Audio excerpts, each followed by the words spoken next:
challenge for him to overcome again. Whenever Buriram needed someone to step forward, Wasana was always there first.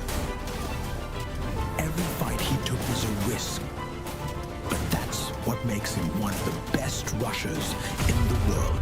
Oh, Wasana! Nolan notices him as LBT tries to take the trade on the map, but he turns around too late. The mini Uzi making all the difference for Wasana. Bina out in the open. Wasana looks to finish him off at this point. Bina drops as well. Ooh! Best rushes out there, the one and only Wasana. We do have Wasana. Oh, the one shot onto Blade. Wasn't even given a chance to be able to be picked up. And now Wasana pushing through for the team as well. Fearless and relentless, he created openings where none existed, winning duels no one else could. Buriram already have activated the champion rush condition. This has to be the moment. Buriram, your 3-time world champion. 2 attempts, 2 heartbreaks, but he refused to break.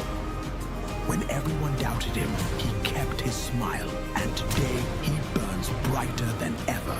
The MVP of the best team in Free Fire World Series 2025 Global Final.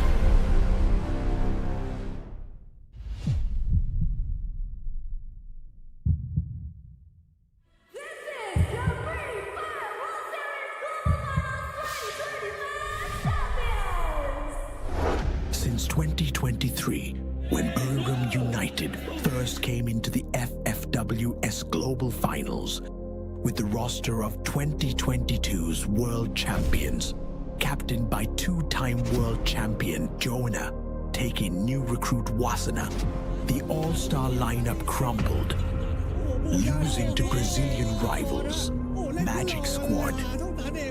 Even though they finished second, many people still doubted them, especially Wasana. After a year, they returned to the FFWS with the same goal in mind. Unfortunately, their plans went sideways as Buriram finished third instead.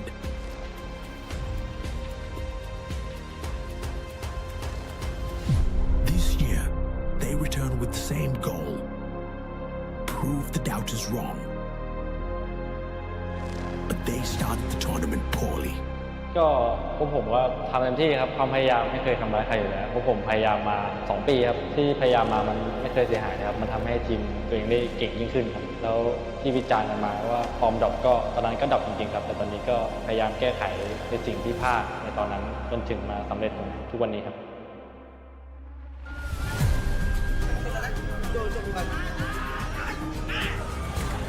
รู้สึกว่าอยากได้มากครับเพราะว่าโดนพี่เกียรล้อกีนอนชอบล้อผมไม่มีแชมป์โลกที่แต่ MVP ไม่มีแชมป์โลกเขาชอบล้อกันนะเฟรนติชอบล้อผมนะแต่ผมเกียรคนเดียวนะกีนอนคนเดียวเลยชอบล้อไปถล่มเขาย้ำๆนะคนดูแต่ว่าชอบพูดมาแบบประมาณว่าเฮ้ยใครไม่ได้แชมป์โลกวะไม่คุยกับคนไม่ได้แชมป์โลกวะ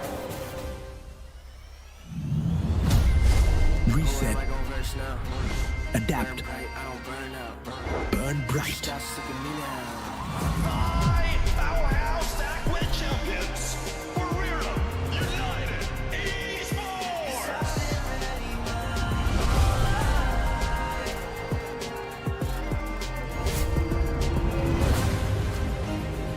ก่อนจะเข้ามาแข่งรอบเกมแคนนอนก็คิดไว้ครับว่าพวกผมมาเอาแชมป์ให้วัฒนาเพราะว่าน้องยังไม่เคยได้แชมป์โลกแล้วทุกคนทำเพื่อวัฒนาแล้วก็มั่นใจกันมากครับผม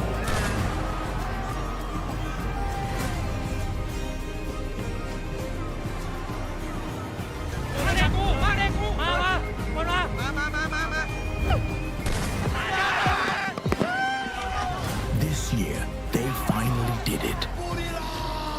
Your 3-time world champions.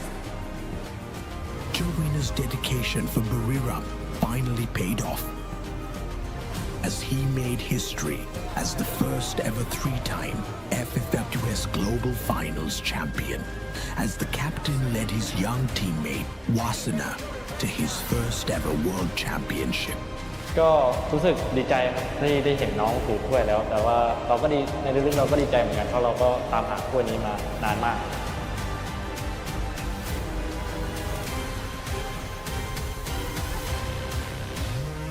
Buriram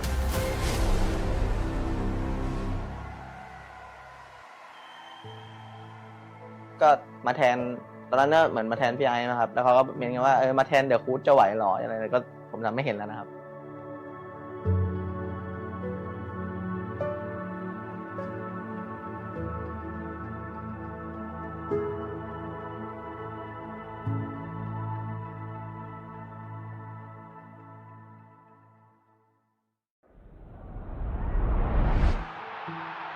Once the youngest in EXP, now the backbone of AG, he's walked this path before.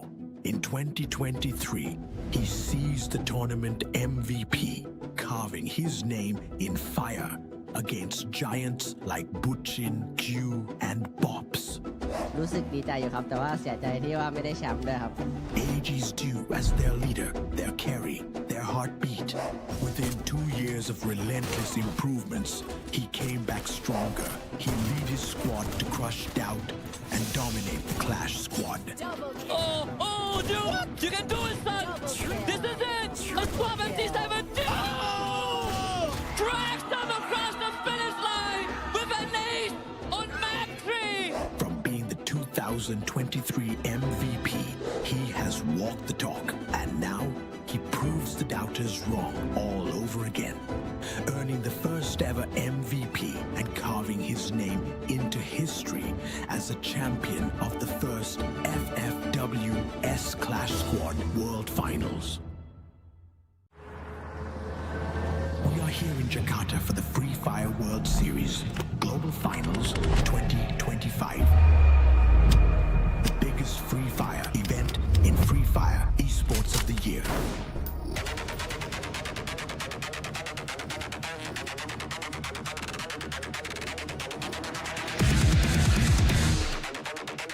The knockout stage began, and 6 days decided everything.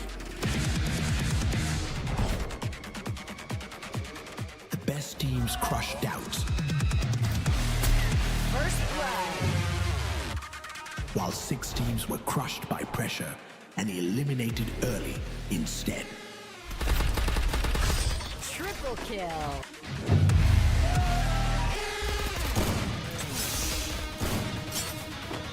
Double kill.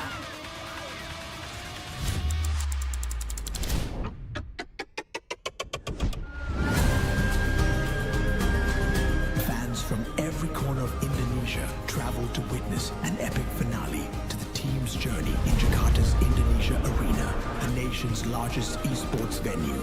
100,000s of fans, lights, music, fire, energy, all building up toward the biggest show Free Fire has ever put on.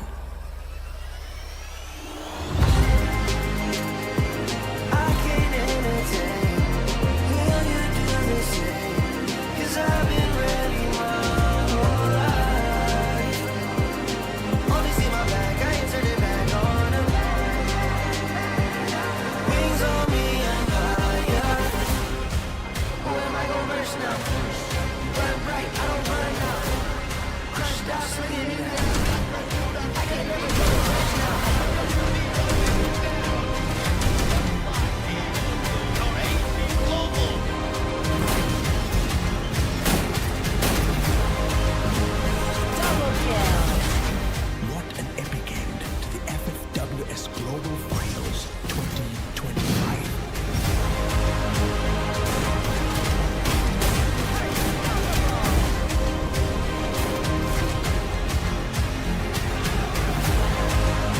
Congratulations to our world champions, Revenant United Esports.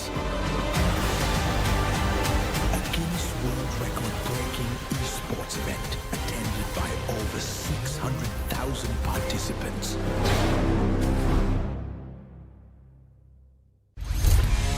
Welcome to Koya. Molasses.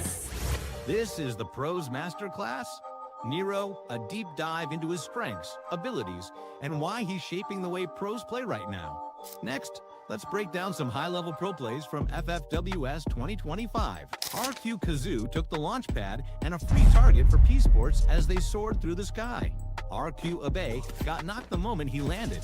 From far, Nero's skill to stop RRQ Kazu from instant blue walling and get a resurrection on RRQ A-Bay. Nero's skill also disables Joseph ability, allowing detection skills like Moko's to become more effective. RQ Kazoo had to spend more time breaking Nero's plushie before they could safely resurrect. The damage from Nero's plushie continues to tick down their HP. Esports uses this window to close in on RRQ Kazu. With RQ Kazu's HP not full, Esports comes in for the cleanup. Meta shifts, tactical zoning, and anti-glue control, Nero brings a whole new layer of strategy to every fight. At this moment, Esports uses Nero's skill first to break through the enemy's defense, powered by Joseph, then activates A124 skill to disable the opponent's active abilities. However, Joseph can counter a 124's effect and protect himself from it. That's a wrap on our Nero breakdown. The plushie, the pressure, and the plays that define this meta. Is Nero your must pick, or just overhyped?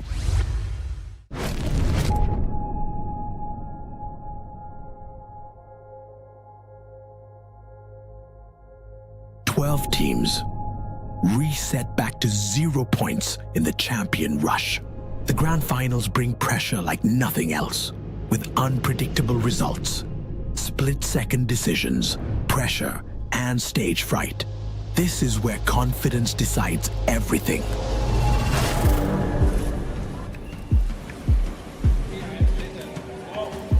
ทุกชั่วโมงทุกอย่างที่เราซ้อมกันมาถึงวันนี้ทุกอย่างที่เราเสียสละการเปลี่ยนแปลงที่เราปรับและคือเรามาถึงจุดนี้ได้เนาะ Só ganha essa quem dá o buia, mano. Então não vamos deixar ninguém ganhar e ninguém tirar esse buia de nós. Asli, kembali ke Kak. Oh, spesifiknya gini kan, kita pasti juga kita terus spesifik ayo lu. Hari ini terakhir. Ya, waktunya keluarin semua, main all out dari game 1. Ya, main all out dari game 1 tanpa beban, tanpa pressure, enjoy. Se-enjoy-enjoynya. Sedikit waktu maksimalin. Percaya sama teman, itu yang paling penting. แล้วก็ไม่มีอะไรแล้วเดี๋ยวไปบวกข้างบนมาคุยลำ3 ที Valer a pena na vida de vocês, mano. A gente não sabe que a gente terá outras oportunidades igual essa. Fechou? Então vamos pra cima. Alguém quiser falar, o momento é de vocês. Dut, bilang sama gua, match 4 kita sampai di champion rush match kelima kita tutup. Walaupun emang harus gagal di match kelima, match 6 kita tutup. So menurut gua gak ada yang gak mungkin. Walaupun emang harus gagal sekali, masih ada next match. Paling dari aku itu aja, selalu diingat, saling percaya, itu kuncinya guys. Oke, kita mulai. Mari kita berdoa guys. Ya. Bora, o máximo em geral. 0! 0! Viva! 1, 2, 3! 1, 2, 3, segue o fluxo! Vai! Viva!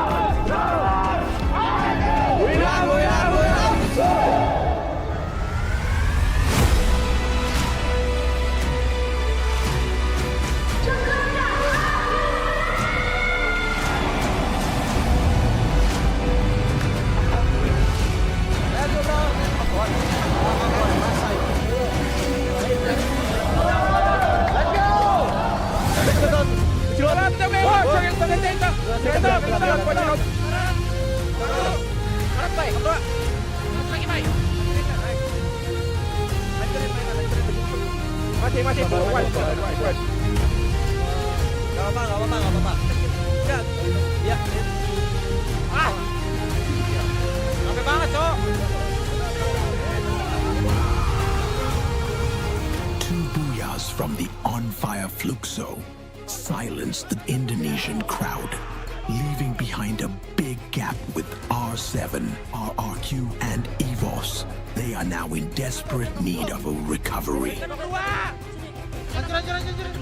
Santai guys. Nice,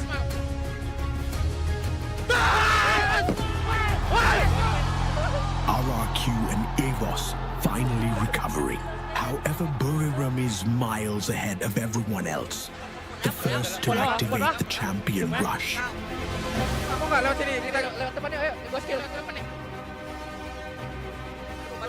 Len. Tersatu, aku. Sabar. A desperate play from RRQ stops Buriram. Masuk postir. Giving Fluxo the chance to activate the champion rush. with the Booyah. Champion Rush activated. Now two teams begin their race for the final Booyah.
It's the end of FFWS Global Finals 2025.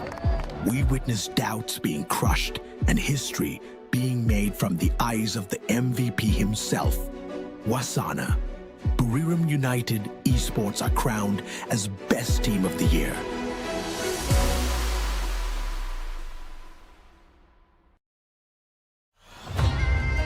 Who am I gonna verse now? Burn bright, I don't burn out. Crush doubts, look at me now, huh? I could never go reverse now. But I'ma spin it back, A-jump. Went from nada to the crowd, throw in their hands, base jump. I'ma hit the finish line no matter what. They front, first place, you a runner-up, dominant, but the red and the blues going rules. It's 10 out of 10, 11, I don't snooze. I pursue, don't push it, put me in game that I don't lose. I stay cool, depending on my pen and tennis I choose. Ayy, I'ma show you how it. Got it, loudest. Wu-Tang, I'm a bird, love the competition. Told you only way is up, I don't go reverse. I can't entertain. Will you do the same? Cause I've been ready my whole life. Only see my back, I ain't turning back on them.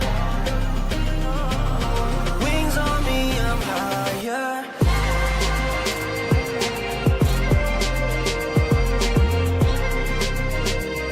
Cause I've been ready my whole life.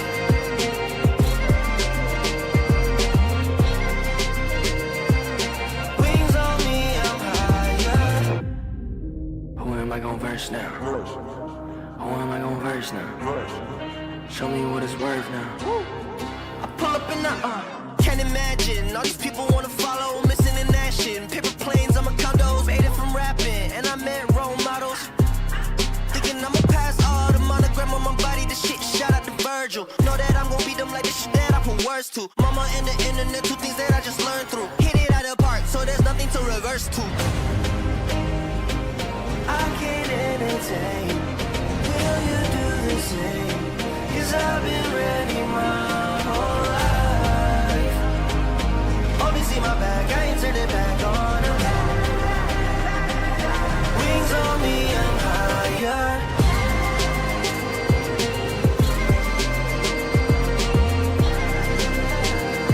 Cause I've been ready my whole life.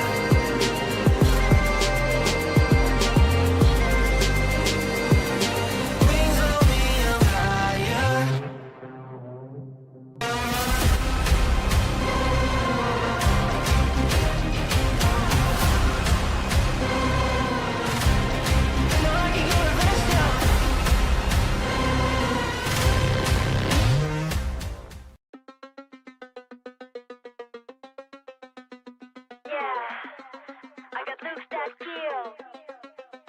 Let's go. Wild and free, got an animal in me. Once you see, you ain't never wanna leave. You think your eyes are fooling you. It's just the way my body moves. I bring the sugar and spice. I got naughty and nice. Get the cinnamon once, promise you want it twice. So come get a taste like dang. Got looks that kill, bang bang. I'm razor sharp, real sauce hard. Light it up, fireworks in the dark. Watch out, I'ma getcha. Don't leave, I will let ya. I'm razor sharp, really so far. I light it up, fireworks in the dark.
United.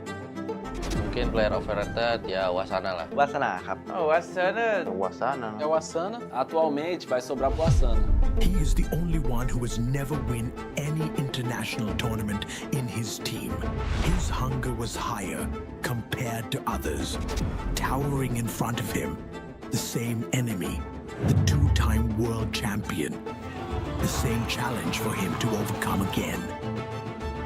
Whenever Buriram needed someone to step forward, Wasana was always there first.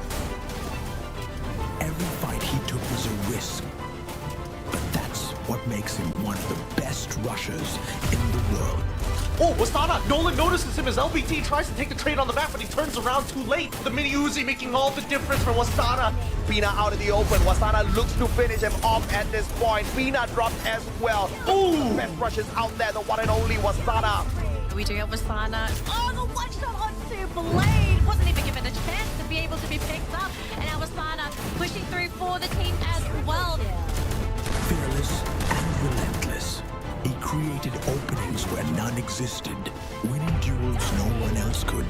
Buriram already have activated the champion rush condition. This has to be the moment. Buriram, your three-time world champions. 2 attempts, 2 heartbreaks, but he refused to break. When everyone doubted him, he kept his smile, and today he burns brighter than ever. The MVP of the best team in Free Fire World Series 2025 Global Final.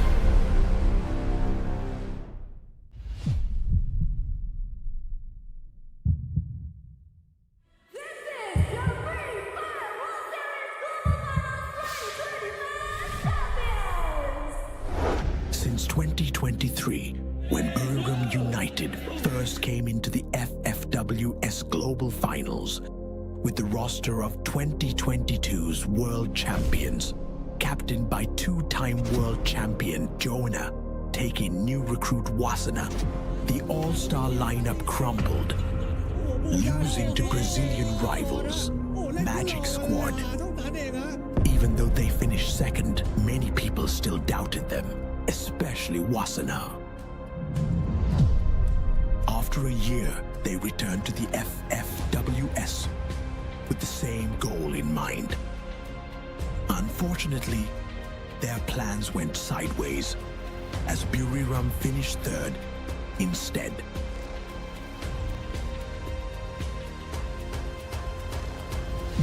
This year, they return with the same goal: prove the doubters wrong. But they started the tournament poorly. ก็ผมก็ทำเต็มที่ครับความพยายามไม่เคยทำร้ายใครอยู่แล้วเพราะผมพยายามมา2 ปีครับที่พยายามมามันไม่เคยเสียหายนะครับมันทำให้ทีมตัวเองได้เก่งยิ่งขึ้นครับแล้วที่วิจารณ์กันมาว่าฟอร์มดรอปก็ตอนนั้นก็ดรอปจริงๆครับแต่ตอนนี้ก็พยายามแก้ไขในสิ่งที่พลาดในตอนนั้นจนถึงมาสำเร็จทุกวันนี้ครับ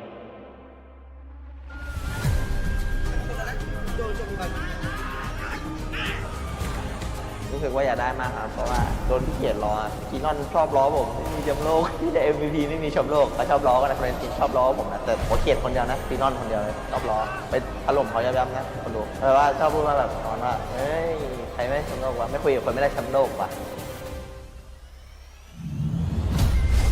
Reset. Adapt. Burn bright. Powerhouse Stackwood champions. Revenant United Esports.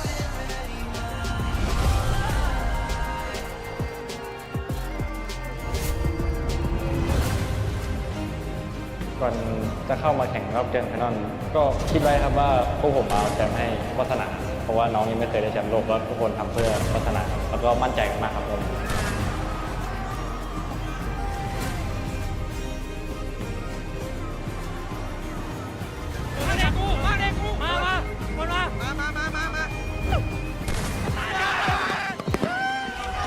This year, they finally did it. Your three-time world champions. Joanna's dedication for Buriram finally paid off. as he made history as the first ever three-time FFWS Global Finals champion, as the captain led his young teammate Wasana to his first ever World Championship. ก็รู้สึกดีใจที่ได้เห็นน้องถือถ้วยแล้วแต่ว่าเราก็ดีในลึกๆเราก็ดีใจเหมือนกันเพราะเราก็ตามหาถ้วยนี้มานานมาก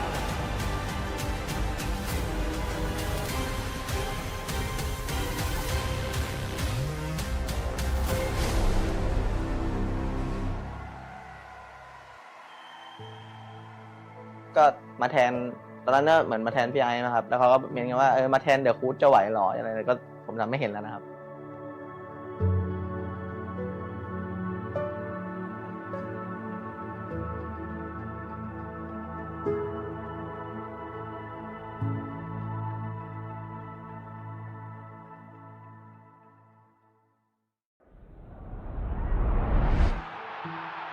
Once the youngest in EXP, now the backbone of AG, he's walked this path before. In 2023, he seized the tournament MVP, carving his name in fire against giants like Butchin, Q, and Bops. รู้สึกดีใจอยู่ครับแต่ว่าเสียใจที่ว่าไม่ได้แชมป์ด้วยครับ AG's due as their leader, their carry, their heartbeat. Within 2 years of relentless improvements, he came back stronger. He lead his squad to crush doubt and dominate the Clash squad.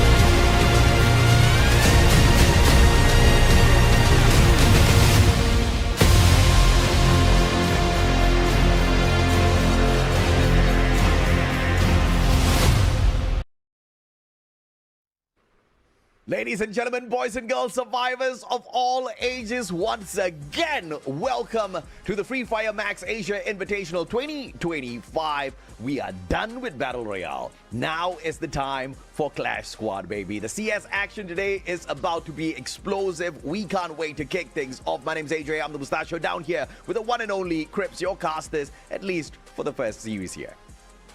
Thank you so much for the warm welcome, AJ. And I would like to extend a very warm welcome to all of our viewers over here. It's time for Clash Squad, baby. We just crowned Avida XKDC the champion last weekend. Oh, yeah. And now it's time to find a new champion.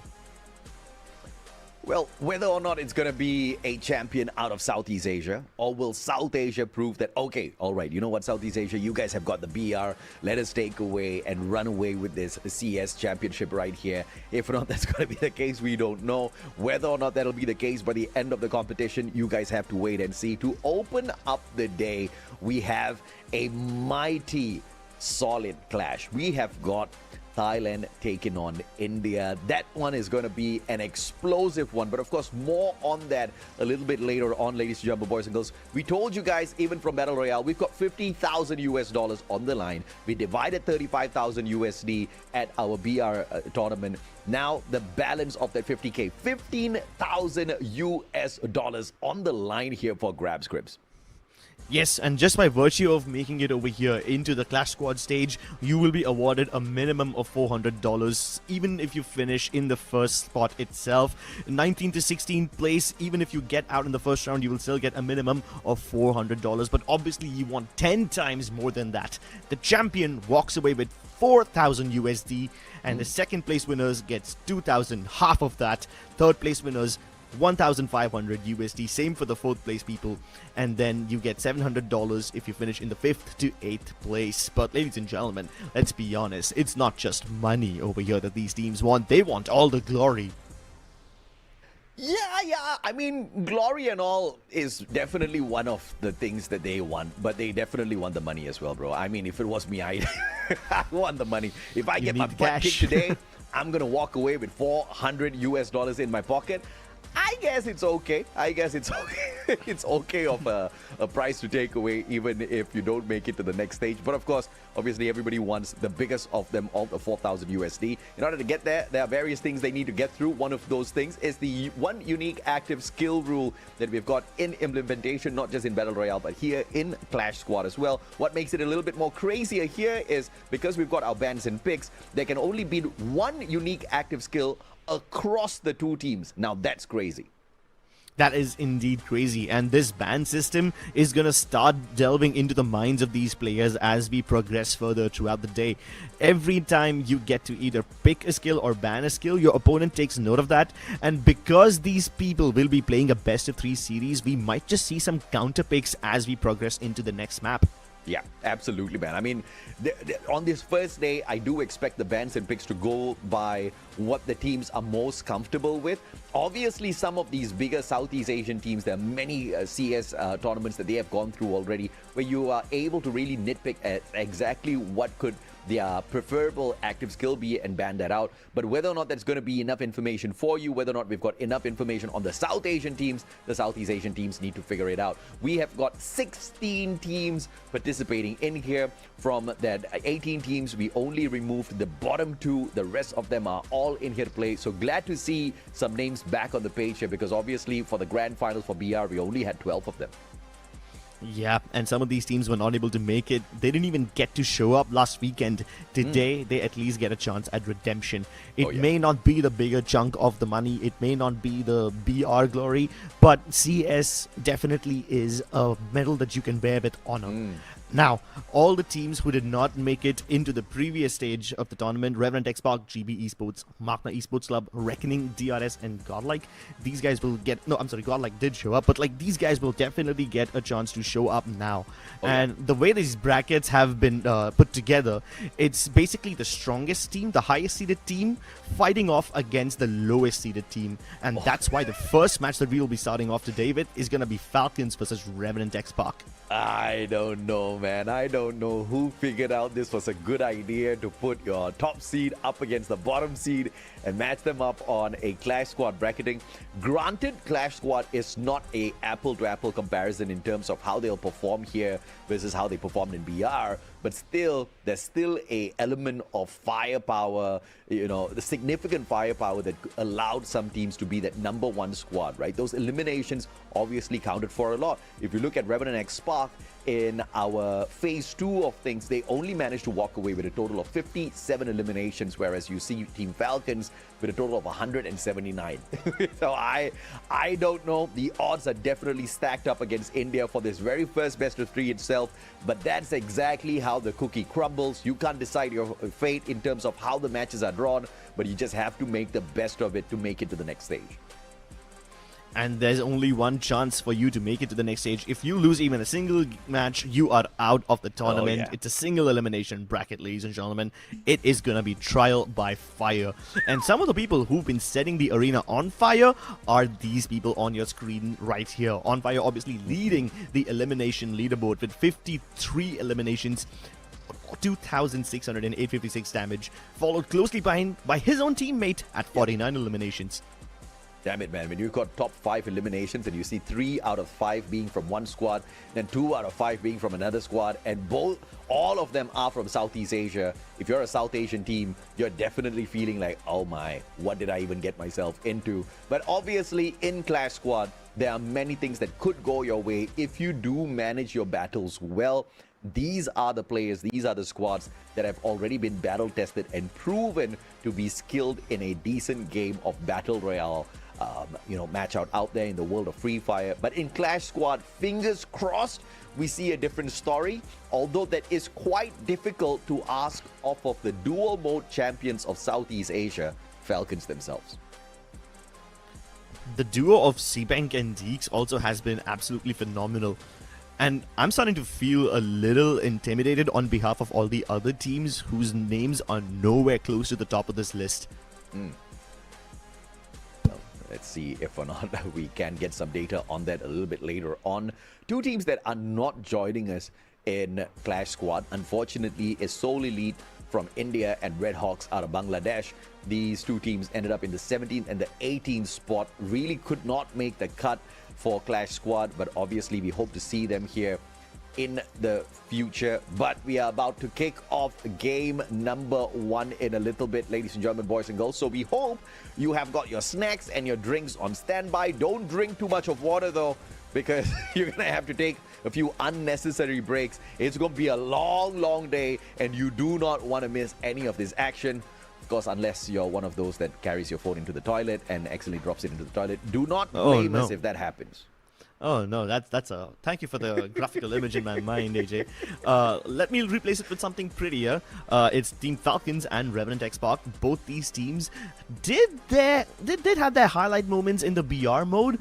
Team Falcons, obviously, while they couldn't show up in the first half of the main event of that BR thing, they won like 3 booyahs on the trot towards the end of that main event. Revenant XSPARK, while they don't have a single booyah, they had 95 points to their name in the BR main event, and the whole bracket is basically divided on the basis of the BR main event. Your performance in the finals doesn't have much of an impact on how your bracket will be in this tournament, how your path towards that trophy will be. That is the biggest pain that Revenant XSPARK has to go through right now. They were the squad that earned the lowest number of placement points. Okay, not the lowest number, the second lowest number of placement points, and one of the lowest numbers, if not the lowest eliminations in our main event.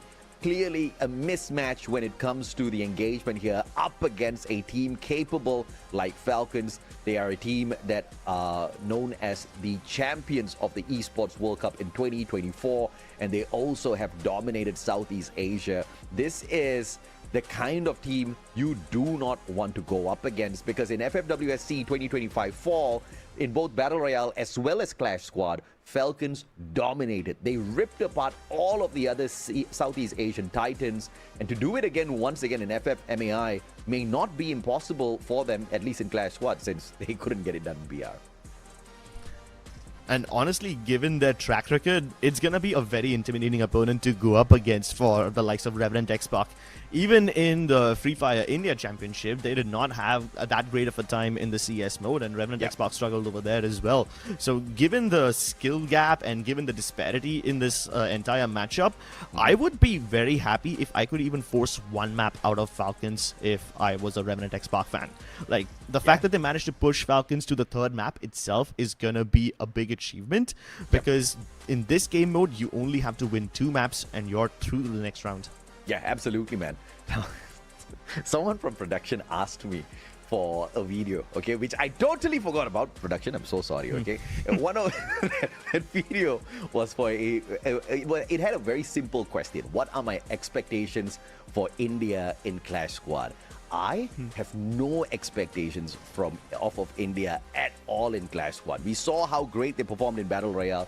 In Clash Squad, in the overall grand scheme of things, everybody is just trying to measure up to Southeast Asia so that they can level up their gameplay. What's most important is to see how much they learn from this experience and how great they come back in the future tournaments as well. But if they want to make a solid comeback within this competition itself, I will welcome it with open arms. It's going to be Team Falcons up against Revenant XSPARK for this first game. Team Falcons gets the first pick, which also means they get the first ban, Crips.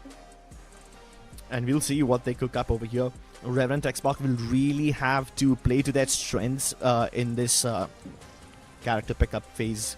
So far, the suspense is just, it's absolutely killing me.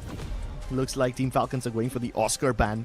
That's instantly going to be a hindrance in the road of Revenant XSPARK, considering they are the kind of team that does struggle with spacing occasionally, so they would love to have the Oscar or the Tatsuya, something to reposition quickly with their teammates and trade them out. Revenant XSPARK, on the other hand, go for a Santino ban. You don't often get to see Santino in BR, and that's often why I'm very excited to cast Clash Squad, because I love Santino. I get to see Santino a lot more in Clash Squad, but it seems like I'll have to wait till the next map to see it out. It seems like I'll have to wait till Kalahari. Well, let's see. If not, you do get to spot out Santino later on at Kalahari. The first pick, the time turner, Mr. Chrono out here pulled in by On Fire. Whether or not he uses that later, we'll have to wait and see. And the priority of Revenant XSPARK. This is a big brain pull here. Pulling in the Steffi is going to keep them safe from those flurry of grenades. You know Team Falcons will be waiting to throw at them.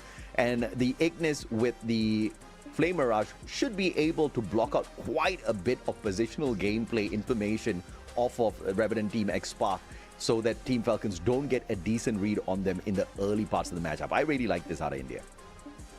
Yeah, you can use the Ignis to push up on your opponents, deny information at the same time. Saves you from burning the time turner or the glue walls too early, but they don't even have access to the time turner this time. So Revenant XSPARK will really have to cook up on something in their defensive department. They've got the Steffi to protect themselves from throwables. Yep. Do they pick up a healer just like Team Falcons have, or do they go for something more aggressive? And obviously you look at Falcons with that electrotherapy courtesy of Cassie, that's going to enable their Russia On Fire to just literally be a menace on that front line. And now that they've got the Coda on their side as well, extra layer of information they get to play very early on in these rounds, depending on when that Coda is popped. And the response from the side of Revenant XSPARK, on the other hand, is that A124. I mean, you can bring in your electrotherapy, your Coda and whatnot, but if we disable you from activating those active skills, I guess we win, says India. Ooh, Wolvin. Bold choice by picking up the Orion. I was worried about Revenant XSPARK's potential to trade frags with Team Falcons, and that's why I was very concerned when the Oscar was banned right away. But it seems like they've got a solution to that exact problem. If Wolvin can get in, instantly get a knock with a shotgun, M590 or Trogon, whichever he pleases to use, and just fall back instantly while waiting for his teammates to come in and back him up, that would be the win condition for Revenant XSPARK. They cannot afford to let Team Falcons separate them away from each other. Well, looks like that Iris is going to go directly to Mr. Limit X7. I think Team Falcons have made this a little bit easier for Revenant XSPARK. They have taken away that Oscar, and by taking away the Oscar from Revenant XSPARK, they have helped the Indian squad, because the last thing we need is India running into a battle straight up in a CQC up against Team Falcons. We know the probability of them getting smashed in a fight like that is very high. So keeping the distance, allowing KD God to at least pull in a couple of snipes, pull in a couple of knocks, throw in a little bit of chaos towards the side of Team Falcons before they go in there with that A124 on that activation, as well as Wolvin on the Orion.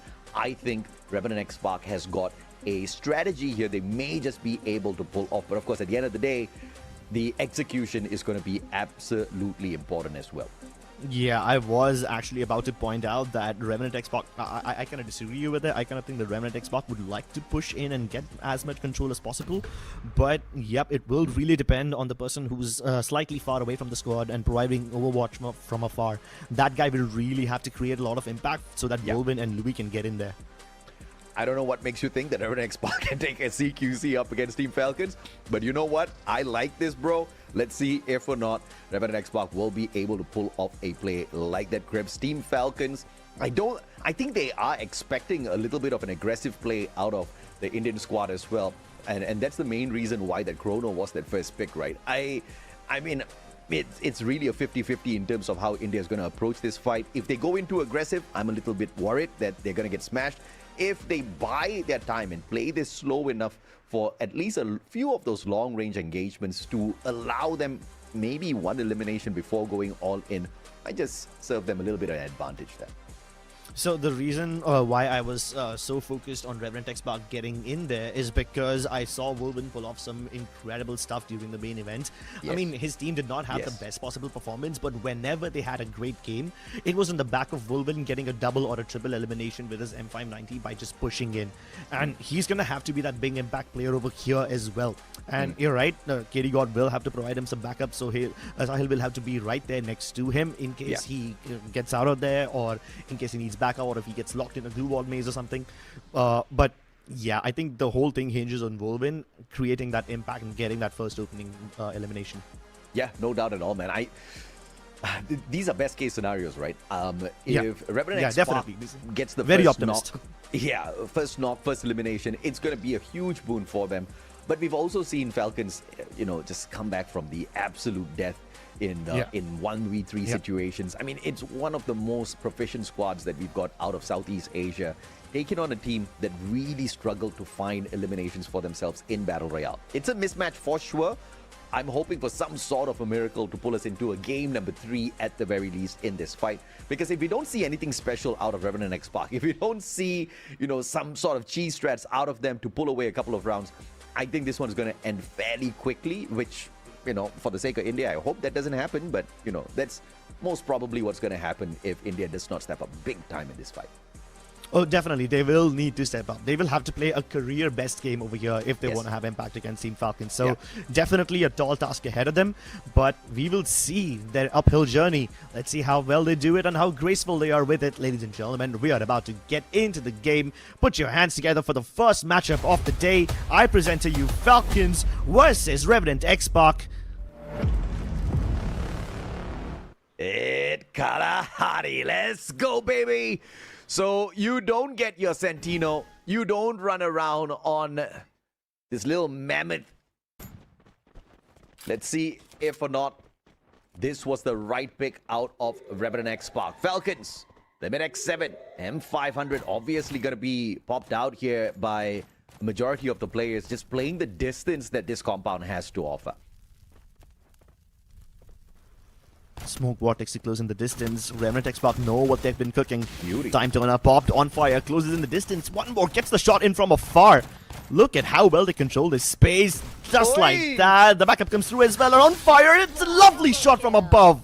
Team Falcons sweep up this round in a matter of seconds. I mean, it was a very cheeky spot for Sahil to hold on to, but I don't know how he thought he was going to get away with that one. Falcons spotted the opportunity, went in there for the push, walked away with not just those numbers, but with a decent enough quick first round. As we set up round number 2, I would have expected it to be a full-on eco round here for the side of Revenant XSPARK. But you can see KD God going in for the G36 investment. The rest of the players kind of just teasing with the purchases, selling those guns right back. And it looks like we're just going to go in here with a eco. I like this out of Revenant XSPARK.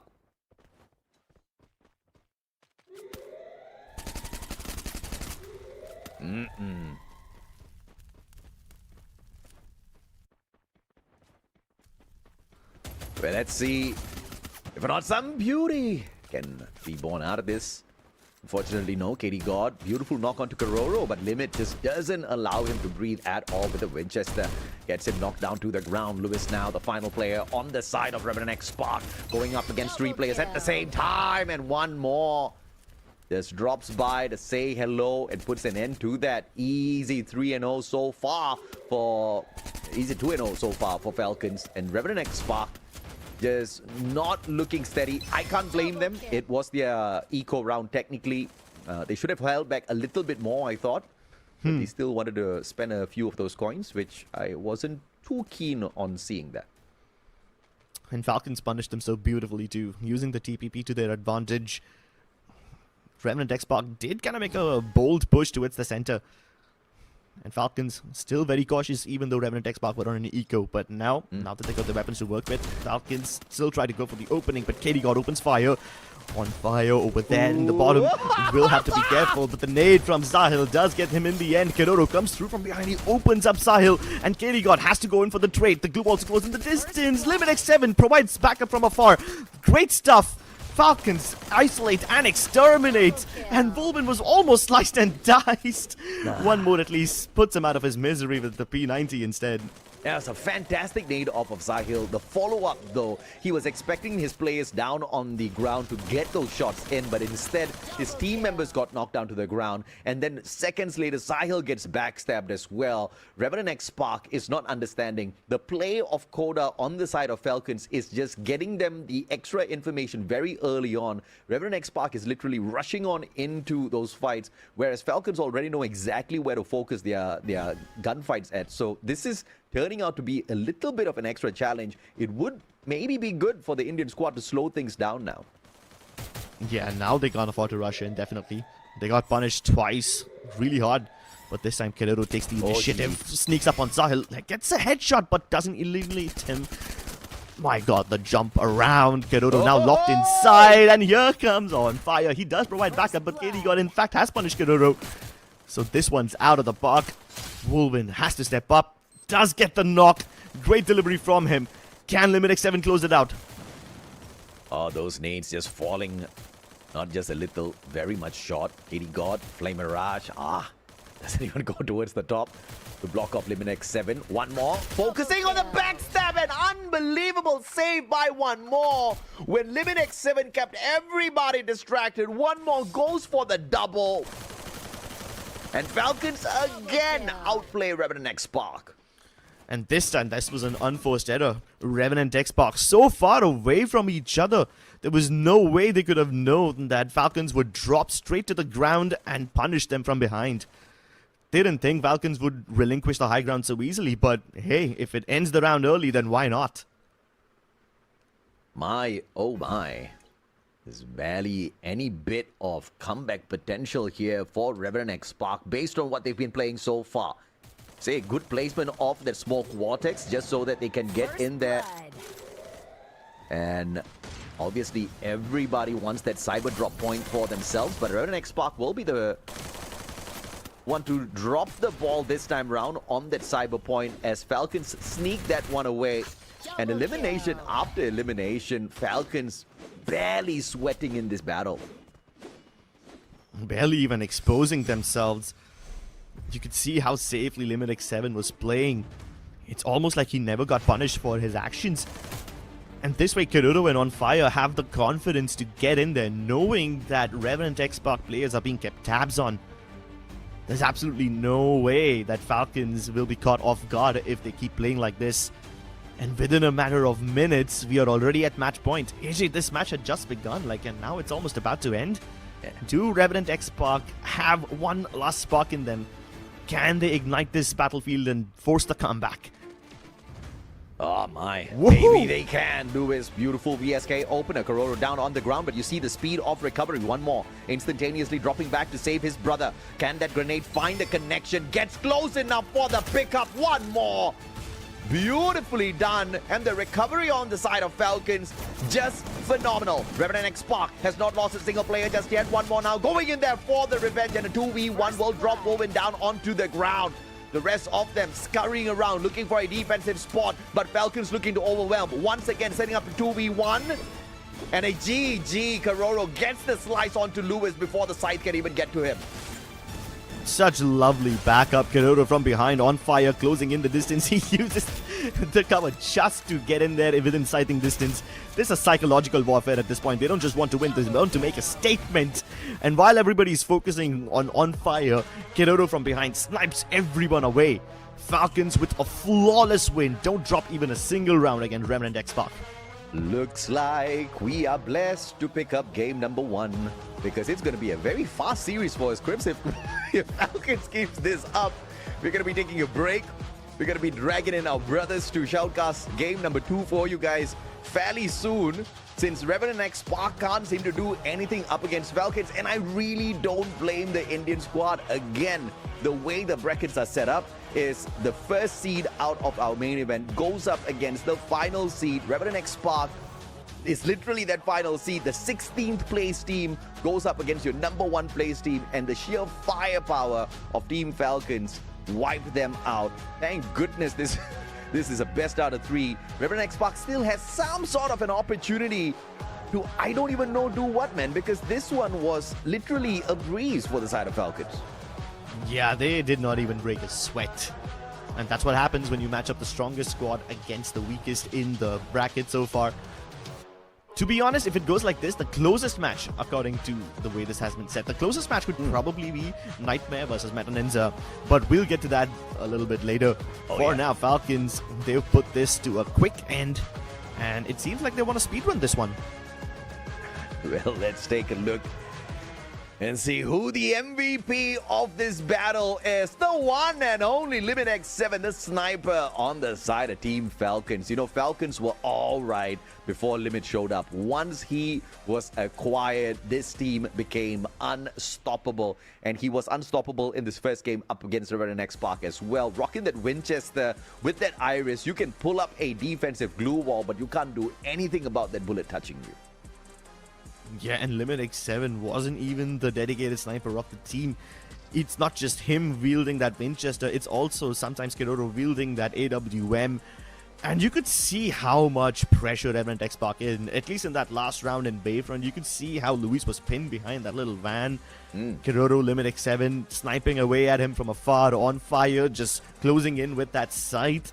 Yes, he might be the MVP, but I also kind of want to take a look at the damage of the rest of the players. Equal contribution from almost every member in Falcons, but take a look at the disparity in Revenant XSPARK. You've got KD God on 2000, but Luis barely at 600. Brother, there was a massive amount of involvement here for Limit X7. 16 assists. He participated in 16 of those eliminations and didn't get that final shot. In the rest of them, he obviously was walking away with the elimination. This was an insane game off of Limit X7, and he's not even the hardest hitter out there when it comes to the eliminations. One more obviously cleaning up house, and the only one to get an elimination off of this game for the side of Revenant XSPARK was KD God. Off massive damage, but it just really couldn't see the game through. None of those players on the side of Falcons were allowing their players to crawl around the ground. You know, in a usual ranked match, you always hear, help me, help me. That's something you never ever hear on the side of Team Falcons, because their players are barely on their knees. Yeah, I mean, they've picked up such a defensive characters. They've got the Chrono, they've got the Cassie. Do Falcons even need them? I don't think so. They barely took enough damage. Yeah, they didn't even need to pull those out. Yeah.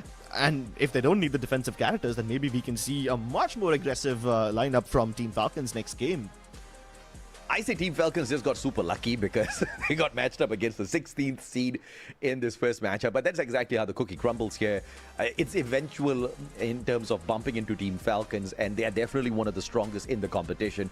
Very unfortunate for Revenant XSPARK in the way things are, you know, kind of playing out here for them. But when you are in a situation where your back is up against the wall, you know you are going up against a Titan who you just cannot defeat. What do? Do you accept defeat? Do you run away? Or do you just try to make at least one bloody good play so that the rest of the audience will remember you until the next competition? I hope it's the latter. Yeah, I hope so too. So far, Revenant XSPARK have been trying to make plays. It's not like they're just sitting back and accepting their fate. They are making moves. It's just unfortunate that Falcons can punish all of those moves before Revenant XSPARK even have a chance to take the first shot.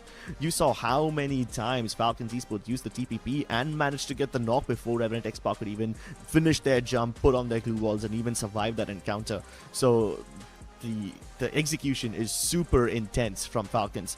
But every single time Revenant XSPARK are pushing in, I kind of feel like if they just stick together, even if they are pushing in, whether they stay together, they should be able to survive even if they're playing aggressively or passively.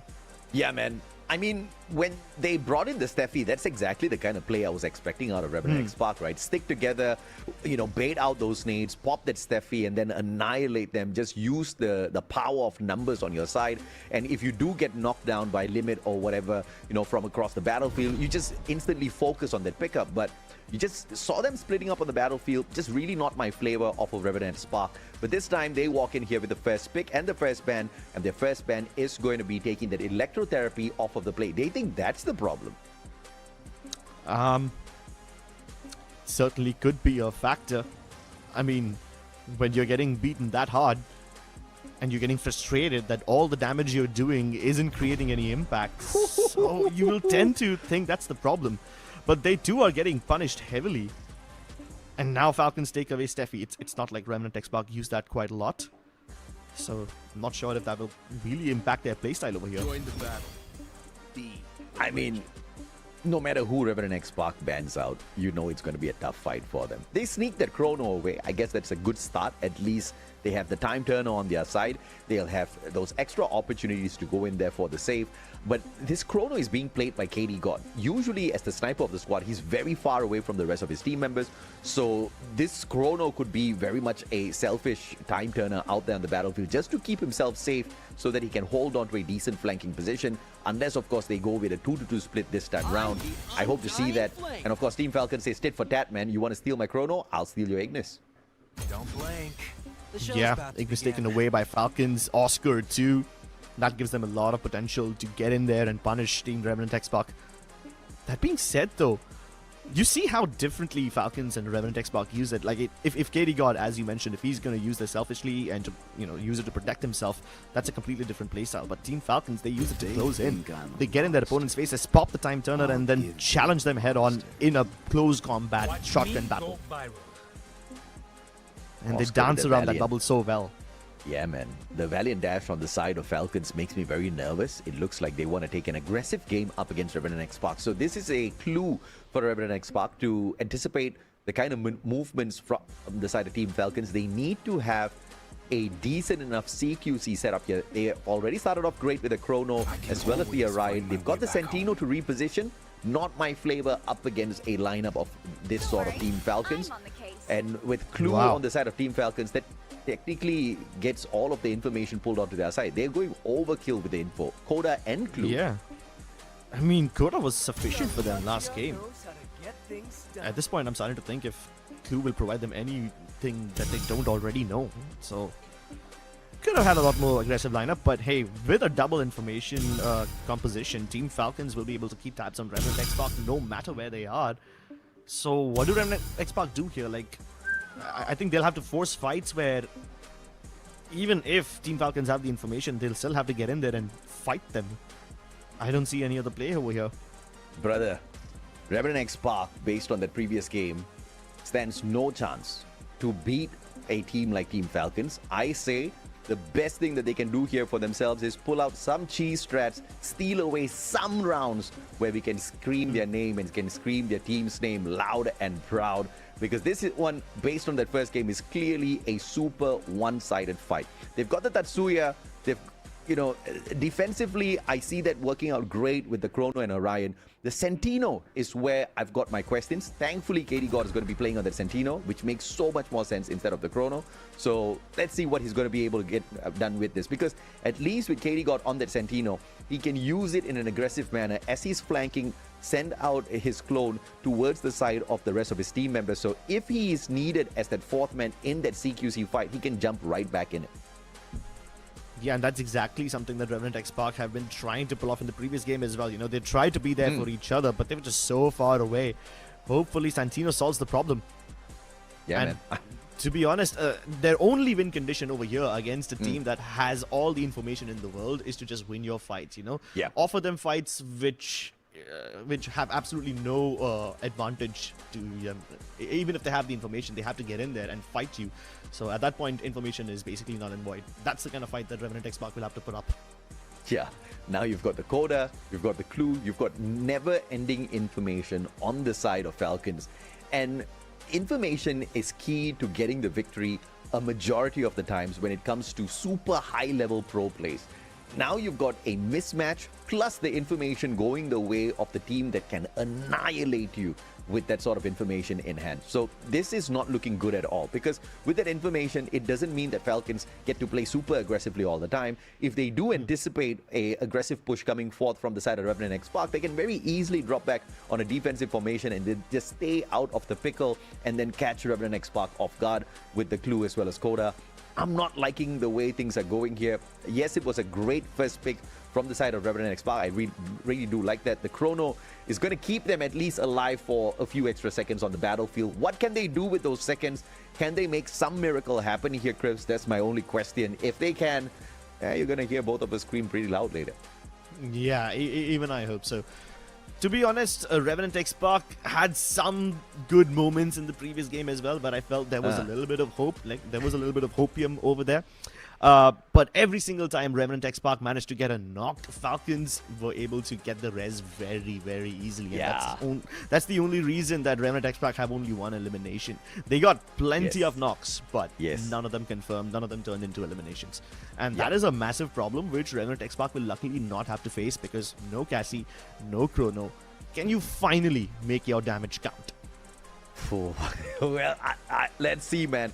Let's see if or not a draft that went their way will still continue to give them a little bit of extra help in a fight up against a team that seems a little bit overpowered up against Revenant XSPARK. As we set this next lobby up, it's definitely going to be a challenge here for the Indian squad to pull away a couple of rounds, but that's the benchmark for now. The previous game, they had no rounds. If this game, they at least pull away 2-3 rounds, it's a miracle already. If they get a victory, let's go. We've got a fantastic Game 3 set up. But that's in the best case scenario from India's perspective. If you look at the Southeast Asian perspective, if you look at the Thai perspective, they're just expecting this to be a squash match so that they can step on in there, get the stomp, and then walk away with an easy 2-0 victory. Either way, I think we're going to have some fun. Yeah, and to be honest, the journey of Team Falcons will really just begin in the semi-finals and the grand finals. I mean, we always expect them to be there. It would be very surprising if not just Revenant XSPARK, if any other team that they face after this will be able to stop their advance. I think they will only start facing some resistance when they get up in the semi-finals. So if they falter even a step before that, that would be a step back for Falcons. That would be them not living up to the standards that they have set for themselves. Yeah, absolutely, man. But of course, in Southeast Asia, Falcons have already shown exactly what sort of a force they are in the world of Clash Squad. Will they go on out there and do the same again here during the Asia Invitational? We get to see in this first matchup, once again up against Revenant XSPARK in a best of 3. Falcons already have won and now looking to make that a 2-0. It is for India to put a stop to Falcons' run and pull us into a game number 3. This will have to be a good start. KD God already getting cornered by 2 members of Falcons, cornering him. They snap away. Good replacement with that mannequin. But Limit X7 still finds the opening. KD God busy trying to heal. On fire, dashes right past him. Another Santino play. He just disappears. Unfortunately, still gets into the crosshairs of his enemies. Luis almost had a knock. There you go, though. Even with that, he can't accomplish much. Falcons take the first round.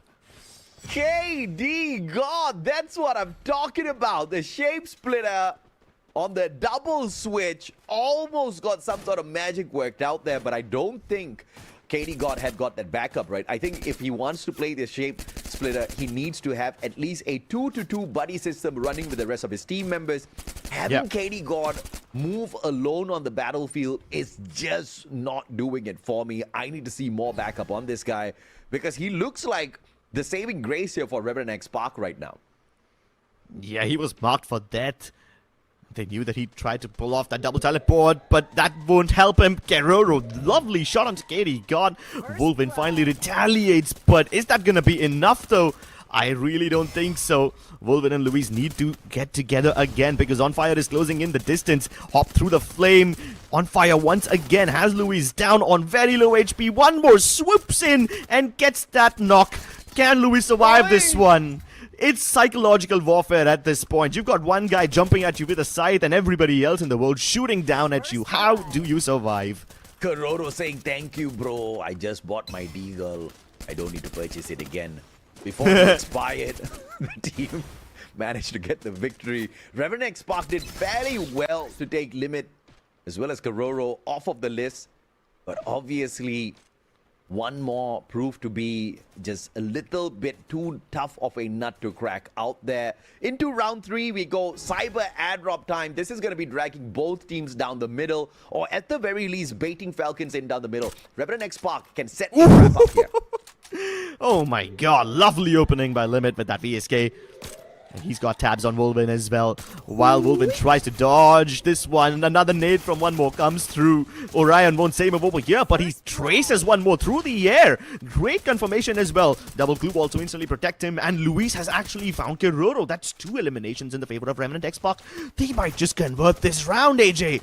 Yeah, they most definitely will. And what's giving them this round is the boys are sticking together and they need to play the game of numbers. But On Fire, simply On Fire. Hunting down Lewis as well. Has got that level 3 MP5 in hand, and with the sight, will be able to make magic work here just when you thought Revenant XSPARK was about to turn things around.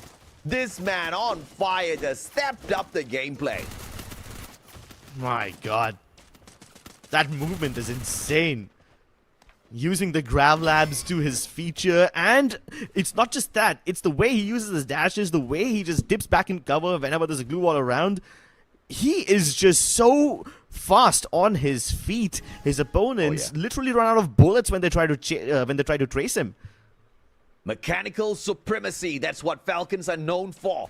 Revenant XSPARK, they may be popular, but up against the capabilities of the Thai squad, they seem dwarfed right now. Can they make some magic happen? Level 1 MP5 in the hands of Sahil as he goes in for the hunt. Kororo, long flank around. One more, finds one for himself. Doesn't go for the annihilation just yet. And Revenant XSPARK have an opportunity to play recovery. It's a 4v3 advantage to India. There's one player isolated. Sahil is way away from his squad trying to make that play. But they've got Luis cornered.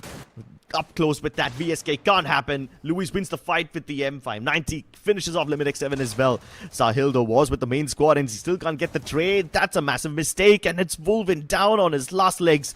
They don't even have the time to reset. But they find an opening. Kiruru now has to pull off that 1v3. Oh my god! Lovely shot with the Deagle. Another one to come through and he's just making space here. He finds Luis, baits him into his crosshairs. Luckily, he's still been put down. And finally, Revenant XSPARK get that round. Oh, But that was a scary round for Revenant XSPARK there, man. I swear. Kororo with the Deagle is just next level stuff. He almost turned that around. He got the tags onto, I think, all three players before running away. Yeah. And then getting that knock. I mean, if that comeback did not happen, if Wolvin did not step it up in that point, if Lewis did not make that approach, I think this one would have gone south already for Revenant XSPARK in a 4-0. But this is great. One round pullback by India. Let's see if they can make this a habit. Well, good start. Getting the angles onto On Fire. Very early on. Sahil still wants to take pot shots. Limit X7 keeps him in check. But On Fire hasn't been able to move in as much as he wanted. Take a look at Luis, who takes the zip all the way across, forcing one more to burn that Ignis. Oh, Kiroro. He might just be cornered over here. Kitty God, can he close in? Come on! Has the M82B doesn't shoot through the glue wall. What a big miss by Katie God. Waited for the backup. But his opponent was patching himself up. That first shot did find the connection. Big opportunity missed here for Revenant XSPARK. With the player clawing around, Sahil couldn't get picked up in time. Lewis will expires. On Fire brings that MP5 straight to his heart. Two more survivors left in here. It's a 2v3. On Fire will survive as one more steps in to help him out. Oh my god. Lovely angles by Limit X7. While Katie God was busy looking at the stairway, he was preparing for an imminent rush. Instead, he gets a bullet to the back of his brain. Yeah, man, it looks like we are blessed, Crips. This first series is going to be over before we even warm up our casting here. 4-1, 2 cyber drop points here for the side of Falcons. They need one more to just completely annihilate the chances of Revenant XSPARK. And Revenant XSPARK can't even challenge them for those cyber drops because that'll just mean running straight down the middle of the map. Thankfully, this round is not one of those rounds that brings in the cyber drop. Revenant XSPARK doesn't need to go crazy just yet. They need to play this silent. Oh my god! Backstab, what? That deep freeze, that annihilation out of Falcons. Just too smooth. Sahil turning things around for just a second before Falcons bring us to match point yet again. That was not a nade. That was a nuke. Oh my god. You see it pop. 103 damage on one player, 50 on the other. They just get thrown back. Bombed back to the other dimension, man. They just got pelted back into the Stone Age. Oh my god, I feel so bad for Revenant XSPARK. What a chunky nade, and then the freeze, and then the backstab. Oh, it's such beautiful execution. That round ended before you had a chance to even finish that sentence. Oh my god, that's how quickly they're speedrunning this one. And that's exactly why they took the Steffi away from Revenant XSPARK. What looked like a decent opportunity now looks super impossible. Revenant XSPARK, the comeback. They need 5 rounds in a row to push us into a game number 3. They need a reverse sweep up against the dual mode champions of Southeast Asia. Falcons, Kororo, BSK. Ooh, almost fell in the crack there. Is he? And that's just going to get him stuck for a single second. One more up on top. Great time turner off on Sahil. Barricades into the glue wall. Flame Mirage will tag him up. One more goes towards the other side. Sahil down on the ground. Luis looking for that backup but walks straight into the M590 courtesy of On Fire. Kororo hits that headshot. Katie gone. Everybody down. Falcons wins it out 6-1 and 2-0 in the series. What brilliant usage of their abilities, man. Even though that time turner was popped really well and there was a glue wall to boot, they didn't even need to take shots at him. They just finished him off with that Ignis Flame. That shows you how good Falcons are mechanically, not just in their movement, not just in their ability to break their opponent's ankles, but even showcasing such good utility usage. Their throwables are so on point. Their ability usage is phenomenal. Truly outclassed Revenant XSPARK over here. You can definitely say that again, man. They definitely outclassed Revenant XSPARK. But we expected this result from the very start. We did want to see some miraculous plays out of Revenant XSPARK. And although Revenant XSPARK tried their very best to bring out those miraculous plays, Falcons just kept saying no.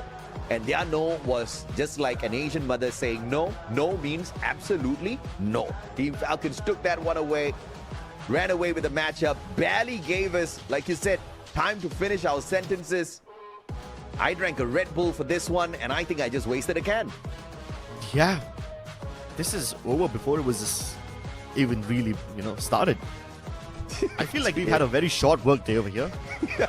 So thank God it's not over just yet, man. We've got 4 series. Yeah. We get to rock 2 cribs.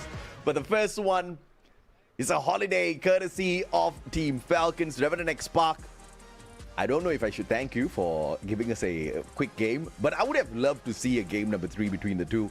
I think, although I would have loved to see it, it just was not going anywhere near there, right?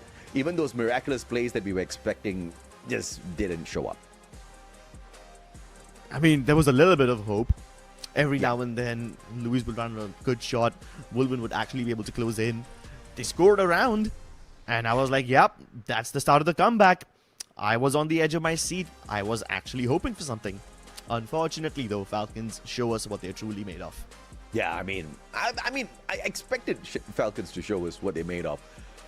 I am surprised that the Revenant XSPARK definitely managed to pull away one decent round for themselves. So I think that's good enough for a team that struggled to find eliminations in Battle Royale, for a team that was literally in the 16th spot, taking on the team in the number 1 spot to sneak that one round away was a solid play. Many a times we saw a couple of opportunities where Revenant XSPARK got those knocks, but they could not find the finisher. This shows us a very simple conclusion, right? Revenant XSPARK, they just need to get back into a little bit of the training ground, try to grind up their skills a little bit more, stick together, focus on their active-passive skill picks, because I think, maybe some information play could have done them some justice in that game number 2. Giving both that Coda and Clue away to the opponents did not, it robbed them of an opportunity if they even had one. Yeah, and they didn't have much of an opportunity to begin with. So that definitely seems like you're stealing candies from little kids. And for Falcons, this wasn't even a true challenge. I think they will start taking the Clash Squad mode seriously when they find any sort of resistance. And so far, they have faced none. So at this point, Revenant XSPARK, I think the goal for them is to not get their heads down in the dumps. I feel like this is a good learning opportunity. I mean, so far, they have been kind of region locked and they haven't had a chance to play against better teams from stronger regions. And this tournament gives them a good exposure of where they really stand. So I think they should take this as a lovely learning opportunity. And I'm pretty sure they'll return much stronger next time. Yeah, absolutely, man. That's exactly why we've got this Asia Invitational here, just so that the Southeast Asian teams can have a go at the South Asian teams. South Asian teams can realize what is it going to take to break the fourth wall, to get onto a platform like the World Series and then run away with the World Championship back to one of their countries one day, right? So this is going to be a very interesting storyline for the Indian squads who are struggling here now, because after a long time, India is making its way back into Free Fire competitive. and they're not doing too bad for a country that has been out of it for a little while, right? They're definitely keeping up the pressure on everybody else here. But obviously, the nations like Thailand, who have had many, many years to go out there, dominate, play with some of the best, are going to have an edge over them. That's absolutely acceptable. This 3 years down the line will be absolutely unacceptable. For today, I'm going to take it with a smile, Crips. Yeah, I think Revenant XSPARK also need to take it with a smile. I hope that they can cope with this loss because it's not 400 easy. bucks, bro. I'm pretty sure that's not the standard they set for themselves. I'm pretty sure they're more ambitious than that. But that being said, though, I think this experience was way more valuable than the 400 bucks. Yes, I mean, I know that glory doesn't account for much in this sort of department, but I'm pretty sure that this experience was invaluable. And now that they know where they truly stand and what they've been lacking, I feel like they can also maybe get a nice little path out of it. Because when you've been performing pretty well in the Indian circuit, you kind of tend to get a little complacent with your training. Because you're kind of already there at the tippy top of the pool that you're already playing in. You don't know what it's like to be the small fish in a bigger pond. And I think that's the experience that Revenant XSPARK have walked away with today. Yeah, absolutely. They definitely felt like a small fish in Falcons' pond at that point of time. But, you know, even on the world stage, we've even seen a team like EVOS Divine out of Indonesia go ahead and win it at Riyadh, Saudi Arabia. They won the Esports World Cup, and then they came back, couldn't really perform after that as well. So, you know, even if you are on top of the world, you can definitely slack off. But Revenant XSPARK, they didn't slack off. They tried their best, but they were overwhelmed by Falcons, and this man on fire, absolutely lethal out there. 11 eliminations, 3,245 on the damage, 5 assists, rocking the battlefield this time around in that second game with that Oscar. Valiant Dash was not one that we saw used too much out there, but you can see exactly where he excels. Walking in there with a very tanky build off of that Ford, Shani, as well as Joseph. Yeah, he's basically unshakable if he gets in there. And you sometimes see him closing in with the sight as well. He doesn't even need his MP5. And that also kind of does a little bit of psychological damage to your opponents, because when they see someone out there with a melee weapon and you're bringing a knife to a gunfight, it kind of sends out a very bold statement. It's a massive it's a massive way to disrespect your opponents. I didn't want to say it, but unfortunately, that's what it feels like to any other neutral viewer. Yeah, I mean, definitely no intentions to embarrass Revenant XSPARK. Falcons just wanted to have a quick game so that they can have a little bit of a rest, because they only need to play one series within the day. And the faster they get this one done, the faster they get to take a break, maybe even have their dinner out there on fire, truly on fire in this game. But of course, we want to highlight Revenant XSPARK as well, because we'll have many more opportunities to talk about Team Falcons. I think KD God did very well today. He definitely chipped in quite a bit in those engagements. He just did not have the kind of backup that he required out there on the battlefield, especially when he was splitting away from the rest of the team members. Wolven, you know, very aggressive fights out of this guy. We want to see more. But one thing that could have helped him as well, just like KD God, is the exact same feedback. They are not the most proficient at those gunfights, so they have to stick together with each other. Yeah, and that's what I've been saying from the start of this game. Revenant XSPARK needed to stick together. Whether you use your movement abilities, whether you use the Rebel Rush or the Valiant Dash to close the distance, or, you know, you just stick together naturally and provide trade cover to each other. Revenant XSPARK really need to get those things, those positioning basics in their fundamentals down to the T. And if they manage to do it, then I think they will have a much, much stronger appearance. For now, Team Falcons only stumbled once in one round against Revenant XSPARK. And that took a lot from Revenant XSPARK. Like in the immediate next round, Team Falcons showed us what they're truly made of. They used those nades to instantly eliminate 2 of their players and basically ended the round within seconds. So yeah, that is a easy peasy game for Team Falcons. And unfortunately, the journey of Revenant XSPARK comes to an end here in this tournament. Yep. A single bracket elimination. That's how we do it here in Clash Squad. If you lose a game, it's still fine. If you lose the series, we say goodbye. We give you a little bit of money there, though. Everybody in the competition, they walk away with something.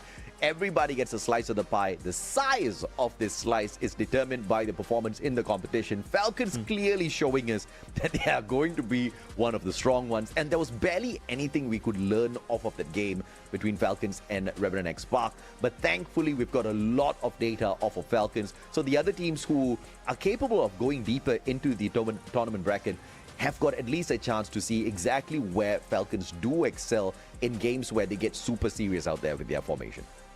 Yeah. Now, this was a rather one-sided battle, and I think the next one might also follow in the similar footsteps. It's going to be Kagendra versus MAQNA Esports Club. Now, obviously, MAQNA being the sole representatives of their country have a lot of pressure on their shoulders already.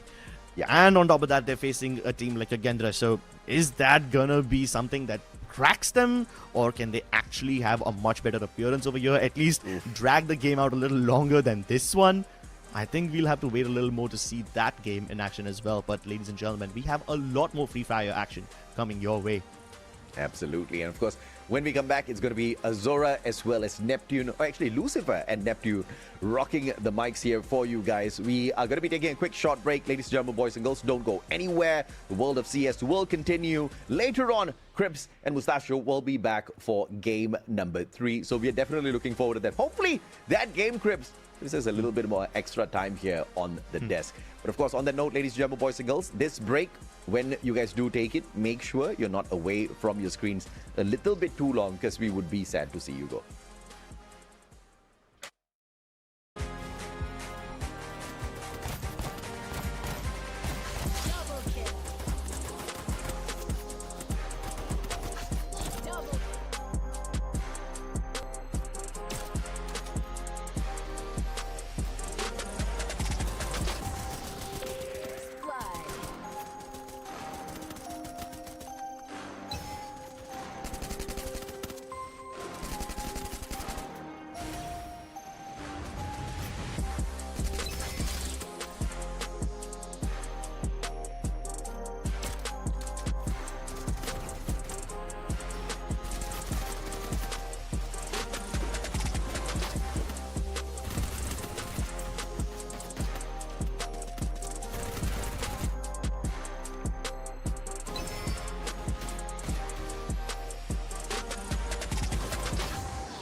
Ladies and gentlemen, welcome back to the show. This is a Free Fire Max Asia Invitational 2025 Clash Squad mode, and that was a quick game number 1. Game number 2, we will be introducing 2 more teams into the mix. I am Neptune the Gentleman Garcia, joined by the one and only Lucifer, and we will be your caster. So, how do you feel about that game number 1 and with us switching to game number 2? I think that was a very quick affair, Neptune, to be honest, and even Crips as well as Mustachio mentioned. It was not the day in the office that anybody would have wanted, but still, I think this is a kind of understanding that you know when you're in a 1v1 situation against the Southeast Asian teams. This is what we also saw when they started in the BR mode, but at least at that time, teams had a chance to kind of understand the lobby. But here, it being a single elimination bracket, not much to go with. I think that first game itself has now put us in a position where we kind of understand what Southeast Asian teams will do. Yeah, and for those of you who are just jumping in right now, hopefully you understand as well how the format is because we are going to show you in a bit the bracket that we have. So we started off our match number 1 with Team Falcons going against Revenant XSPARK, and now we are going into Bigatron going against a GB Esports, and the first row that you are, the first column rather, that you're seeing right now would be the first round for the team. So the format is coming from the Battle Royale main event, and they were ranked against each other, and day number 1 would just be the ones in orange, as you can see in the bracket right now. Yeah, Bigetron by Vitality with GB Esports. That's going to be an interesting, again, situation where we see a Southeast Asian team going all out. And I hope GB Esports are ready, because when we saw in the plains, they were ready. They were able to get their booyahs. But today, against a 1v1 battle could become difficult. And then we end up seeing Avida versus MAQNA Esports. And then we end up seeing 2 Indian teams against each other. So this now has a chance for both the Indian teams, at least one of them making it towards the second round of action that is going to be happening on day 3. And that's going to be tough right now, because I believe that they have history already on how they play. So that will be a little bit longer compared to what we expect, especially if different regions are coming up win this battle. But let's see. That might change in a bit, but right now we're going to see the match of what we will be expecting. So it's Bigatron by Vitality go against GB Esports, and you did point on a good point. In Battle Royale, GB Esports did grab their back-to-back booyahs. They showed in the spotlight when Bigatron also rocked it, but they were denying a lot of booyahs. But now, no more third party. It's team versus team, 4 versus 4. Here's one more thing, right? Bigetron by Vitality, they should have had their chance at the share of being the champions. They were so close, but ended up missing that opportunity. Now, this is another opportunity to become the champions in the Clash Squad, and I'm pretty sure Bigetron by Vitality do not want to miss. But here, they have to get the booyah. At least in those games of the BR, they could grab points because of eliminations, try to get closer to the champion rush and make through to a booyah, which did not happen. But here, they have to get the booyah to make a best of 3s 2-0 or 2-1 and move to the next bracket. Yeah, let's see on how that's going to happen right now. And we're going to see as well where the teams will be jumping in, or not jumping in, but they will be spawned in in these games. So, well, we're going to start it off with Nextera. Game number 2 would be in Bermuda. And if there'll be a game number 3, and I'm expecting there would be, it would be in Kalahari. So, Nextera, a little bit different, especially with my least favorite map, which is Grab Labs, but I'm seeing that a lot of teams out there are taking advantage of zero gravity as they jump. Yes. I think this is something that we were also seeing during FFMAI. Teams love jumping around Grab Lab, try to use it as cover sometimes, try to make sure that the opponent misses shot, because at other times, right, we see players with their snipers ready and they wait for the right opportunity. But in Grab Labs, barely you see people stationary. But we'll see how this kind of unfolds. But there is one thing even Mustachio and Crips were mentioning, right? Now, the Indian teams did not have much in terms of lobby time to play here in the Clash Squad against the Southeast Asian teams. This is in Asia Invitational they're doing. However, Nepal could have a better opportunity. But again, a 1v1, I hope they're ready for it. Yeah, I mean, we're talking about Nepal. I mean, even in Battle Royale, we've seen how they perform, and it's just surprising. A lot of fans out there, a lot of viewers out there, especially those commenting on my content, that they want the esports in Nepal. And there's a chance that they have, and they are showing up. So I really love what they are giving to the table right now. So hopefully GB Esports will also show up not only in Battle Royale, but also in Clash War. Because if they spend so much time in studying their opponents, and well, Team Falcons over one, there's so many highlights. AJ did point it out that there's plenty of things that you can learn from Team Falcons. Use it against them or use it for yourself, then that's one thing that you can start off. For Bigatron, it seems like in the Southeast Asia, they are not showing that much. So this is a chance for them to really bring on the numbers, but it would depend if GB Esports will slow down.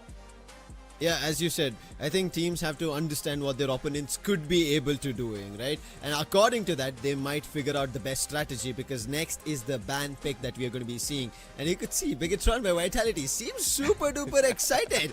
They're stretching, and I think this is what they wanted. They're waiting for this.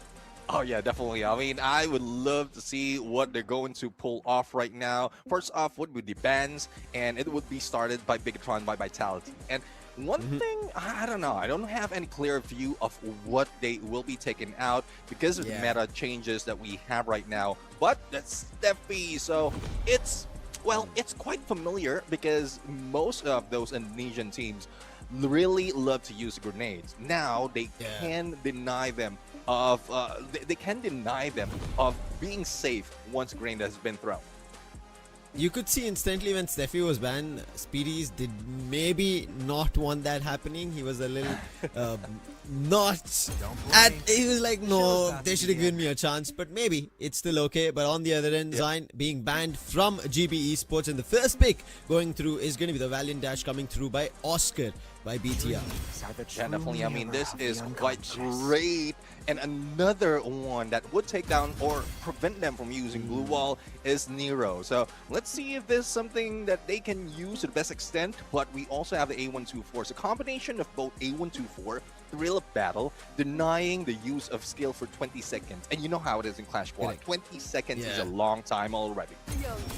Too much. And now, on top of this, they bring in another rush with Tatsuya and then Koda, making sure nobody is gonna be hiding. They want all information and speed for the team, and this is wise choice coming through. It seems like BTR's picks are favoring speed rather than information or bait. Let's see if there's something that they will be able to get away from, because you have speed, you have information, but on the other side it's more of the skills as well as the denial that's being used. But the Santino pick is good for reposition, so hopefully they can use it to probably get away from that Aurora Vision and then that Cassie connection. But I'm not quite sure as to who would be connected to that basic therapy. Would it be the Nero user or the A124? Because both is it's viable for the frontliner. Yeah. I think it should be the A124. Maybe Yakuza is going to be holding back, waiting for his teammates and helping them out with the Nero that he has. Let's see what the last pick coming in from Sabang is going to be. Now, we've already seen aggression. I think they would want to continue it, and they do it. With the Iris coming through, making sure the wall brawl is going to help them in advantage. And also, once they know the player's position through the glue wall, they're going to try and get them down and get the confirmation. And with that, we move to the lock and swap phase, where teams can switch around of what they would need, or if this is the final picks, we lock it, load it, and move into the first game of Nextera. Yeah, well, let's see though on how they're going to pull it off. I was expecting that Keong and Keong and Koja locked it in or swapped, but that's not so much of a change because both of them are rusher. So it's really good at Koja would be the ones using that Coda. This match, that's rhyme, so I don't know if that is something to do with it, but I'm I love to see more of what they can bring to the table when they use that skill. But right now, I'm much interested on how GB Esports is going to pull this off.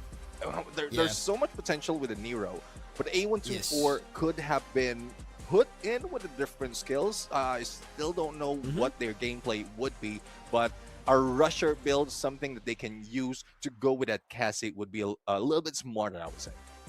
Yeah, I could clearly see where you wanted the GB Esports lineup coming through. You wanted them to have the rushers as Oscar or Tatsuya, one of them at least, to work with the A124 that they have the thrill of battle, and along with that, yes, the electrotherapy, but they don't have anything of it. It's an oddity of their picks coming through with Santino as well as A124, and them mixing it with Nero as well. Now, how it works out, let's hope they've planned it through, because just as of now, right, we even saw how the previous game ended up happening. They kind of fell for a couple of picks that maybe Falcons thought it was going to be working for them, and Revenant XSPARK ended up picking them out. But for now, at least because this is the first game, it's kind of a clean shit, right? Both the teams kind of have no idea about how these guys are going to play against each other in Clash Squad.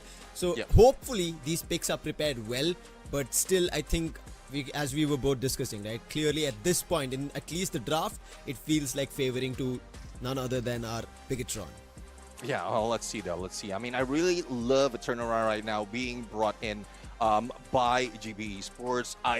Nothing like no shade for Bigatron by Vitality. Yeah. I've seen them before. I love their gameplay. I love their evolution, especially with their coach as well.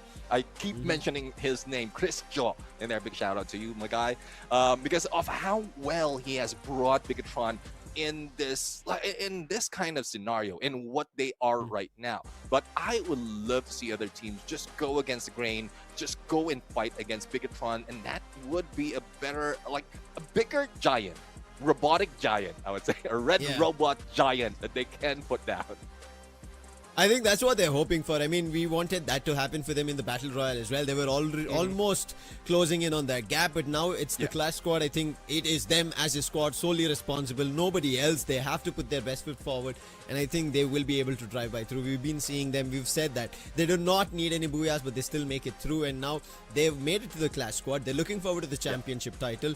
One already going in the favor of Avida. Imagine Falcons, none of them getting this, right? Not Bigatron. A lot of these teams is what we speculated, but a team from the plains was able to get the championship for Battle Royale during our previous week. So this week again stands to be a testament of which team is going to pick it out.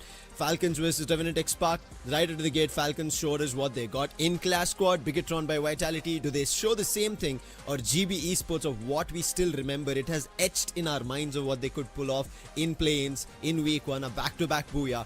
But it's not going to be that easy today, because as you said, this is Clash Squad. They have multiple rounds that they have to play in a game, and then they'll have an idea whether they're going to get the booyah or not.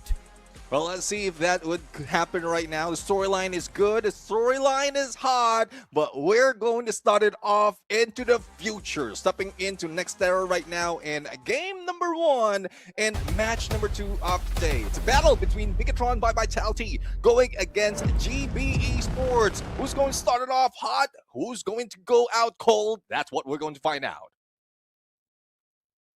First round. Let's see what they'll be able to do. Starting things off at Grav Labs. This is where we always talk about it. It's fun to watch and witness this action coming through. It seems to be a little bit of a split approach coming in from Bigatron. They send players in all directions, making sure they have a lot more control at Grav Lab. But GB Esports, they're rather together, sticking on. Yeah. Nice shot from Sibang. I mean, at this point, sticking together is smart, because none of Bigatron by Vitality has any of those grenades yet, unless they go into that airdrop. So we'll have to find out on how well they can play this, but this is a smart move from GB Esports right now, sticking together. Dix, a little bit too close though, but Sibank will need to give a little bit more backup because Blue's closing in. You can see how well Bigatron have placed their players, right? Koja on one end, Diggs making sure they do not come closer, and as you mentioned, the play zone is closing in. It seems like GB Esports, they're the one in trouble, and there it is. It starts from Koja, finds the first knock. Yakuza and Dell, I don't think they'll be able to do much.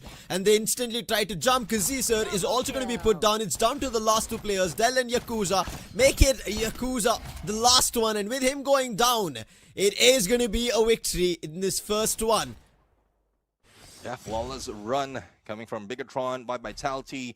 Those shotguns, those shorties being used to best advantage. And that's one reason as well why Bigatron is getting close against JB Esports, because they don't have that much range in terms of weapon. But we'll see, though, if there's a chance that I would say GB will be able to pull it off, because judging from the weapons that they will be using right now, this I use a lot, especially when lose out that pistol round. You go with a pistol, which is the M1917.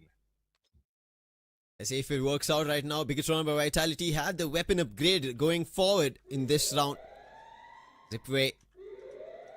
This time a little separated, at least Speedies. They've kept him in a distance, making sure at least he gives information. Previously, all of them were stuck together. See if they can stick together for long. There goes the grenade from Koja, taking down Dell.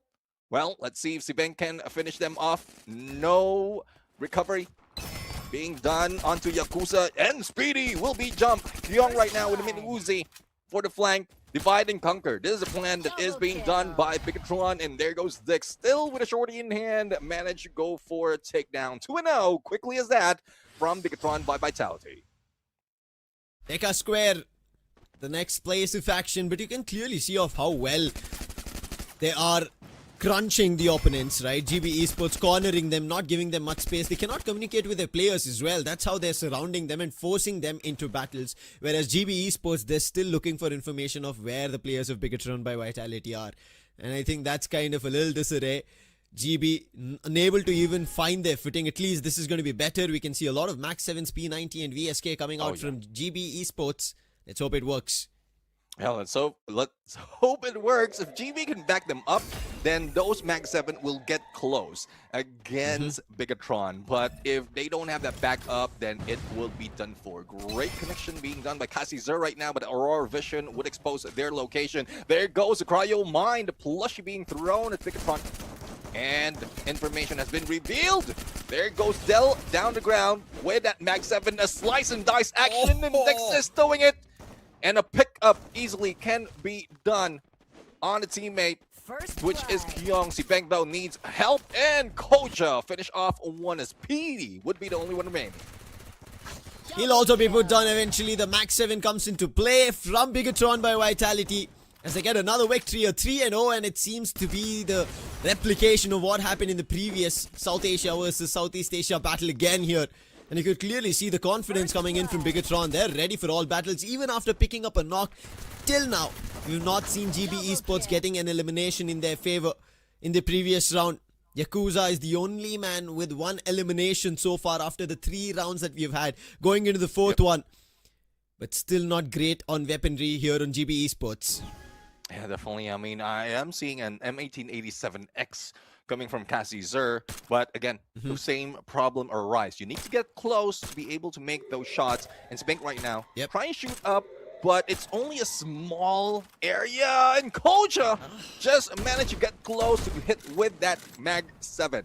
Dix, on the other hand, going in on the other side. Let's see if he'll be able to go in for the flank. And as you can see, the pressure is being brought from both corners, from both sides, pushing GB in the corner. Bigatron by Vitality looking for another, and that's what they do. Kyung goes all in against the opponent. Picks up all the eliminations in his team's favor. Let's take a quick replay. It started with Koja finding the player on Santino, and then on the outer end, Kyung making sure none of the players from GB Esports even gets a chance to stand. Kind of using his teammate in a bait and switch position, and that gives 4-0. Moving into the 5th round, if BTR close it here, they get to match point right now in the first game. Yeah, definitely. I mean, it is getting close right now, but I love that BTR is still keeping the distance. I guess with the skills that they have right now, despite of the rush build with that Kyung and Dix combination, they still have that opportunity from long range. And the 1-to-1 split still being done by BTR right now gives no space to breathe for GB Esports. They're trying their best here. Neptune get some space. Finally, Nero in action. I think that's something that we've been missing. But look at Bigatron running right through the opponents. They don't care about the Nero plushie at all. And they run right through eliminations. And that is the 5th point for Bigatron by Vitality. It is so quick right now that it looks like they've gotten into their minds. Definitely. I mean, it's very difficult right now. See, what a shot in there.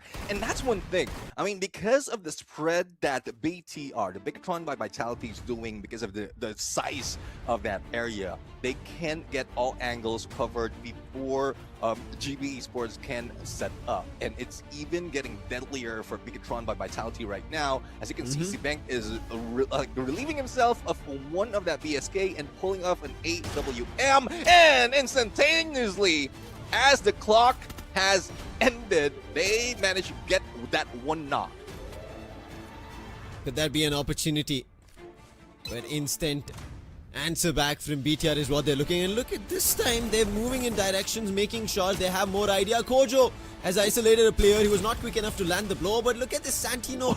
Mannequins are so close. Somehow he makes the fake happen, but the players are falling. And there it is, the last one. And that is 6-0 by Bigatron by Vitality. And the Booyah being secured. That's 1-0 in this series. Yeah, definitely. I mean, 1-0 in the series, 6-0 in the match, and in the game. And I'm really hoping that GB would put up a little bit of a fight. We've seen those gameplays. I mean, isolated gameplays, but it is, as a team, it seems like BTR just understand how everyone, each other works, as well as their opponents, because the 1-2-1 split has happened so many times, and they were not caught by any of the players from GB Esports. They could have go for isolation, but just to take down at least one of the players, and then they go for the roam. But unfortunately, that CPEC sniper, that would be like very deadly in most cases. It was.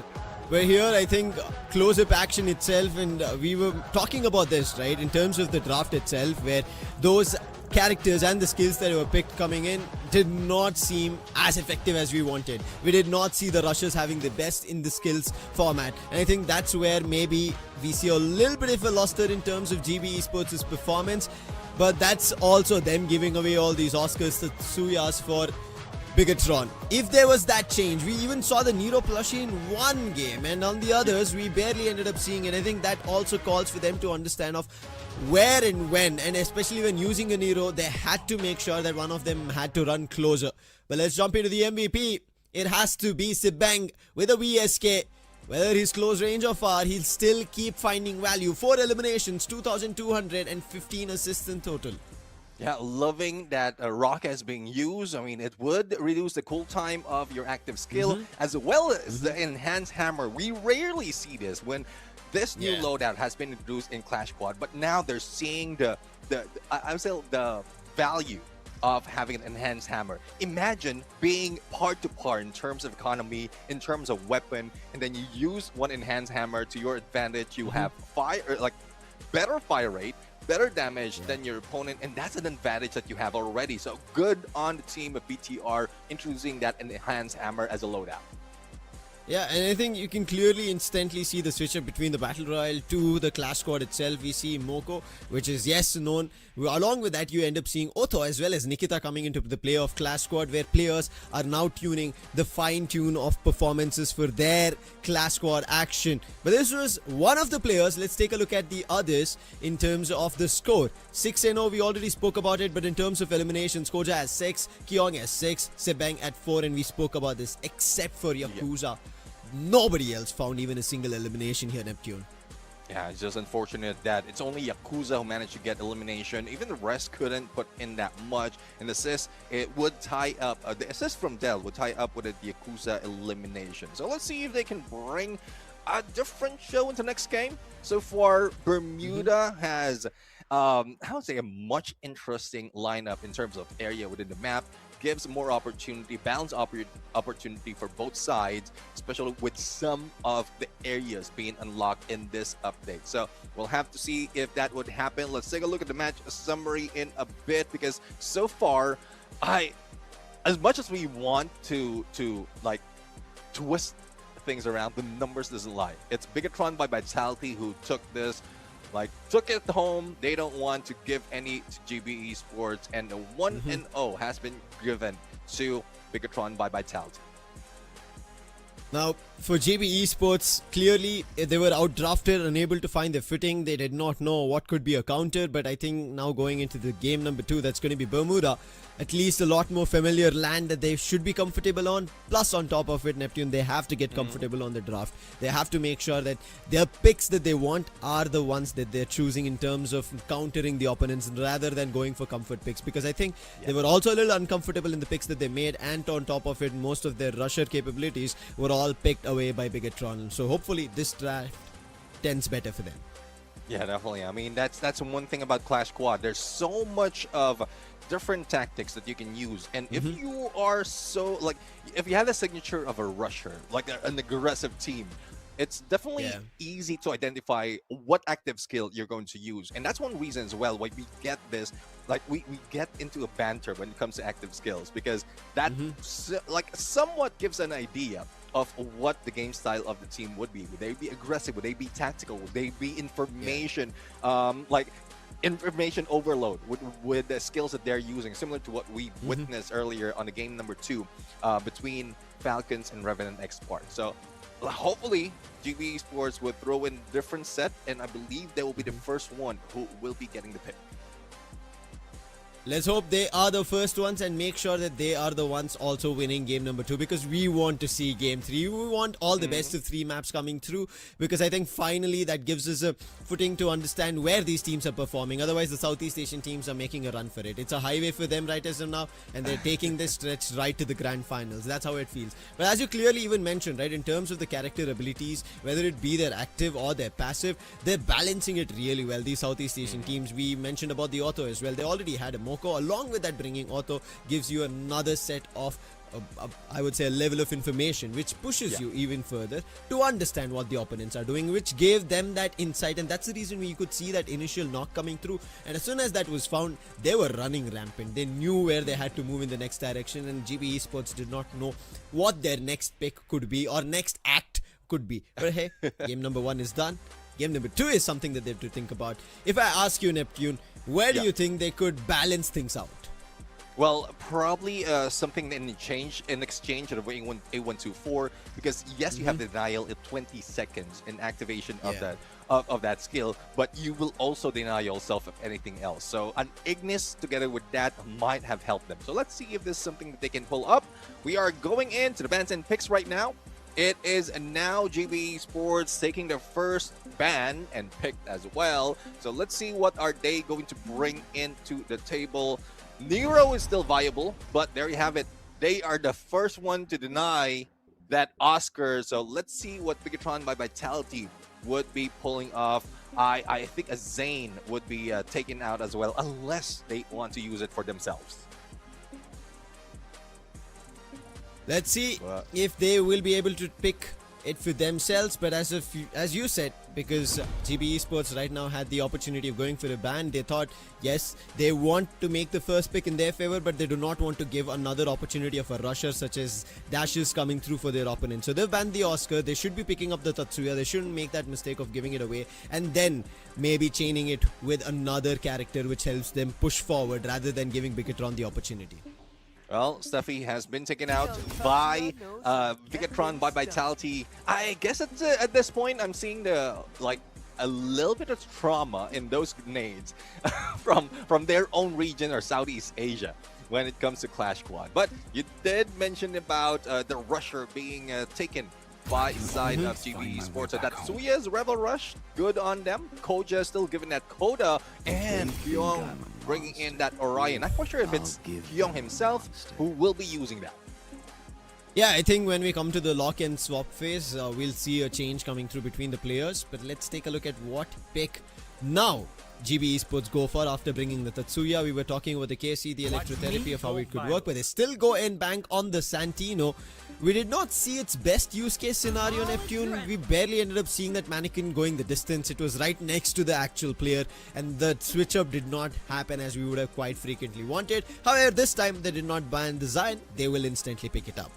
Yeah, I mean, Zane really brings in a lot in terms of how tough you would be in a battle. The Extreme Encounter gives you instant 50 temporary shield within the 12 seconds. So it's really tough right now in the front line here. Plus a rusher on them. It would be difficult to break through unless you get that information. And speaking of information, you have Clue as well as Sibink with that Iris on them. You don't even need to take a hit on the opponent. Just the glue wall and you get information right in the back. Much needed. They have now information and now also a little tankability. Plus on top of that, they have the Coda. On the other end, we can still GB Esports finding the best tune, but at least this time we can see that aggression, right, where they can go and pick up a forefront battle. And the last one, Ignis, I think this time they want to make sure that even though Bigatron by Vitality are going to try and get closer, they want to make sure while they're walking through it, it should be a wall of flames, not the glue walls that they're trying to burst. Yeah, definitely. And the one thing about the Ignis that probably not a lot has known, if you if you match it with a Moko and it runs through the opponent, and it does run a long way. So you will get information instantly where the opponents are, together with blocking where you will be going. So that's why the Ignis is very mostly used in Clash Squad right now. So hopefully the timing would be best for them. With that Zane and Tetsuya on the rush together with the Yakuza's Ignis, this would be something else in terms of the skills that they're using. Let's see if these skills that GB Esports have picked up this time work in their favor. They have that Tetsuya. They finished their lock as well. As you can see, Kazi Sir, he's gone in with the Tetsuya. Zion again on that Del, and we saw Del wanted to play a little aggressive, but he did not, and ended up with Yakuza trying to help him out. But this time, Speedsy as well, he's picked up the Santino. Let's hope it works out even better. Yakuza with the Ignis, but on the other end, Orion, as you rightly mentioned at the very start, it should be going to the other person. It goes to Diggs. He's picking up that Orion, making sure that Crimson Crush, when he's ready and up close for the opponent, takes life from them and make sure he's the one surviving the battle. And right as now, Bigatron by Vitality as well as GB Esports are set with their picks for game number 2. Who do you think Neptune has this?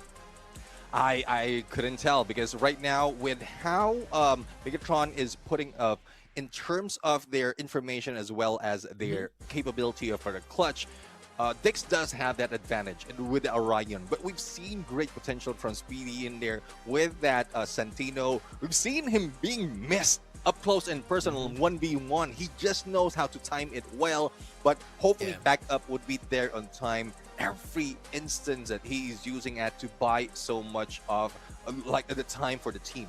But again, it's more of the position that Bigatron will that GB Esports needs to break before they go for the rush. They don't need to slow down because they are built for it, especially with the active skill that they have right now. Yeah, I hands down agree with you. I think GB Esports, they do not need to slow down. They just need to break Bigatron by Vitality in terms of their approach, in terms of them planning a strategy. Make sure they get separated, because Bigatron by Vitality, they themselves playing in a little bit of a separate positions. You could see them being isolated. All you have to do is make sure that channel is completely cut. And if that works out, GB Esports might just pull up their socks, push it into game 3. It could work out. But hey, Bigatron by Vitality, we've seen them in all the fights that they have been dealt with, even in the Battle Royale, and they were ready for all of it. And now moving into the Clash Squad, we already saw game number 1. And I think that's what they will try to replicate, even though there's a switch up in terms of their active skills that they picked up. But I still like that they've now gone in for Orion coming through, which gives them that a lot more approach. We can be forefront and as well deny the damage happening as soon as the Crimson is activated. Yeah, definitely. I mean, looking at how Bigatron by Vitality have their active skill set up, plus the position that they had earlier, it still is viable. You have that Iris in the back end, or at least either side of a 1-2-1 split.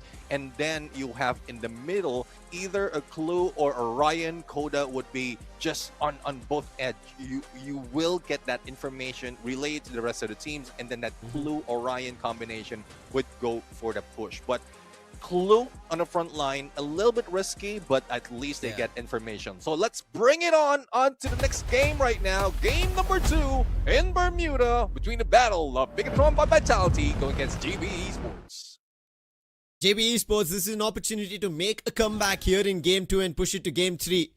First round underway, and we have to see if GB Esports, with their picks that they've gotten, make it happen in their favor. Rush, and it seems like they are moving towards the isolated player, but the skills have been seen and spotted. See, there goes Koja right now. G18, one of my favorite pistol. And Yakuza has been taken down from the hands of Kyong. And you can see right now in the pistol round, this is one key factor for Bigatron by Vitality. They stick together, especially in front line with 3, just focusing on 1. And that M500 from C-Bank is just putting so much of chip damage that they couldn't even know where to go. So hopefully, after pistol round, GB Esports can find momentum, but there's not so much they can bring in other than at least one of their players with that Kingfisher. Let's hope they do something different. But as you mentioned, one weapon here from Sibang. maybe help out, but on the other end, Yakuza wielding the same. They go in force right as of now. No eliminations yet on card.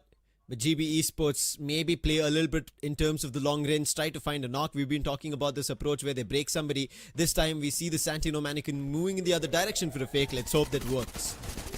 Let's see, they will be able to spot on that shape splitter. And so far, it's a little bit standstill right now. There goes Aurora Vision, but Dell doing quite well with that Ignis. But Flame Mirage doesn't do that much in terms of damage. And still, GB Esports the ones going down. Yakuza being brought down with that side. It's now left to Speedy right now on a 1v4. Nowhere to go, Deagle in hand, and the team's rushing in.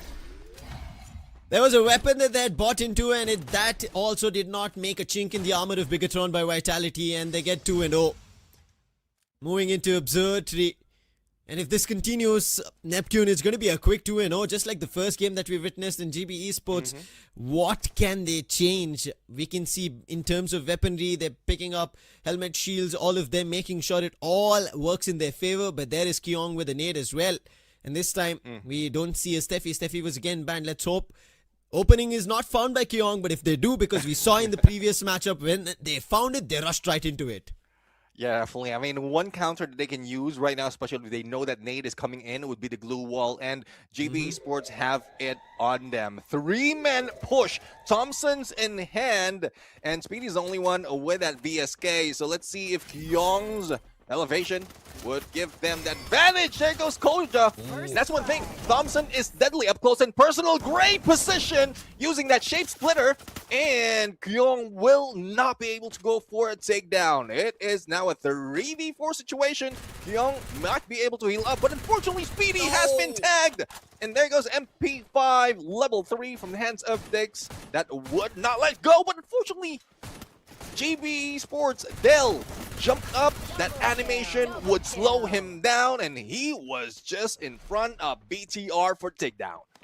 As soon as they found the player at a distance, Neptune, they knew now they've picked up the player, it's our opportunity. You can see the confidence. They were ready to take a one-on-one battle right in front, jumping down where the player's position were known, and instantly Bigatron by Vitality turned the cards, and it's a 3-0. And now GB Esports, in a game where they found an opening, lost their footing, and going into round number 4, it feels even more dicier. Again, VSK on the hands of Speedsy. Let's hope Speedies is going to be able to find another opportunity and opening like they did in the previous game or the previous round.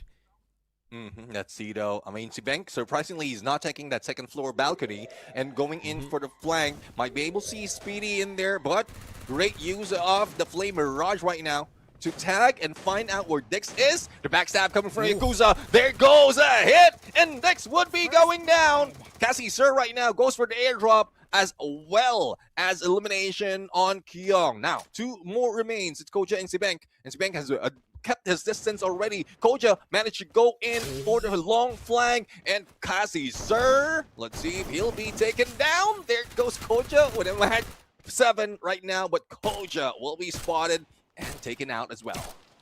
The bang, the last one standing. He knows the player's position, trying to tag them, grab the eliminations, grabs one. Can he deal with this 1v2 battle? Dell and Yakuza, and it's going to be Dell with a Thompson.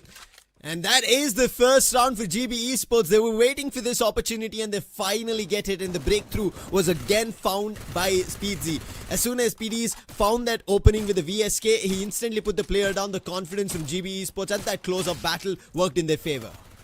Yeah, I mean, I love the use of that Flame Mirage right there coming from Yakuza, especially as they got into that corner. They stuck together. The information that has been relayed onto GB Esports just like stopped Bigatron, or the middle part of that map from Bigatron. So let's see a bigger area of the map right now. Probably an opening for Sibank.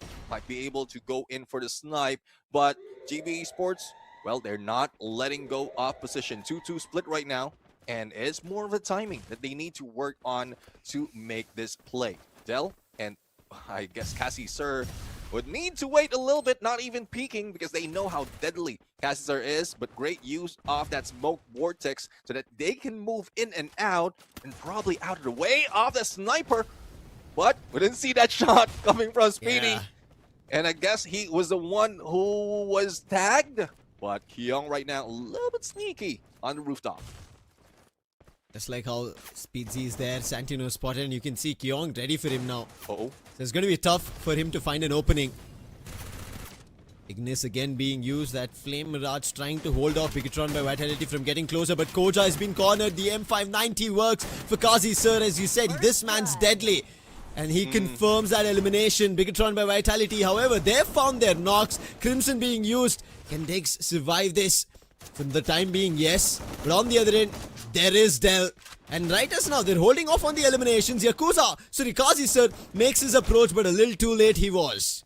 Oh, unfortunate that one player from Bigatron was not picked up in time, but doesn't matter. GB Esports only have one left, and it's 4-1 the scoreline right now on that game number 5, or round number 5 rather. And this is a situation wherein GB Esports, they use that team booster, and unfortunate for Koja, he was not picked up. He was probably yelling, "Help me!" Or that was the Yakuza. No, that was not from BTR. That was both from GB Esports. They had already lost one player, and the other two were from GB Esports. Kazi Sir and maybe Del, if they had a little earlier in terms of fighting for a battle, they gotten closer, it could have worked in their favor, but it did not. Moving into round number 6, this is for 0.5 if Bigatron win this. Right now playing a defensive approach is GB Esports, but close up again with the Thompson Koja. He finds it! And if this opening is found, then Bigatron go all in. I really love the use of that Kelly right now. I mean, if they will be spotted into a cover, then at least they can move a little bit faster. But Koja right now, Mag 7 domination. The rest of the teams are just pushing GB Esports in the corner. And Speedy couldn't be that Speedy anymore. And Koja ends it. Match point for a team of Bigatron by Vitality. GB Esports might end up in the same scenario that we've seen from Revenant XSPARK. 0.5 has already been reached here, and if this continues, as you said, yes, we might end up at the same spot and the same scoreline as well. Hopefully not the last round here in game number 2 here. Match point already here for Bigatron by Vitality. If they close this, they win the series, not just this map. They'll not be pushing it to the last one. That's Kalahari. A lot to be worried here for GB Esports. And GB Esports, it's elimination online for them. Thompson, VSK, M590. Let's see if all of this work out. They have to make sure the utils also play into action. Ooh. But no! Sibang finds the opening on Kazi Sir. The deadly man is dead now. Yeah, I mean, that's one thing that you should expect in a sniper. He will be moving against the team and get for that flank. Koja right now finishing them off with that Thompson. And Speedy, the only one remaining, and this will be it. There goes Speedy on the rush against Sibank. He was just a distraction. And Bigatron by Vitality ends it with 6-1, 2-0 in the series. Bigatron by Vitality still flying high, and this time they grab the booyah right at the beginning here in the class squad itself. Yes, Kyung and Sibang, they're too excited. They're very happy about this. They want to move forward. And also flexing his jawline over there, Kyung. Sharp as their skills were, indeed, Neptune. Yeah, the jawline is sharp. Let's see if that's something that he'll be able to flex even more in the future, because they will be moving up into the next game. But so far, it is Bigatron by Vitality showing us that they have what it takes to show up, similar to what we've seen Team Falcons do. But unfortunate for GB Esports, they won't be moving further into the bracket. But I'm seeing great fights, but there's only a few players from those engagement that really showed up into the battle, and hopefully we see more of that from GB Esports. But let's see who has brought BTR into this win. Then the MVP will be shown in a bit. Booyah! As soon as they've gotten, and I think just like we saw Sebeng, I think it should be him. We saw him at the distance finding value, And there it is. It is going to be Sibang itself. Same in terms of the picks. We end up seeing the Iris, making sure nobody is going to be hiding from damage with that Iris, which is already there, because glue walls are nothing to be worried about. As you already mentioned about Rocky being there, your active skill is going to come back faster. But look at the amount of damage. He had 15 assists in the previous game, Neptune. Now he's pushed it up to 18. Definitely. I mean, how he takes those shots was phenomenal. He's not even moving that much. But I guess in this FFMAI, like, Ricky Martin is making a comeback. Earlier, like in Battle Royale, I did the Live in La Vida Booyah, but now we have Sibank, who is going to rock in BTR side. Not quite sure if you get the reference, but if you don't, Google it up. Wait for 5 minutes and you will get that joke. But let's take a look at the scoreboard right now. No difference from what we've seen earlier. 6-1 in the scoreline. And, well, elimination-wise, it was a lot from BTR. But we did see a great fight from GB Esports compared to game number 1. Yeah, I think big time turnaround. We were talking about it in terms of their picks as well. The characters that they had worked in their favor. The one game also that they pulled off, it was them getting up that first elimination and instantly turning up the heat against Bigatron by Vitality, and we spoke about this. You have to break those chains that Bigatron by Vitality have in terms of communication. If you do that, it's going to work for you, and that's the reason they were able to pull one round. Maybe two also was written in their name, where they had surrounded Diggs with that Ignis coming through, the one round that they pulled off. The immediate next as well, they made sure they found that opening elimination, but they gave a little space where Speedsy, he was found, and as soon as he was down, Bigatron knew what they were doing. They got that immediate round without even blinking or batting an eye. Exactly. I mean, it's really tough right now, but that's how it is. Southeast Asia has had so much of matches, not only in Battle Royale, but also in Clash Squad, and this is what happened when they meet up with South Asia. But again, you don't, like in these matches, you don't really take an L. You get an L in a different approach. It is learning, not really a loss. So hopefully GB Esports and the rest, like Revenant and XSPARK, who took an L earlier, also learn from what Bigatron has brought into the table. So next time that they will be jumping in the Clash Squad, they would know how the Southeast Asian has worked. But similar scoreline from what we've seen in that Falcon Revenant and XSPARK, 6-0 and 6-1 with a 2-0 on the series. Yeah, and on top of it, I think, as you rightfully mentioned, right, learning plus as well, they get a part and parcel of the prize money that they'll be walking out. So there's going to be benefits that they are making through just because they made it to the top 16. And that's what we are talking about. It is experience, on top of it learning, but also understanding these Southeast Asian lobbies. Yes, the next time that they come towards these tournaments, we are going to be seeing them rising up the ranks. That's what we want to see. That's what we end up seeing all the teams now getting closer to, because that's what happened in the Battle Royale as well, Neptune. A lot of teams that were fighting, we ended up wondering where they would go further, but eventually now they've understood the lobby, they've gotten their booyahs as well during the Battle Royale, and I think once teams get an idea about how they could play around, they should be able to get their booyahs as well and maybe make it towards the grand finals. Yeah, definitely. I mean, there's a lot of storyline that can be built right now. It's just unfortunate that the games itself is ending up a little bit faster. And speaking of faster, that is a quick match number 2 right now, but don't fret, because there's a couple more matches that we have. Because from what we've seen in the brackets that we had earlier, we have 4 matches set up for today. And that might be for Bigatron and GB Esports, but the next match would, I would think it would be much interesting, because Avida XKDC going against MAQNA Esports Club. So they're not far away from each other. Both are coming from the same region, and hopefully both can bring up a fight compared to, no offense guys, compared to what we've seen in the first 2 matches.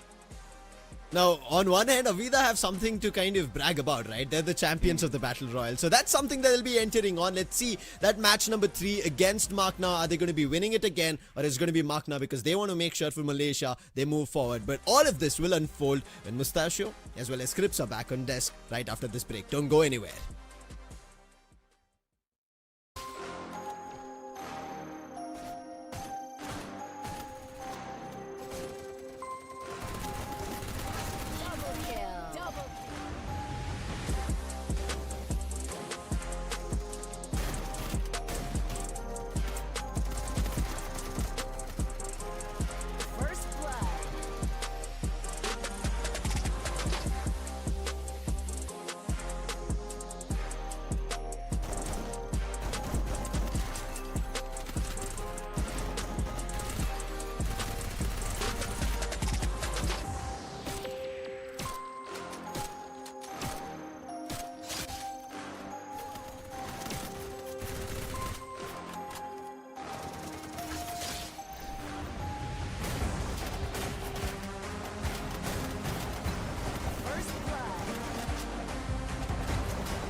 All right, ladies and gentlemen, welcome back after a short little break. We are back once again after looking at all of those games. AJ, I personally feel that today is all about O's and O's, man. That's it.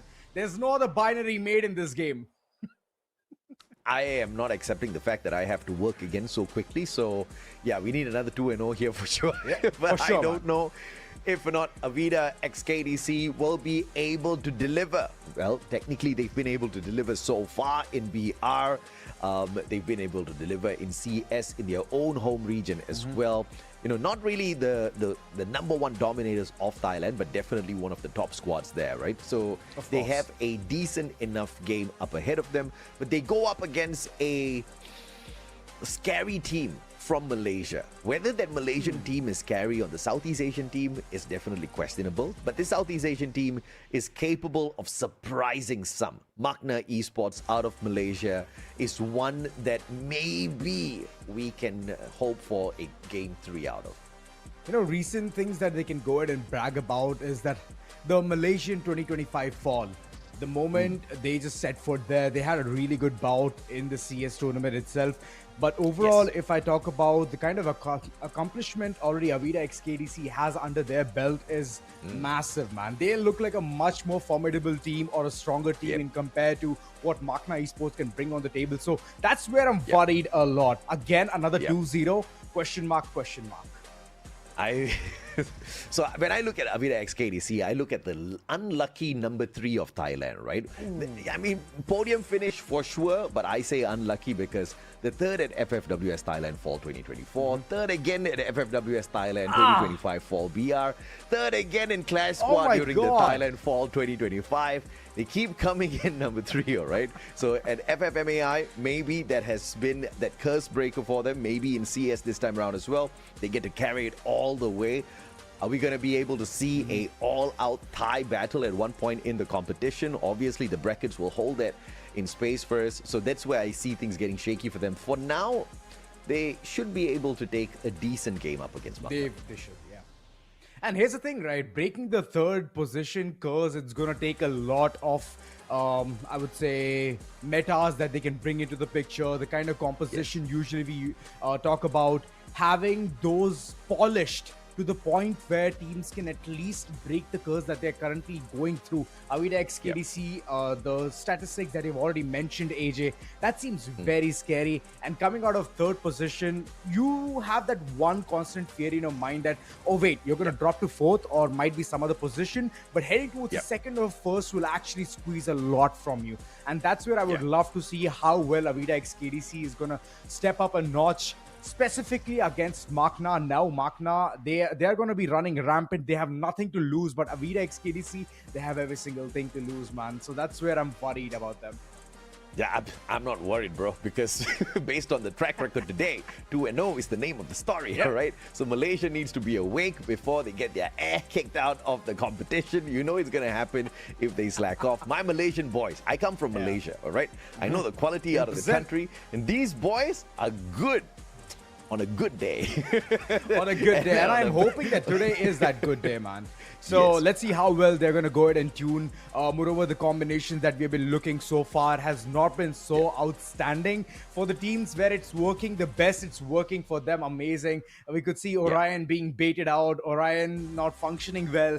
And always have had this one concept in mind that in CS mode, if you have Orion, you can easily tank all of those bullets, become into a curveball, and then come around, get all of those opponents, whoever are trying to shoot at you. Alongside, you need a team support as well.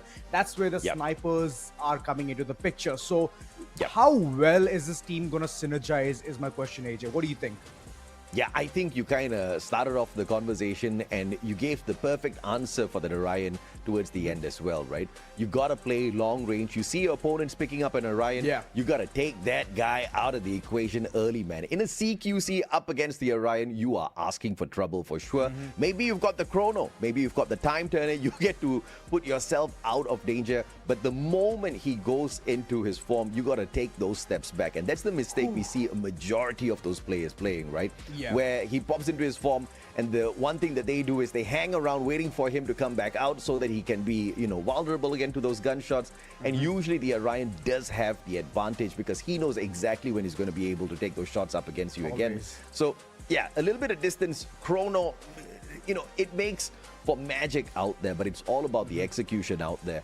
And usually those Orion players, they are pretty smart when it comes to those events, right? So that's going to be, key to this matchup between Makna as well as Avida XKDC. But Avida XKDC, we've kind of seen their run in the Thai league already. They're fairly good at when it comes to the drafts, and they're quite flexible when it comes to those active skills as well.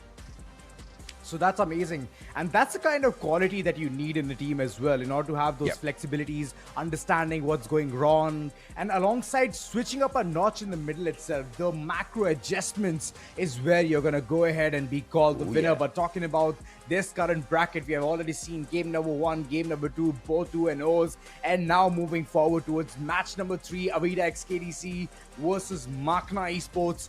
This is going to be super, super crucial for Makna, specifically after how BR has ended for them. They would for sure need those dollars in their pocket, man. Yeah, no doubt at all.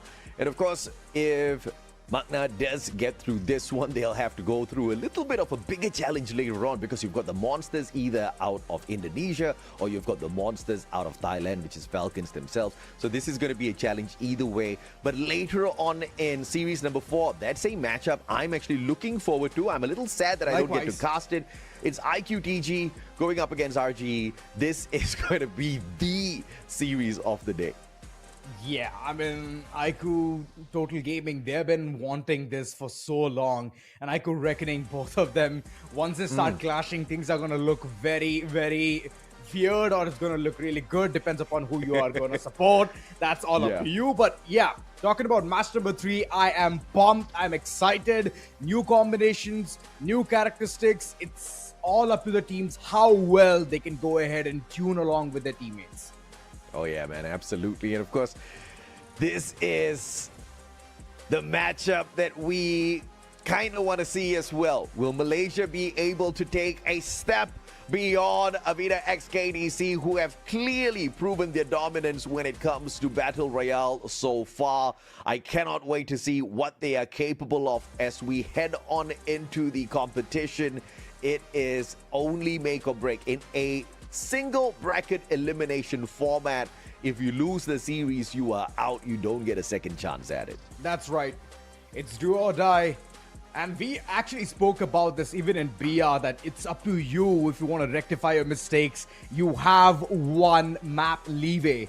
Once that is gone, there's nothing there to even go ahead and support you. 2-0 is the worst nightmare for any team who's at the losing end. But at the winning end, the streak looks absolutely amazing. But so far, none of these teams, none of these matches have gone the distance. No third mapper whatsoever. So this time, I believe either it's going to be a very nice competition between Makna and Avida XKDC. That's what I'm hoping for. Or, well, again, the contrary of it, 2-0. Let's see if or not a 2-0 or a 2-1 is awaiting us in the upcoming series. Avida XKDC from Thailand takes on MAQNA Esports Club out of Malaysia. The Malaysians have not been able to climb up the Battle Royale leaderboard as efficiently as their Thai opponents here. Avida XKDC, not only did they manage to get into the grand finals, they managed to run away with $10,000. Already a champion in Battle Royale, now looking to become champion in Clash Squad as well. Is it going to be a 2-time? That's a question that you will soon get the answer to. Makna, this is all you. Game number 1 has to be in Kalahari, and this is one of those places where it's either going to head towards Santa Catrina or it's going to head towards the maze section. In either which case, it's up to you how well you're going to be performing. You need that Fantastic Four. If you don't have that Fantastic Four, AJ, then I know that any of these teams are going to be in trouble, man. You need to get them together. It needs to be like the perfect Avengers movie, right? The moment you say Avengers assemble and all 4 of them are just pouncing right at and just getting one or the other opponents. So the mankind advantage as well is going to matter a lot in the overall situation. But like every single good Avenger movie, before the Avengers assemble, they get their butts whooped clean first. Yeah. Right? Only when the hero is down can they rise up again. And I think taking an L in the competition at this stage is not gonna be something that I'm gonna cry about, because this is the start of a very long journey ahead of us in Free Fire Max. So I'm looking forward to it. I'm looking to the rise of these squads in the future. How they are right now, we accept them as they are, right? How badly the beating is going to be, we'll have to see, all right? If you can save yourself from a good beating, that's what it's all about. How you do it, do you play on the meta? Do you get your drafts right? Because in Clash Squad, we get to see this one played out in detail. Yeah, some of the active skills are not really used in Battle Royale. Some of the Battle Royale skills are not used here, but you get to see a little bit of brilliance in the drafts in itself. Of course, and now moving forward towards the ban and the pick slot. Oh, this is going to be super interesting. Let's see what the teams are going to pick first or ban first. Who's going to ban? Oh, all right. Oscar being banned instantly. So the glue walls are going to stay for a longer time. Not like the moment you're going to land it on the ground, Oscar is going to come dashing his way forward and saying that, you know what? Bon voyage. Bon voyage indeed. And no valiant dashes, no disabling of anything, thrill of no battle. Chrono to stop the Makna players from getting those tags. Avida X KDC looking to play potentially defensive or aggressive. Either way you take this Chrono, you know you're going to be smiling. Makna Esports understanding the essential need of extra HP out there on the battlefield. So you're going to have the extra charge up through the Cassie. Cassie. There you go, get Boo, bring in Steffi as well. The Graffiti's blessing is going to help a lot. But you barely get nades, you barely get anything in the game. Specifically when I talk about CS mode, you can get what? Top to top 4 grenades. Each one of them is just going ahead and buying it off from the entire arsenal. So I would say it's like a spot where it's a luxury. Once you head towards the third or the fourth round, that's where you're going to see those nades popping in from the corners. So that's, I believe, could have been another pick coming in from Makna, but it's all right. Steffi coming to the picture is going to help a lot. Ignis can be a really good pick, and that's where Raymil is going to go in for. What kind of a dirty play is this from Avida X KDC? They stole away the Coda and Clue. Just a big brain play. That's just super mean, man. You're going to allow Makna Esports to run around out there blind. And, you know, the perfect counter for this is Makna Esports is going to be trying to play the distance up against Avida X KDC. This Iris is going to come in absolute clutch for them as they try to play that ranged engagement. And like you say, that Orion. And that counter for Orion was already picked even before that Orion was brought into play here. So I think Makna Esports has got some sort of a advantage out here. It's all about the execution now. Oh, see, one side it's way too aggressive, the other side it's way too passive aggressive. So I don't know how well Makna is going to go ahead and match up to the level of Avida X KDC, but looking at the way that you've already spotted Clue and Coda, it just makes more sense that Avida X KDC is going to be out in the open trying to hunt all of the members of Makna Esports, blinding them from information, taking them down, just running rampant. And I just feel, I have a very strong feeling that the first game, which is going to be in Kalahari, will be a sweep. Why would you say such thing, Azora? I'm expecting this one to go I'm jinxing a little bit. Come on, AJ. You're jinxing it. Okay. All right. I hope it's not a sweep. I hope it gives me a little... I mean, I need to earn my living, all right? I'm out here. I need to show that I can at least cast some games. Like, if they keep ending the day early, how am I supposed to prove I can do the job? I mean, you're on the desk the second time, so you tell me, AJ. So we got to figure this out as we go, man. Ignis, Iris, Cassie, Steffi. I'm liking this setup coming out of Makna Esports. You gotta love it. I think a little bit of viability here. Very dangerous if they get into the CQCs, if they allow Avida X KDC to run at them, which obviously looks like it's going to be the case here for Avida X KDC. This is going to be a lot of problem, right? So a lot of distance, try to keep it that way. I don't know how they're going to be able to achieve this, but if they pull it off, I think Malaysia has a good chance in this first game. Of course. So let's see how well they can go ahead and play to the advantage of whichever characters they have chosen already. So that's one of the things that most of the teams are not able to do, AJ. They choose characters, they choose such good characters nonetheless, and have a such good meta, but unfortunately, they're not standing tall to the entire meta. If they're going passive-aggressive, it's either they're just heading down straight and trying to take the fight, win in Lily, or it's just they're playing way too passive, and that's now not how you play a CS mode. You give more room, you give more map room towards the teams to go ahead and inch closer, then you're just taking away your chance to win that particular round. And every single round is super important because you get those dollars in your pocket. And once you get those, you get weapons, you can upgrade them to level 3, and then you know the fire rate, specifically an MP5, it just goes brr. It definitely goes, but you know, I used to be very critical, very critical initially of CS, okay? And then I fell in love with CS. I started playing CS and I got my butt whooped so badly out there, Zora. It was bad, okay? It was very bad. Every time I tried something beautiful, I'll watch all these games. I'll cast all these games. I'll see the beauty that they do, and I'll try to replicate it in my game, and I will get my butt whooped clean. And that's given me a lot of respect for these pro players, okay? I don't know how they work this magic out there, you know, but I do understand, even if you play on the meta, there's something called mechanical capability, you know. I'm growing slightly older. These kids, well, man, I don't know how their fingers work. Like my thumb, I can't crack my thumb by pressing here. You know, it hurts. I'm at that age now. Oh my God. The movements are crazy, man. I mean, some of these, you know, 180 shots are insane.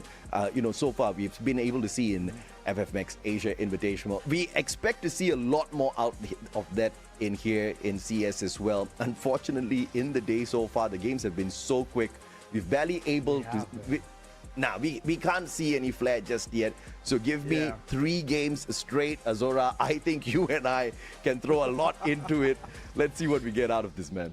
Well, now let's directly head towards Kalahari as things are going to get even more heated up.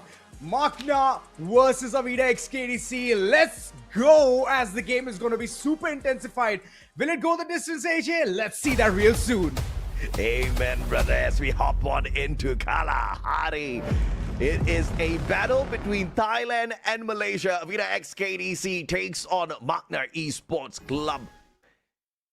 And at the very start, MAQNA trying to stick together, but a 2-1-2 split off of Avida XKDC, sending a deep flank on the left and right. Pablo Tawan down in the middle. Beautiful avoidance of that Flare Mirage and straight into the circle with the shorty. Tawan just flying around, shutting down player after player. Jans does manage to get a tag off of GetBoo here. MAQNA Esports standing toe-to-toe with Avida XKDC. Longkong, Anusit, M500. Long range opportunity here for Longkong and Anusit to secure something. Off of Longkong. Phenomenal headshot. Ramiel on the ground. GetBoo tries to get things done up close and personal. Won't be able to get that done. MAQNA. And this is that capability to shock and surprise that we were talking about out of Malaysia. And Avida XKDC on the back foot. Oh, no. Longkong and still thinking that at least he can get a knock or two, but unfortunately it's 1v3 and the circle is closing in, so he needs to hop out, and that's what he's gonna do and GetBoo right in front. Ramiel's gonna take his shot. Look at the way this is going in, timing together, synchronized, and Longkong is long gone. Ah, long gone indeed. And Malaysia draws first blood. Can you believe it? Champions of Battle Royale stunned in game number 1 in itself, and they had the long range. MAQNA Esports, they knew the dangers and they tried their best to keep their distance. A big mistake of Avida XKDC. On the split, they allowed their players down in the middle to play it alone for too long. The flankers were too slow to get into position, and those who were pushing down mid did not wait long enough for them. But Avida XKDC, if they don't repair that now, I think Malaysia should be able to pull back another round. That's right. G36 being equipped. Malaysia, they have the money, and look at the way they're just taking charge. Tawan, he was knocked. Pablo on the other end. Both of them are facing the similar kind of a wrath. Oh boy, this is not at all a good sight for them, Anusit, but he's on a very further flank. What's he up to? What's he gonna do? And if he lands all of those shots, it's going to be miraculous that Avida XKDC can go to receive this round. But look at the way Anusit, he's just making his opponent sit down, be humbled. And if this is the situation, then Avida XKDC, this is how they embark the comeback. Oh, that is phenomenal, man. You were asking, what is Anusit doing? What is he trying to pull off here? And a phenomenal knock, an instant elimination, courtesy of Anusit. But the players on the side of Makna trying to turn things around. Get Wu shutting down Pablo. Long Kong, though, with the double revolvers, will be able to get a knock right back, leaving Ramiel all alone, too far from Jans. Long Kong tried to take his best shot here. Tagged up Ramiel. Information on the side of Avida. And Anusit looking for an opportunity off of this flank as well. Yo, these M1917, they are absolutely a boon for Long Kong. It's a 1v2 now. Anusit, he has already done the heavy lifting for this particular round. And now Long Kong, I bet he's just going to rush down the throat of the opponent, which is going to be Ramiel, and just take him by surprise. But Ramiel, he's no prisoner. He loves to duck around, keep constant tabs on where the opponents are. One glue wall deployed. That was the final one. Long Kong, he's on a really good flank, but it has to be the demise of Ramiel, as both the players, they were conquering either sides, and after that, there was no 180-degree flip coming in. Anusit and Long Kong making this round possible for Avida off of the loss on round 1. This was their force buy round. M1917s, G36s, and it was more than enough to overwhelm Malaysia. And that was off of a great position held by Anusit. And then, of course, that backup off of Long Kong made that round look so easy. Avida XKDC, 1 for each now. As we have the cyber airdrop down in the middle, Tawan gets there first just to unlock it. Malaysians just a tad bit slow to it. Let's see what they can pull off here. Oh, it's not a good situation for them. Tawan instantly goes ahead, gets the loot, and now he's running back, forming a really nice cluster alongside Pablo. Look at the way this is taking charge, but the entire right flank is completely overwhelmed with 3 players. Makna, they definitely know what they're gonna do here, but they need to get at least a knock or two. But Pablo, that one player who was separated from the entire herd, has been spotted down, gunned down, and the elimination is gonna sting a lot in front of Makna Esports. Yeah, you've taken out Ramiel, one of the key players on the side of Makna. And Ramiel's long engagement's not going to be helping out the Malaysians at this point of time. Nems, Jans all gathering up information by Long Kong, giving it away to Tawan. Tawan looking for the flank, but Long Kong single-handedly getting it done all on his own. Flame Mirage pushed out, Pablo fighting the angles. Tawan gets it tag in, but Nems and Getbu, unbelievable escape from Tawan and Pablo. Long Kong couldn't do much as well. Oh, the sight! Pablo, he just comes in, sighting a couple of players. The Grim Reaper is back.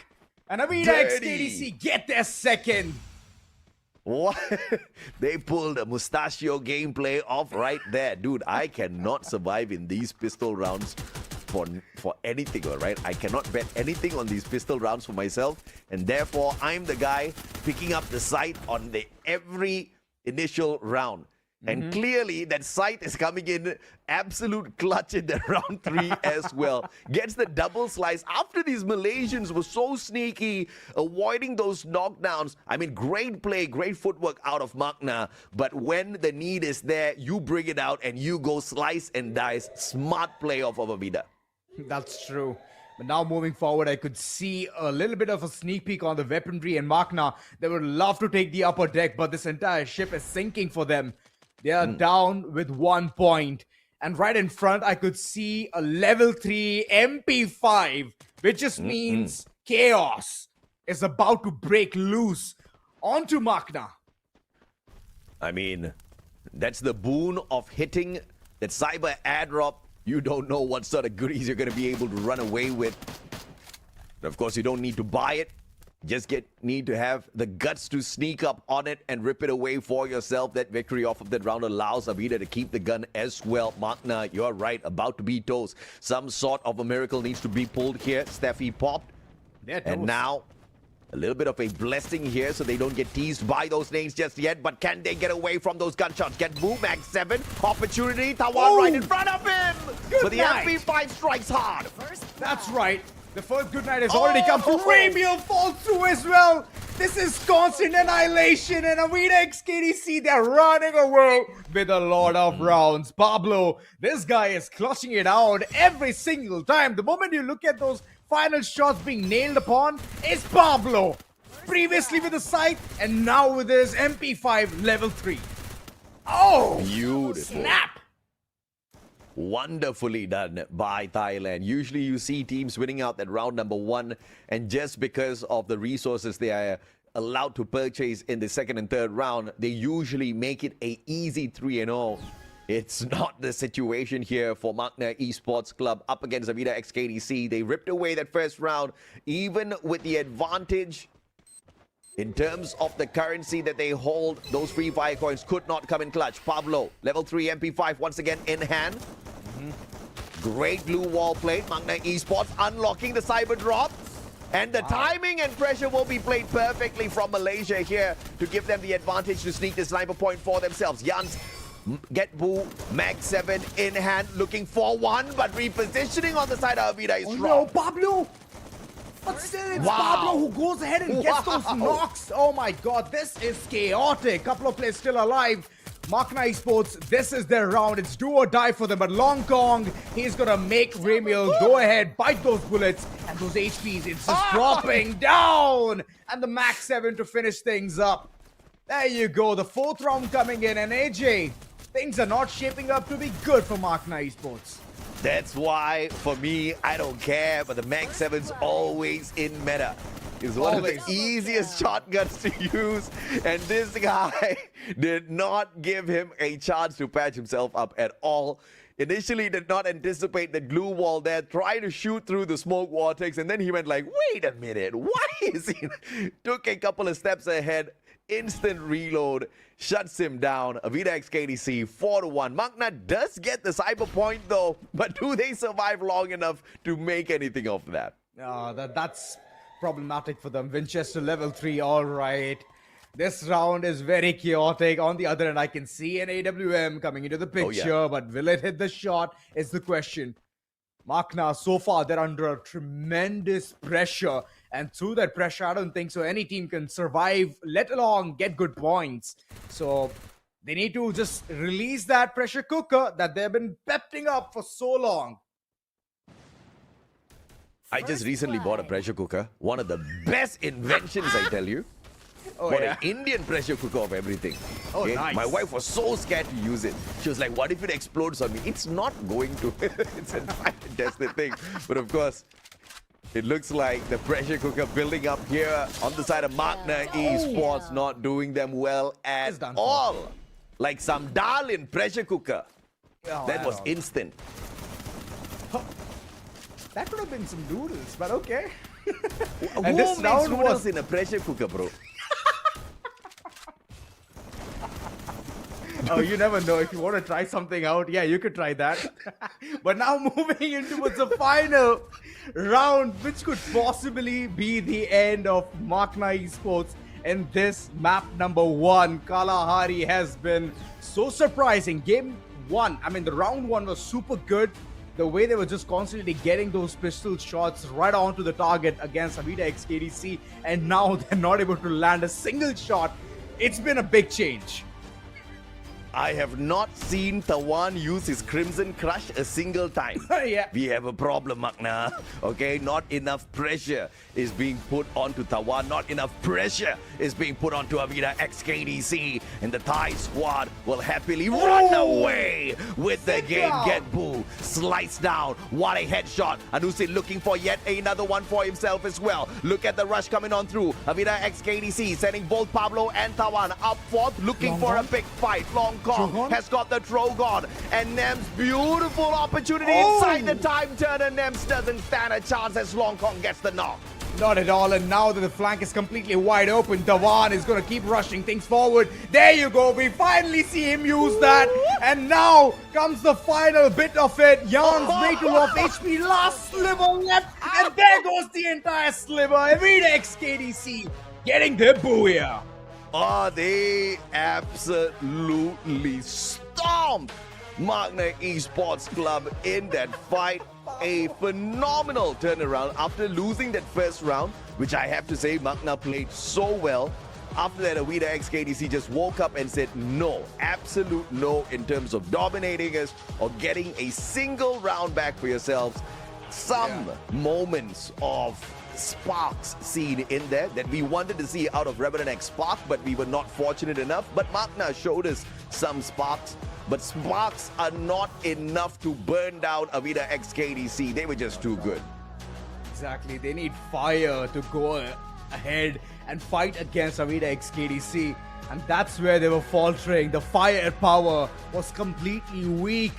And look at the way Avida XKDC was just finding where the opponents are going to be. The flank was completely open when it came to the final rounds of it. Mammoth is one of the places where if you easily head towards the carcass and make your way all across, you just made it, man. And plus, there was another thing which I did see it, but I did not mention it.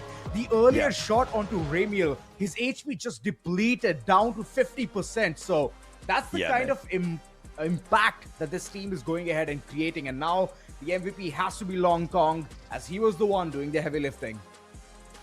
It was not just the heavy lifting through the eliminations that was so impressive. It was how they stole away information off of Makna before the series even started. But of course, with that extra bit of information on his side, and obviously with a very aggressive setup that allows him to take the fight straight up to his opponents, and the capability to just pop that coda anytime he wants with the Aurora Vision, seeing exactly where he needs to aim, getting those shots, eliminations and assists, massive damage. Holy hell. Great game for Long Kong. He did great from that first round all the way into the last. But it was not a one-man show here of Avida XKDC. It was a game won by their active skill picks as well as bans for sure. Yeah, they were all charged in. They knew the kind of combinations Makna is going to run with. And the first round, I believe that was the kind of understanding through which it's either they can have a really nice breakthrough, or it's going to be that, again, competition that we were longing for so long. The cutthroat action, which we could not see so far. 6 versus 1. You can see the difference is day and night. And the way the entire team was coming into the picture, Dhawan, he has just given, what, like 995 damage on the opponent. That's it. But the kind of assists that he has in his pocket is 12. So, wow. I mean, Dhawan was the one playing the Orion, and not a single time did we see the Crimson Crush be popped out the last of Dhawan. round, yes, we did see it. Yeah, okay, all right. I mean, there were so few moments that they are quite forgettable, right? Makna just really not putting on the kind of pressure that we expected to see out of the Malaysian squad. They tried to play the distance, but of course, to the credit of Avida XKDC, they played the counter so well up against Makna Esports, just constantly putting that pressure on them. With the positioning alone, we saw how Anusit got those phenomenal knocks, supported by Long Kong from afar.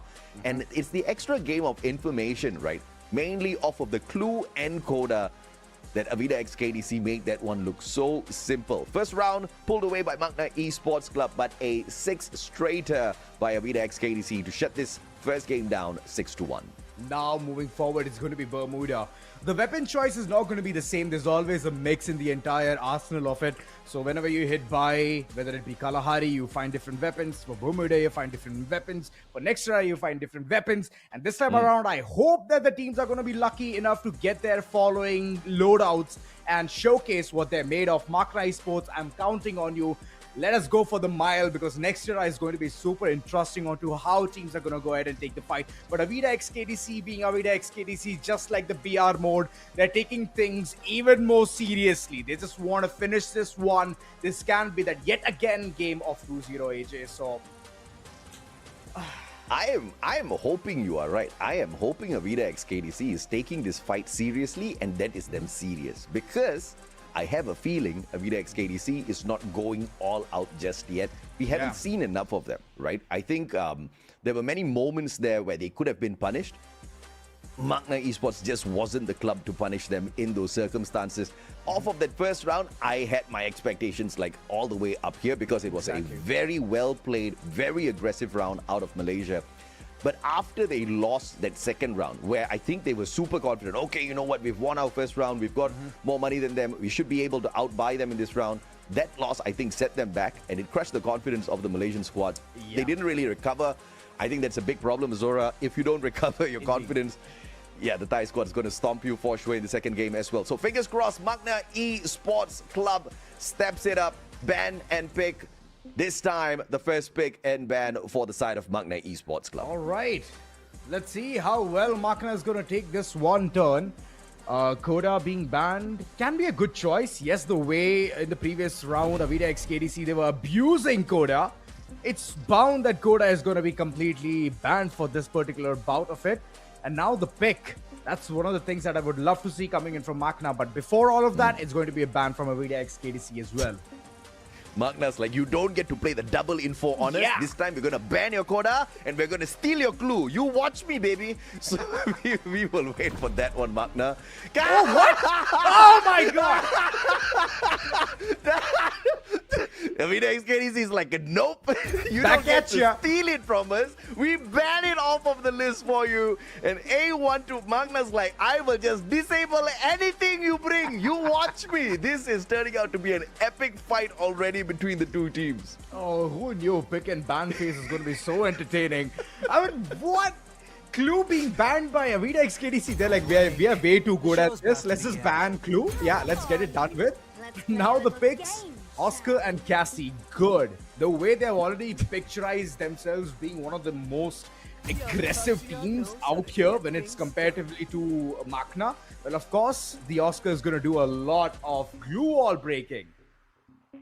The Oscars, I mean, we can hope. One can only hope the Oscar does glue wall breaking, because usually we've seen some players, use him like a Tatsuya. Nothing wrong in that. It's just that, you're not breaking those glue walls. What's the point, A124 obviously still going to be focusing on making sure none of them can use their active skills when it is truly needed. The thrill of battle is going to be key here for the side of MAQNA Esports Club. And Ramiel waiting for the final second before he brings that Ignis in. So, I don't know how I feel about this. MAQNA Esports Club, it's not like just blocking out some extra bit of information off of Avida XKDC is going to change their fate or anything. Oh, no. So, okay, you ban Koda, all right. It's okay. We have Nero. We have the plushie.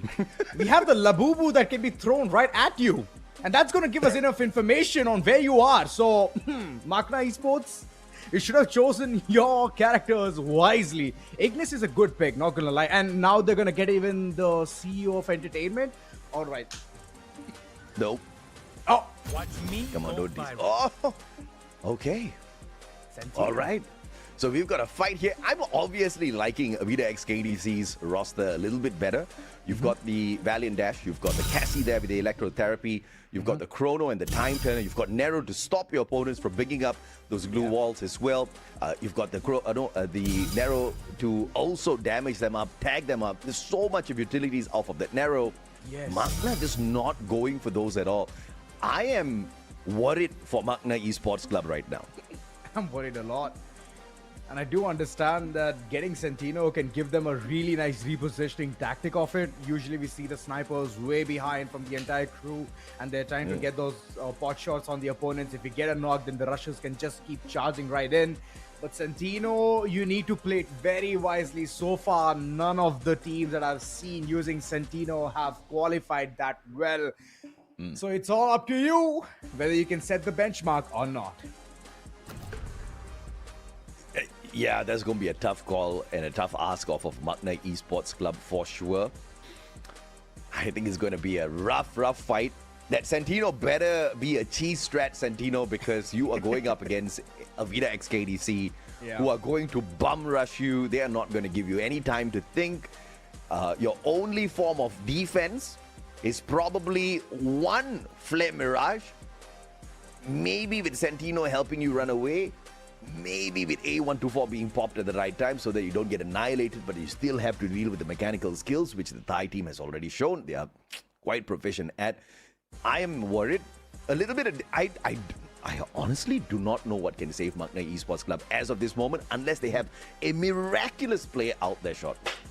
I mean, for sure, the Sentino needs to do the heavy lifting, AJ. That's one thing that I would just go ahead and place on the bank, that Sentino, aka the sniper, needs to start hitting his shots as the rushers get the kind of confidence that they can keep rushing forward and get the opponents. Now they've even received the Tatsuya dash. So Tatsuya, when it comes to the close combats, he's amazing. You can dash away from harm's way, or you can either dash yourself in head on. But the counter, right, the Oscar, is going to be a game changer for Avida X KDC, because when these two hotheads clash, I bet it's always going to be Oscar winning it, as he can go through so many glue walls. So the one man who's trying to be inside the cocoon and he's trying to heal himself, repair, mend, he's instantly going to be taken down. So that's problem through which I think that this team is ready for. MAQNA is ready for it, and they might be taking things to the third map is what I feel.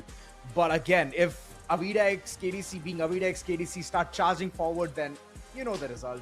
It's imminent. I hate being Tatsuya because Oscar's around. You know, because man can do what you can do and a little bit more, better. Which is a little tough. Obviously, you're no longer going to be that optimum choice anymore. Oscar is obviously the first pick. Tatsuya definitely gives you a little bit of advantage out there. I love how you said, you know, he can be used defensively. I most of the time just use him defensively. I never try to run at my opponent. I am not that confident just yet. But some of these players are very confident with their plays, right? And I think MAQNA proved exactly that when they were taking that very aggressive push up against Avida X KDC in that first round. And it only happened in that first round, you know, in its truest form. It was a great play. If they can use the Tatsuya this time round in that manner, I feel like it's going to be a big play. But one thing that I can't feel but, you know, laugh. I can't feel but, you know, a little suspicious about how they approach the whole ban and pick, because they definitely wanted some information play off of their side. I think they rushed into the other picks a little bit too early. You know, The fact that you mentioned, right, AJ, whenever you have Tatsuya and you play passive, right? The problem behind playing passive here is not having Cassie, not having the Electro bond with you. The electrotherapy helps you a lot in order to go ahead and tank yourself up. It's okay whether you lose a fight or two, but at least there's going to be that one player who's going to bond with you and go close and get that fight done. If you have one player knocked, the other is going to have the confidence to go ahead and accomplish what needs to be done. And this is one thing that has already been snatched away, AJ. And Avida X KDC, they have both the things. They have both the arrows in their quiver, and they're going to be launching right at MAQNA Esports. So let's see how well MAQNA is going to go ahead and deal with the situation, because the electrotherapy most of the time has been a really, really good sight for those teams who love to rush. Avida X KDC might have the bow and arrow, but MAQNA Esports, they have some rocks. No problem. I can throw a rock at you. And sometimes, you know, throwing rocks a little bit more accurate than those bows and arrows. You can miss. They may be sharp, man, but imagine a rock hitting you on your head. Oh my god. I just don't want to imagine that. The pain. Oh my god. I'm sure you don't, bro. Let's see how things... Oh! What a nade! Jans on the drop. Pablo out of the equation already. That pickup being attempted. MAQNA Esports looking to overwhelm on this first round once again. A124 popped as well. Hello there. And Nems right on the money with the thrill of the battle. And MAQNA again with a great opener. Oh, love the enthusiasm, but I'm not going to get my hopes high, because MAQNA, even in the previous game, they had a really good pistol round, but in the next following one, they crumble into bits and pieces. So I hope the Cookie Monster this time is very well fed. Avida X KDC being the Cookie Monster. Yeah. And MAQNA, the ones slowly trying to shape themselves into perfection. Oh my god, now I feel hungry. I don't know, man. Don't talk to me about hunger just yet. I feel like having a snack, but it's way too late at night. Oh yeah. It's 10:32 p.m. here, right? Oh boy. Yeah. It's just 8:02. I know. Lucky you. You can finish the show and have a snack. It's like get boom and use into the chest. That one down on the ground around the corner. Will not give him a opportunity at all to get picked right back up. Nems in hot soup though, because the rest of those players being called back. Get boo around the corner up against two players. One wrong move on both sides. Anusit as well as Get Boo out of the equation. Oh! That was a good try. Not gonna lie, that was a really good try, but the way MAQNA Esports already had those gun games way too high. AC 80. Oh, sorry, that was a Woodpecker coming right into the picture. And Nems, my oh my, he was just constantly hitting all of his shots spot on. So, way to go, MAQNA. Yeah. This is the second round without any casualties, what I can say. And it comes in terms with having a good competition. And Avida XKDC, now they're going to be bringing down those good weapons in their pocket. Yeah, one of the best weapons that you can bring out there. The capability to fish a player off of the battlefield. The Kingfisher definitely, with the rate of fire, is going to give you that edge. But when everybody is running the exact same thing, you're definitely going to have a little bit of a problem out there. MAQNA Esports looking for the cyber point. Great tags. Get Boo with the first one. And the Tatsuya's Rebel Rush gets him behind enemy lines for the shutdown. One mistake. And Tawan drops Get Boo. Everybody with the same gun. And it's all about the rat-a-tat now. And Ramiel saving the MAQNA squad. Focusing on those pick-up. And it's a timely one. Oh my god, Ramiel. You clutch lord. Now he's gonna go ahead, get his teammate to even get his HP back up. And Ramiel level 3 MP5. This is gonna look very chaotic. Long Kong, Tawan, you better be ready for this as Get Boo. He's reloading. He's locked and loaded for this fight. Jumps right across, and there's a Sentinel placement right there. The mannequin is gonna help a lot in calling in the switcheroo. Interesting play. And the shape splitter, I guess, saved his life. Could have been used in a little bit more destructive manner, but all that did was just buy them some extra moments to waste. No way. Wrong timing to turn around. Long Kong punishes Ramiel versus Long Kong now. It's a 1v1. Oh my goodness. Long Kong right now just trying to scope in and out, get the information, but Long Kong! Ramiel could not do anything in that given opportunity, and there you go, that one round which we thought that yet again MAQNA will take away is snatched right back from those jaws. What a play, Long Kong! And the shot, my goodness me, as spicy as ever, as simple as 1, 2, 3 with the Kingfisher. That headshot was one of the quickest flicks we have seen in the competition thus far. Yeah. He just knew where the opponent is and point to shoot. MAQNA. Now they're going to be counting their stars. Again, thinking that whether it's aligning or not. But look at the way Avida XKDC, they're taking those booster spots, reaching on top. And there you go. The drop has arrived. The drop is going to give them some really nice opportunity in order to either get a secondary active skill is what I can say, or they can get some good weapons as well.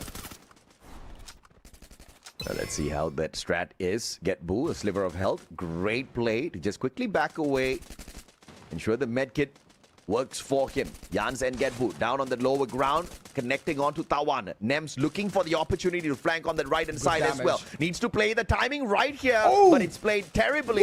A connection off of Pablo from afar. Long Kong finding Ramiel as well. Jans now can't get close enough to Get Boo to pick him right back up. Will be forced back. And Nems trying his best for a knock, but finds nothing. He's not going to find anything. The flank angle is completely taken away from Avida XKDC, and there you go. This is that round that they were longing for, hence giving them the momentum as well. Look at Long Kong taking a fight against Ramiel, and he wins that willy-nilly. He's like, where's his opponent? I can hear footsteps. Where's he coming from? And the moment he spots Ramiel, he's like, wham, bam, and shazam.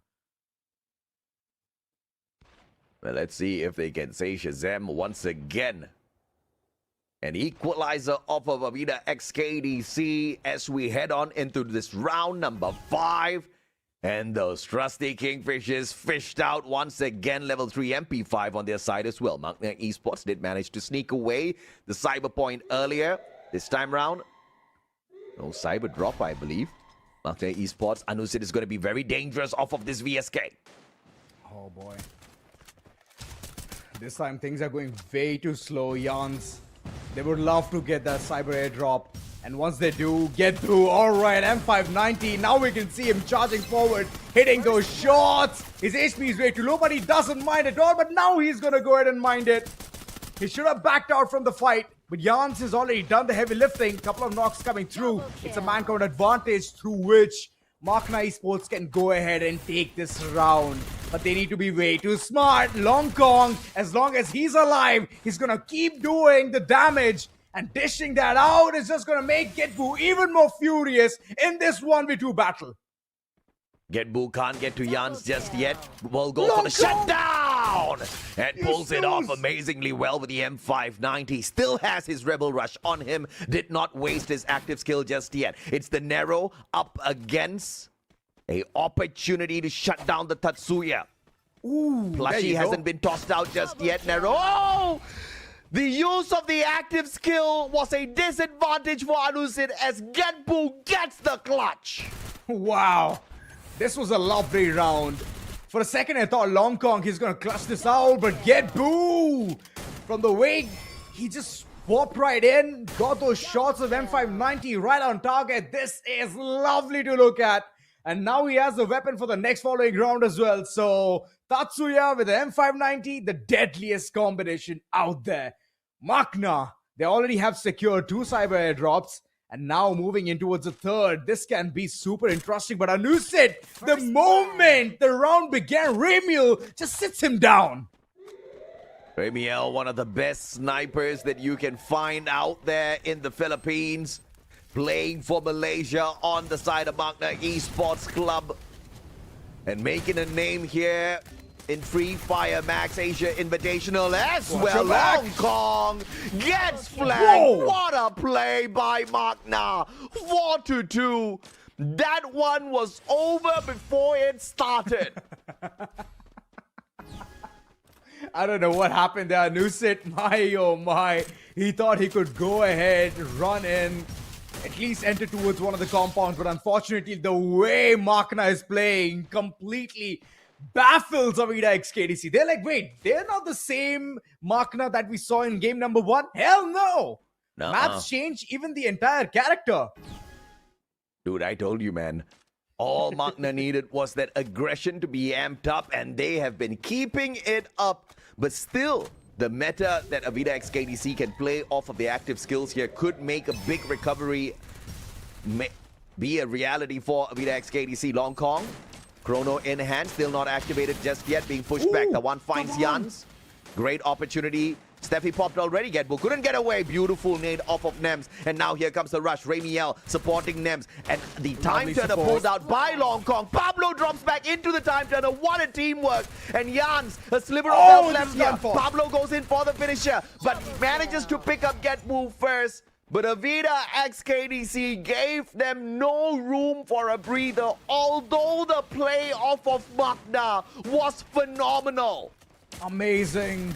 The way they've already chosen every single spot in that very map. That was amazing.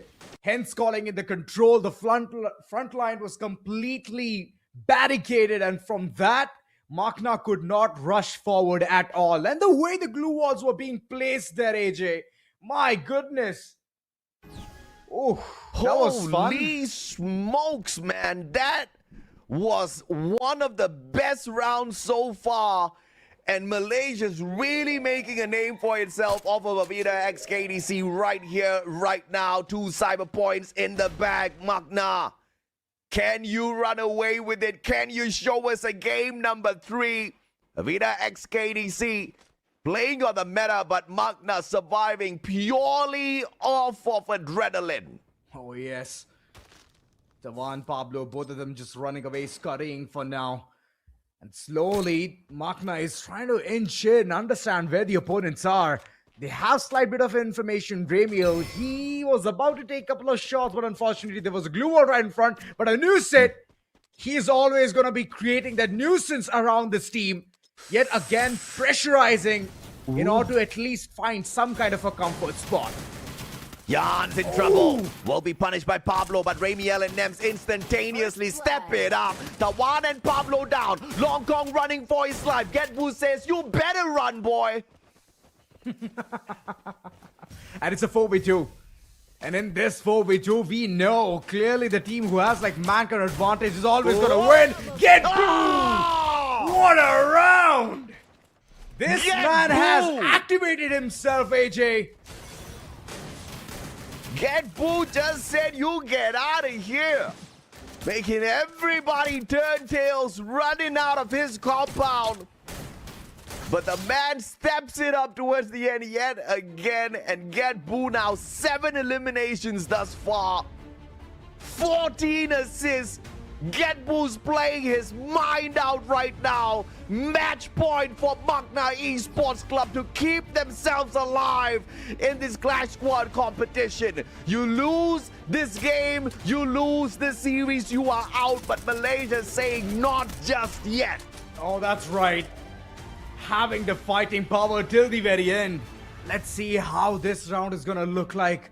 MAQNA Esports slowly but surely trying to get the map control alongside get the cyber airdrop as well. And Anusit, he has the AWM in his pocket, but how well can he use that?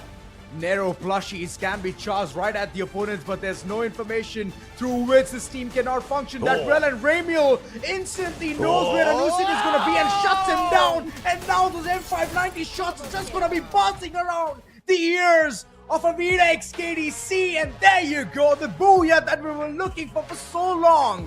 MAQNA Esports for you, ladies and gentlemen. Now that's what I'm talking about. Finally, we have kicked off Clash Squad officially, okay? This is a little bit of back and forth that we have been hungry for the whole day.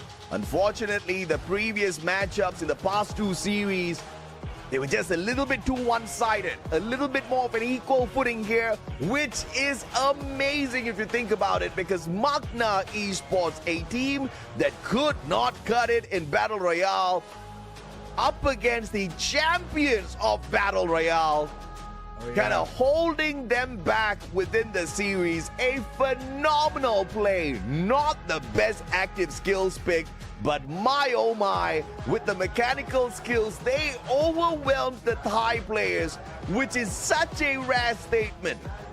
Whenever I see a cat as a mascot, you just need to know that this team is going to have 99 lives. They're not going to back out from a single fight.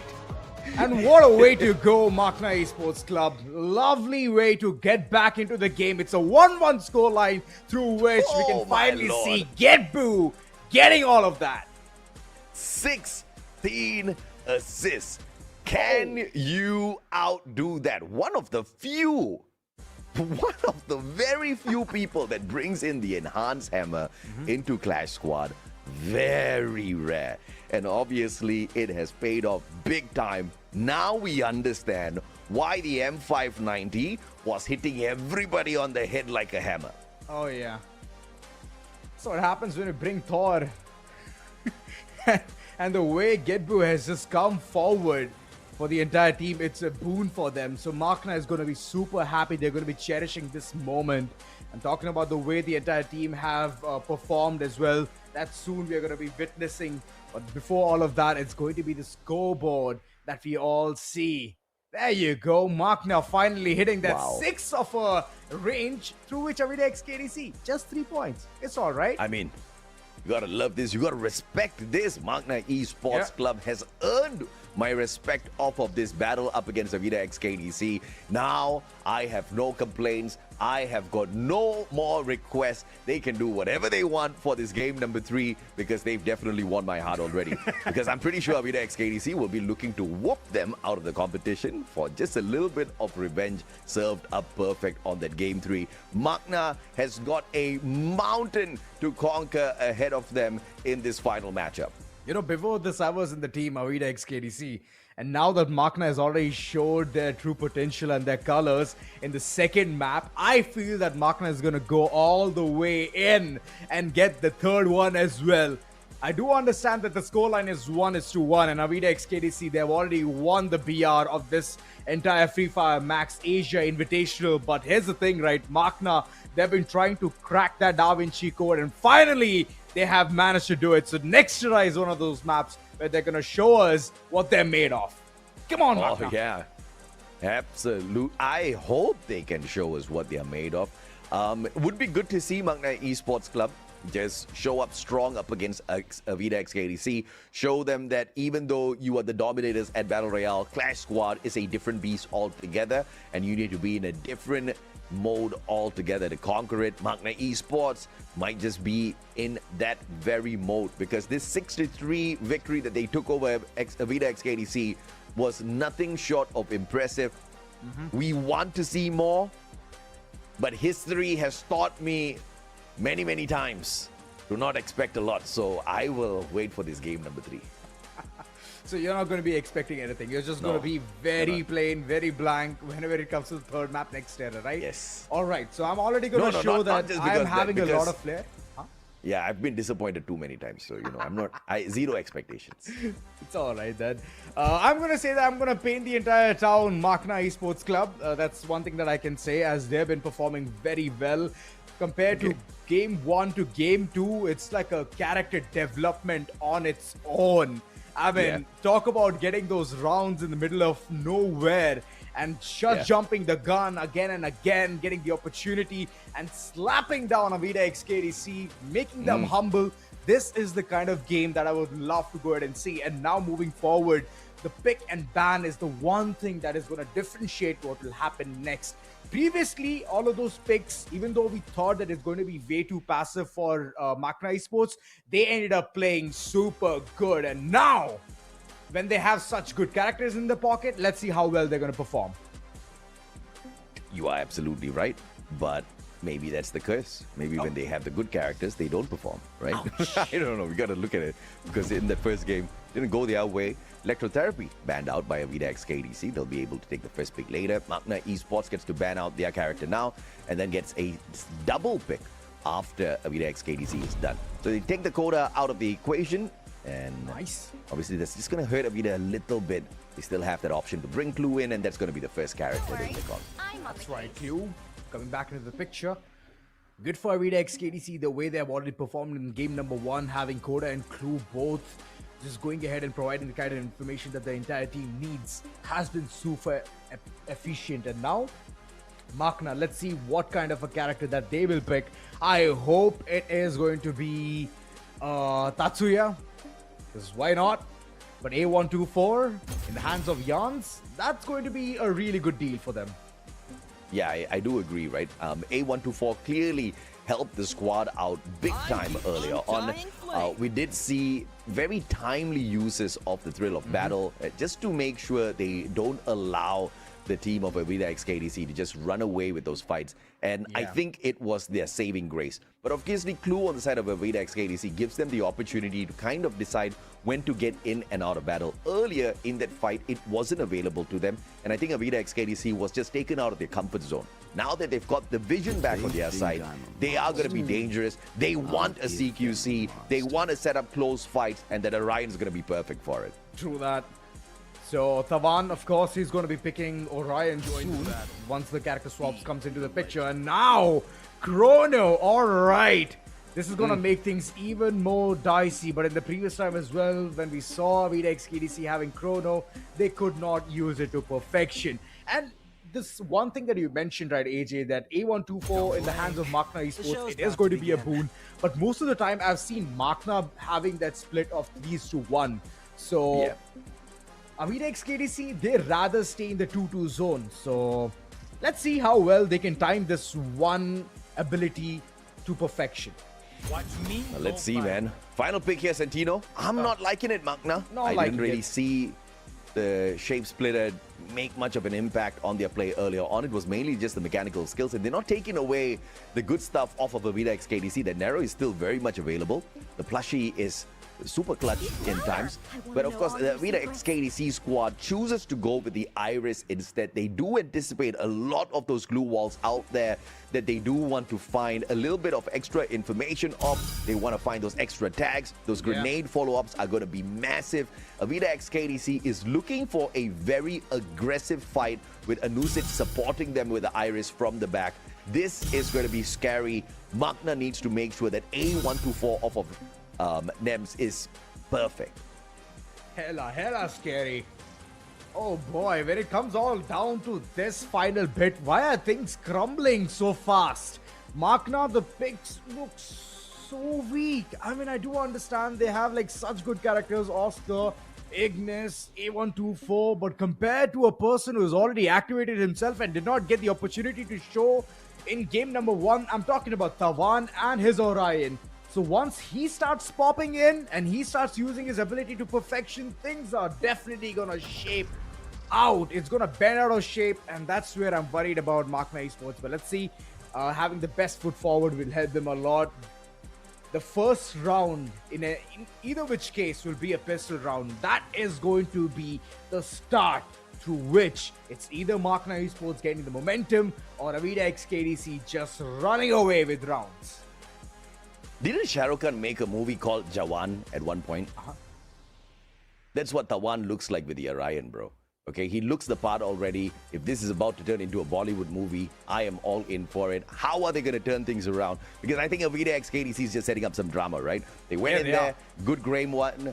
They dropped that first round, and, they just made some magic happen off of that first game. Second game, obviously Makna stepped up big time, but we didn't see Avida XKDC go all out in each and every single round. They kind of faltered, held back, never really recovered. But of course, we've taken a little bit of a pause. We've hit that refresh. They've got the clue on their side. So I think I've got a little bit of a clue how this match is going to go. Yeah. The Malaysians need to be ready. They definitely need to be ready. It's not going to be those starting few rounds that they had a really good time in, specifically in Bermuda. But now talking in towards next era, things are definitely going to be super chaotic. Oh boy, I'm actually worried now. Past this, I was like very happy that Makna has already embarked the journey of a comeback, and now they can surpass what they have already accomplished. And all of a sudden, I'm sweating. I am glad you're sweating. I am not sweating. I'm sitting down in a very cold room. It is very late at night. It is making me sleepy, and I'm very appreciative to both of these squads for keeping me awake, because that game number 2, definitely was a banger. I am not going to forget that matchup for a long time because of how much of adrenaline you could clearly see pumping through the waves of these players, right? That comeback was phenomenal. The setup was even prettier than that, right? I think, we saw a lot of the capabilities off of the Malaysians. Now we get to see a little bit of flashes of brilliance off of the Thai squad. But still, beyond that, if Malaysia walks away with the victory here, I tell you, it's going to be one of the biggest wins for Malaysia so far. This team has already been dominating their own local circuit, and if they can also show some dominance here at the Asia Invitationals, it will be phenomenal for Makna. Exactly, and Makna, it's all eyes on you to go ahead and prove that you're one of those teams that can be very much feared in CS mode specifically. In BR, we could not see that much of action. Of course, we understand the kind of third parties or the fourth parties that you can completely be run down onto. But this one spot, the CS mode, gives you the edge. It's a mono duel through which this is going to be the final battle. Let's see who surpasses whom and reaches towards the upcoming brackets of it. Yeah, boy, next Terra time in the battle between Avida XKDC and the one and only MAQNA Esports Club on the pistol rounds. The winner might not necessarily win out the whole game, but the winner definitely has a great advantage. One that MAQNA kind of dropped the ball on big time on that Bermuda play within game 1. Let's see if they can recover good here on this game number 3. Technically, game number 2 was a great recovery, but they need to see this one through. Lucid is again down to shenanigans, trying to take a couple of pot shots, but it's not going to be that easy as Ramiel, he loves to reposition himself again and again. This is working out to be really good for them, but Ramiel, this is the max you can run away from. Completely gets annihilated, and Nems, his HP is also dropping down. Makna, well, this is not a good sight for them, as they're the ones at the receiving end. First blood. You can definitely give what you take, right, boys? Makna looking for that recovery. Jans will be able to recover just before the circle catches up with him, and the blue damages him up just enough for Anusit to take an easy shot off of that M500. Gets the knock onto Jans, who played the timing and the circle a little bit too late. And now that puts them at a super disadvantage in a 4v2 battle.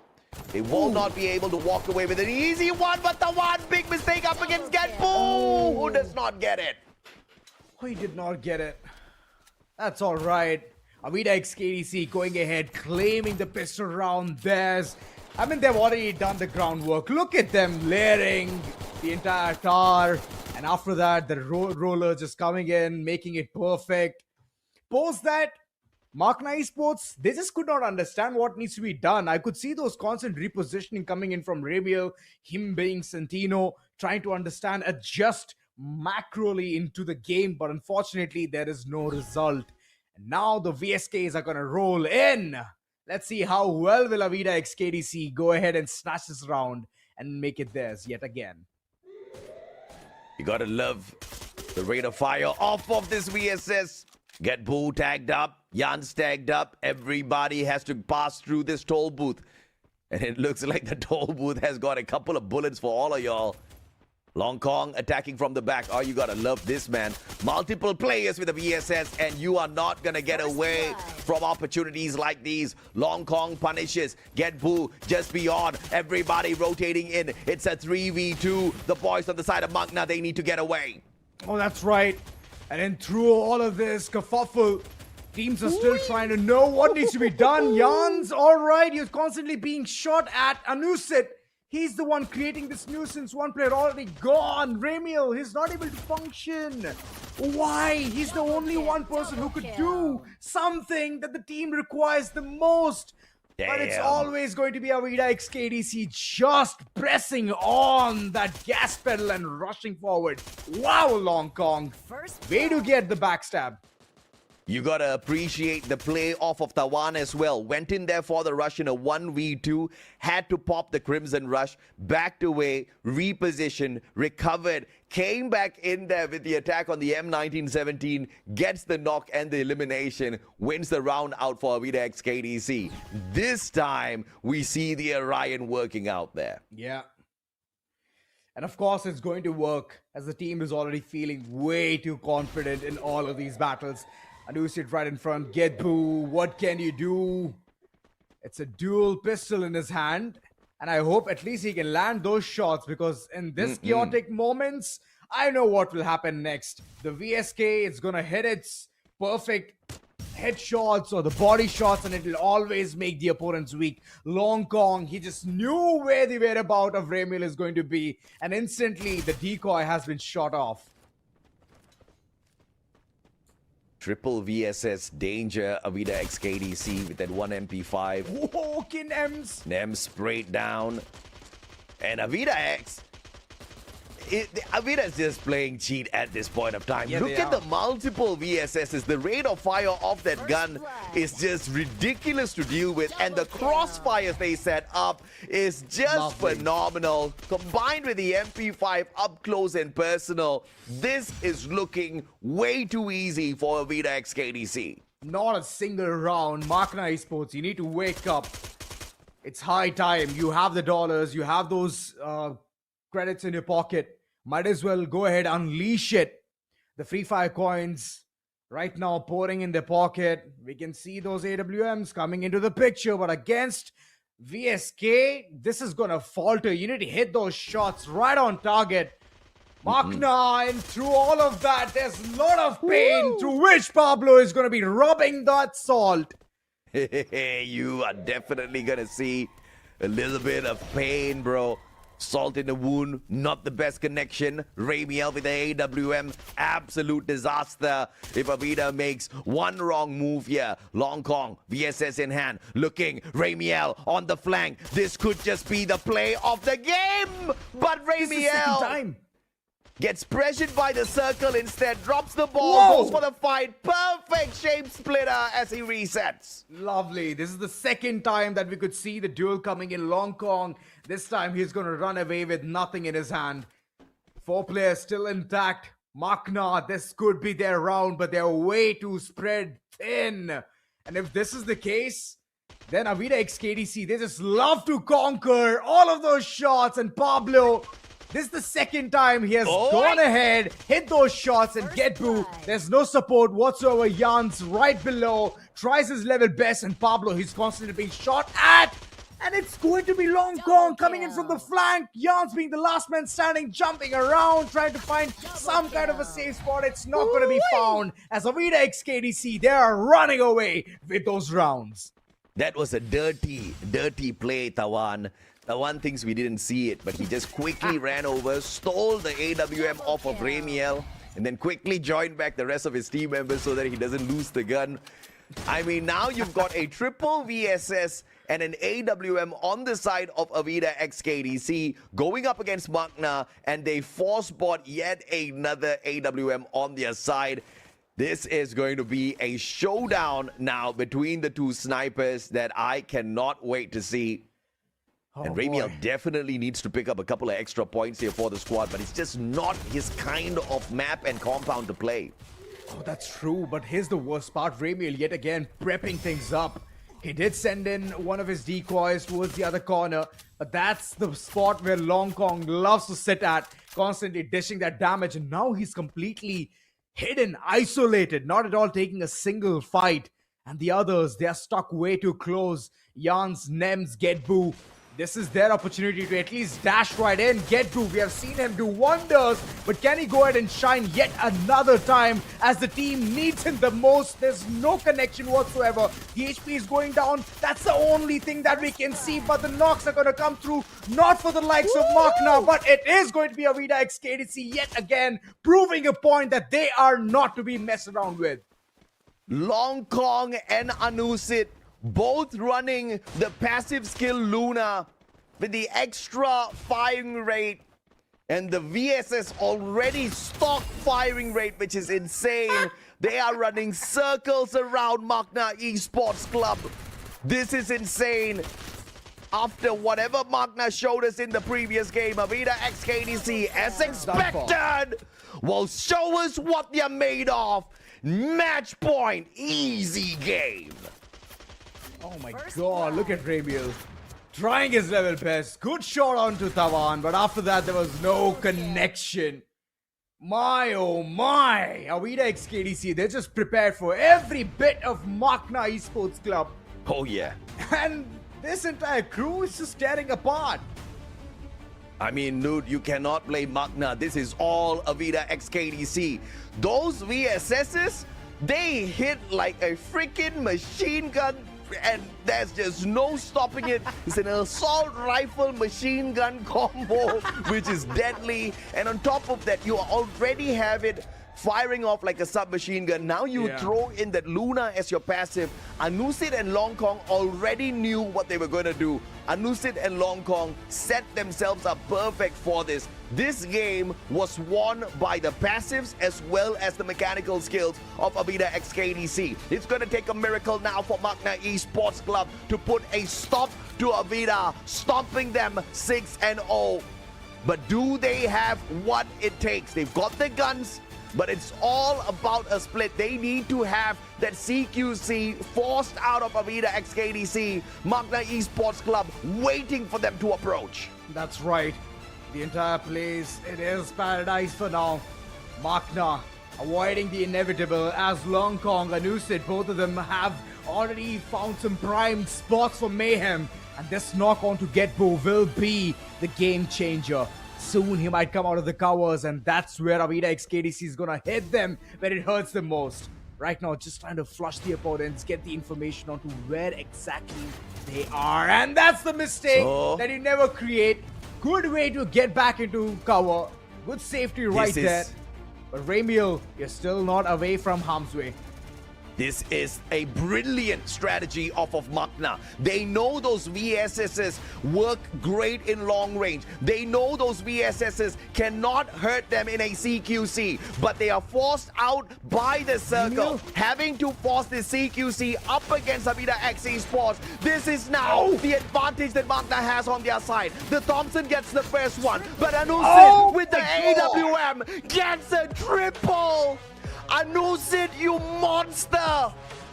AWM used like a freaking machine gun up against the players of MAQNA Esports Club, and that was just savage. Avida X KDC showing everybody what they're made of. Unfortunate for MAQNA Esports Club, they get kicked out, and Avida takes a big step forward in the competition. I do understand that Ramiel, he was just trying to test the waters, get the information, peek around the corner. But if you stay around in the house for a longer time, you're already making yourself way too weak. You need the energy, you need the focus, and that's how you can get the booyah. But unfortunately, there was no momentum in their pocket, and that's where Avida XKDC just came right in. From the start, getting the pistol round until the very end with the VSK. Wow! Those shots were a banger. And the combination of passiveness that they were using, oh my goodness. Oh boy. Now I know why MAQNA Esports, they were like fearing Avida XKDC since game number 1. Yeah, and I think you pointed it out, right? Different games have got different shops that they can purchase these guns off of. So the VSS is not a gun that is available in each and every single one of these maps, in each and every single one of these rounds. So it really depends on which round you get the particular shop. I forgot which one of these shops you actually buy the VSS off, but the VSS clearly the MVP of Avida XKDC as well. And of course, another MVP of Avida XKDC is the one and only Anusid, always asking every single opponent of his to just sit down, because when he's playing, nobody else gets to stand up against him. 9 eliminations, 12 assists, 2,434 on the damage. A very efficient game for this guy. And damn, man, that Luna plus the VSS was chef's kiss. They bullet Makna with this. They definitely did. And all this time, Makna, they were just heading back to the whiteboard, trying to understand what can be done against this weapon. And the way Anusit was constantly having that one constant thought of getting a really nice flank angle, the VSS was just hitting them again and again. And that nimble feet, well, we see the way the teams are even performing. 6-0. I mean, I do understand if Makna could have received at least a round or two, it would have not been this humiliating. But Avida XKDC, they gave no room for Makna to get even a single round.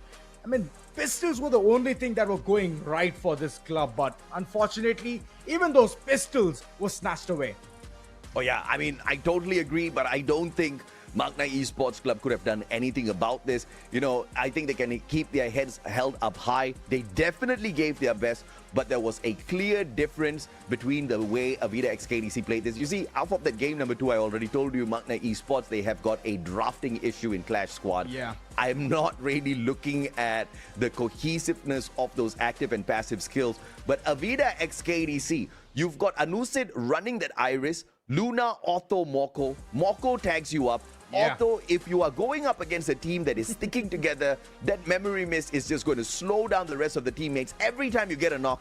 And Avida was getting a knock every single time they went out there for the engagement. Anusid was getting those knocks. So that Otto was a menace. Luna on the VSS, you know, the VSK with the sniper man, you know, slow shots once in a while, you get to take a tag. That VSS just goes tuck, tuck, tuck, tuck, tuck. And plus the Luna is just insane. Avida XKDC kept that as a special little present for MAQNA Esports, and they showed it at the most unfortunate of time. MAQNA had no counter for that at all. You know, I was thinking that, you know what, it's going to be next era, MAQNA. They're going to be marking that entire game on their own. But unfortunately, we did not see any of that. Not a single round. And you rightly mentioned the VSS was constantly a menace. And of course, it's about the loadouts. If you have the perfect loadout alongside the passive characters that you usually equip as a single band together, you already have the kind of mindset of a champion when you're entering towards the ring of CS mode. And I love the enthusiasm. Avida XKDC, they left no room for prisoners. They constantly kept hitting those shots, and alongside it hurt a lot against Makna. Makna were like still trying to figure out what needs to be done. And even in the final times when they were like having the entire spot towards the house, they were still thinking, okay, this is one of the places where opponents are still standing out and they're still there. What do we do? There's like constant questions being thrown from one corner to the other, but there was not a single answer to it. And that's how this entire team was just in shambles. Yeah, absolutely, man. I mean, and Anusit, I'm surprised he got the MVP because Long Kong was just the King Kong of that game. If you thought the Luna on Anusit was crazy, the Luna on Long Kong was even crazier, right? Because he didn't look for the auto, he didn't look for the Moko. He combined that Luna with a Joseph and Nikita with a firearms expert, extra reload speed. This guy, he was shooting fast, reloading fast, running at his opponents, not getting slowed down, just absolutely demolishing everyone. I think that was a brilliant game off of Avida XKDC. Whoever who's going to bump into them later on down the brackets are definitely going to have a big challenge. But thankfully for the rest of the competition, they will have to go up against Falcons. So, Dandadaka, they will have to get kicked out of the competition eventually. Unless, of course, they shock us there as well. A lot of surprises awaiting us, I'm very sure. Ladies and gentlemen, boys and girls, Zora and I need to take a break. Actually, it's the final game for us within this day. There's another one. The Great Indian Clash that's coming up. You guys don't want to miss the IQ teams taking on each other in a little bit. But, of course, we'll be back with you on that game in a bit. That's right.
Ladies and gentlemen, welcome back to the show. This is still Free Fire Max Asia Invitational 2025 Clash Squad mode, and so far we've seen that phenomenal game number 3, match number 3, and hopefully our match number 4, the last match for today, would be even more amazing. Back in the desk, I am Neptune the Gentleman Garcia, joined by the one and only Lucifer, and we will be your caster towards the rest of the day.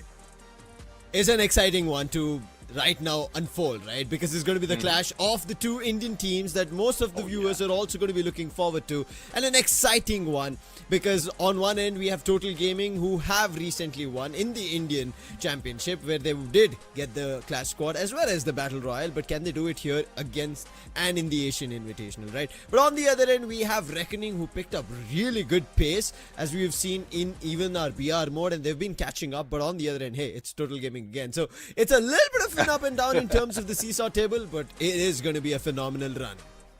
Yeah, that's one thing though. I mean, hopefully this familiarity between the two teams would give us an even greater show, because they are coming from the same region, similar to what we've seen earlier, and that was a banger. Yes. I mean, Thailand going against Malaysia, both coming from Southeast Asia. But before we go any further, let's take a look at the brackets right now, how it looks, how it's going to look, and what is going to happen. So far, 3 matches over. Falcons, Revenant X, and Falcons move forward. Bigatron going against GB Esports, and Bigatron goes into the next stage. Avida and MAQNA Esports, where Avida, I thought it was a balanced game, but Avida just have something up their sleeves that carried it on onto the next game.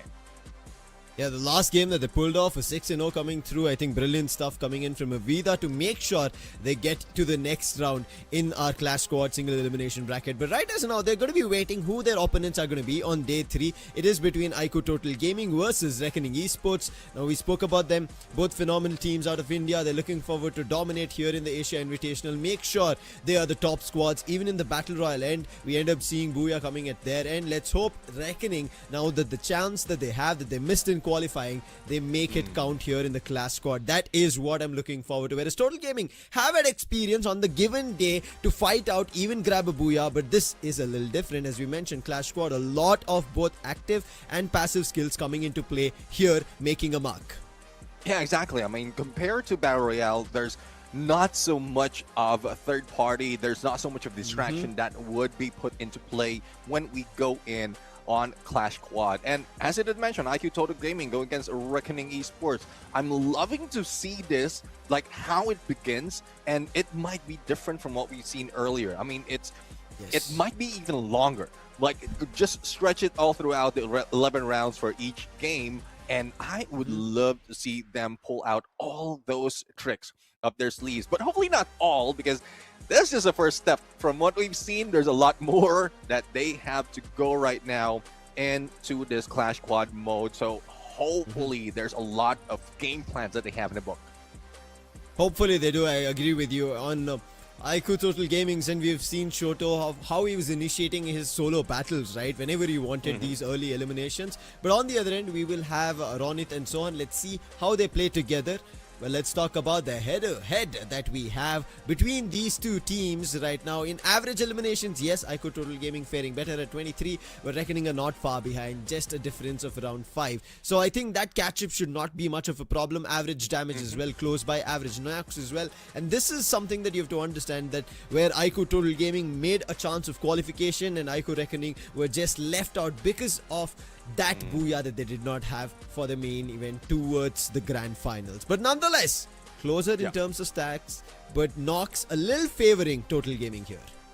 Yeah, definitely. I mean, I think one thing that I would say is promising for Reckoning Esports right now is the average knocks that you have. You did mention that they did play like a few more games comparing to Total Gaming. So that, if they convert those knocks, the average knocks that they have into elimination, that would be their one up against Total Gaming. And I really love that they have history overall, because history brings more of that clash within this battle.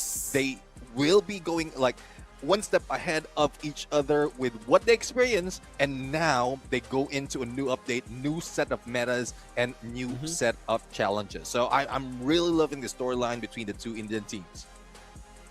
While they did fight out at TASE FFMIC, now let's see how they're going to be fighting out at FFMAI, because that's where now it is to prove that they are the best Asian team out of the all Southeast Asian and South Asian lobby. Let's take a look at the map order. It's going to be starting off at Kalahari, then moving towards Bermuda. Next era, for at least us here, Neptune, we get to cast Kalahari, because in the previous game we did miss it out. It was a 2-0. Hopefully a longer affair that we even go towards next era. Yeah, I mean, I am loving Kalahari right now, especially in Clash Squad mode, because there's so much different compared to Bermuda and Xterra. It's like a lot of elevation that has been played, especially in Mammoth. And those players, those teams who are using those loadouts perfectly, I am loving the smoke vortex. When used in Mammoth, you can place it either in the spine or probably that flank that is being done by the other teams, the other players.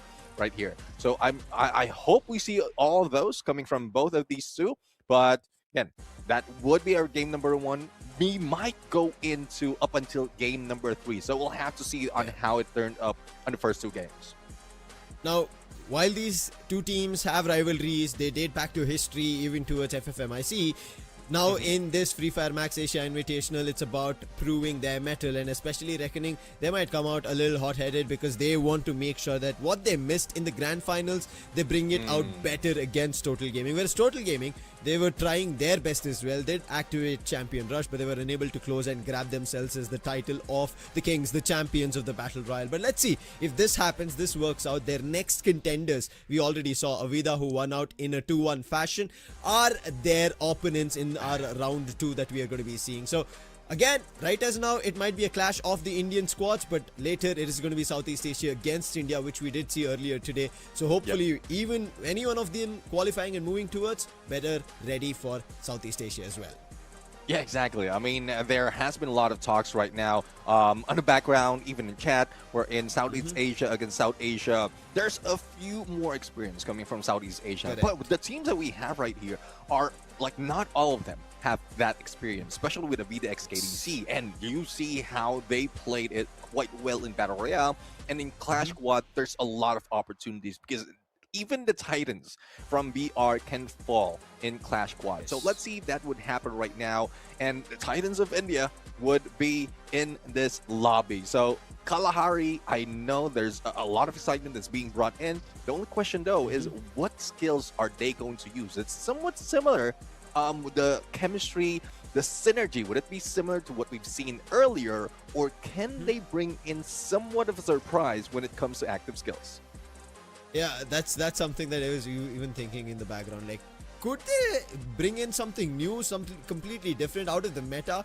Could actually throw somebody else's game, but also currently understanding what the other meta is, making sure they are going to be countering their opponents, because they cannot let go of the dashes that we were talking about, the aggression, right? Because I've seen in our game that we talked about, in the first one that we casted, Bigatron versus GB Esports, we were clearly seeing that GB gave away in their game number 1 a lot of aggressive characters, and because of which their game number 1 did not go through. When we went to game 2, they were able to at least bring back some of that aggression in their favor. It was not enough. So however, moving towards this game, they have to make sure they play for it, they understand for it. And where do they do it? It is none other than in the ban and the pick phase to decide the first ban, and it is going to be towards Reckoning Esports. Yeah, Reckoning Esports right now going for the first ban and first pick. So I'm really looking forward to who's there, who are they going to take out, and it is Steffi. So everyone hates the Steffi right here, but I do understand. Once you have that grenade, especially in the latter part of the round of the game, it would be difficult to fight against him. The glue wall timing might be off, so the Steffi would be their safety net. And on the other side, they will be taking down the Cassie, so they don't want that extra buff being brought in by that basic therapy and that force therapy.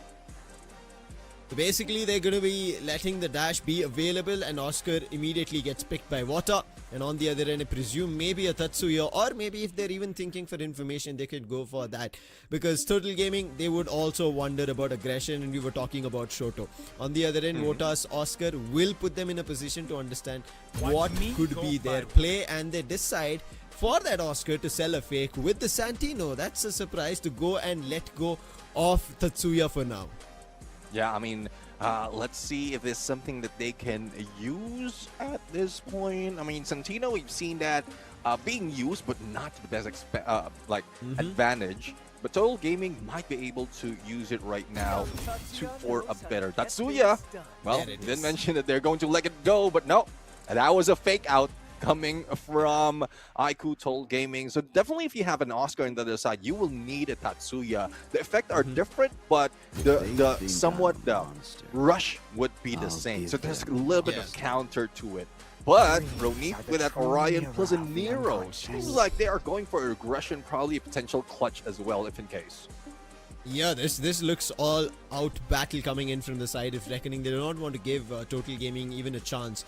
But Shoto's pick is going to be crucial for the team. We already saw the Santino. You did mention, right, that Santino has not been used to its best. I think in game number 1, we saw that Santino to its best in terms of the performance, but later down the line, not much. But going towards Koda is what we see that Shoto picks. And now Mafia has the last pick chance. Now with this vision, they will be able to discover people in cover, making sure that nobody has a chance to keep hiding, and that could be an advantage they're looking forward to, as well as speed, because on the other end we already spoke about Orion, who's going to dodge as much as damage as possible. It seems like to counter that Nero and Orion, they're going for A124 in case they're close by. Shut it down. Yeah, definitely. I mean, perfect usage of the A124 on the Nero, yes. On the Orion, better. Because if you can disable the Crimson Crush, then you would be able to beat them down. Like, invulnerability would be unreached at this point. So let's see though, what would be the final pick that would be taken right here for the side of Reckoning Esports. Iris, well, I do agree that this has been used so many times. You don't even have to hit the guy, be able to make that mark. So you will just have that war brawl, especially blue walls comes in. Second half of the game, once again, is the key. Interesting picks. Now swaps being done. As you can see, Tatsuya going to delete. Koda picked up by Ayush. A124 for Shoto and Santino for Mafia. And you could clearly see why they were picking that Santino, making sure he's playing from afar as that sniper. And if somebody gets closer, he's going to be able to use the mannequin and making a jump on it. On the other end, Koda quickly switched between Delete as well as Shota. That's what I was wondering. Why is Tatsuya not on Shoto? But eventually that gets confirmed. On the other end, Sohan picks up Orion. Iris going for Ninja. Nero being played by Ronit, and Oscar, which was first picked by Vota, will still be picked by him because he's going to be the rusher for the team. And now this looks very nice, but I'm surprised that Sohan, right as now, is depicting support, but we know how Sohan plays. He's ready to go for that upfront battle, and that is the reason he has Orion.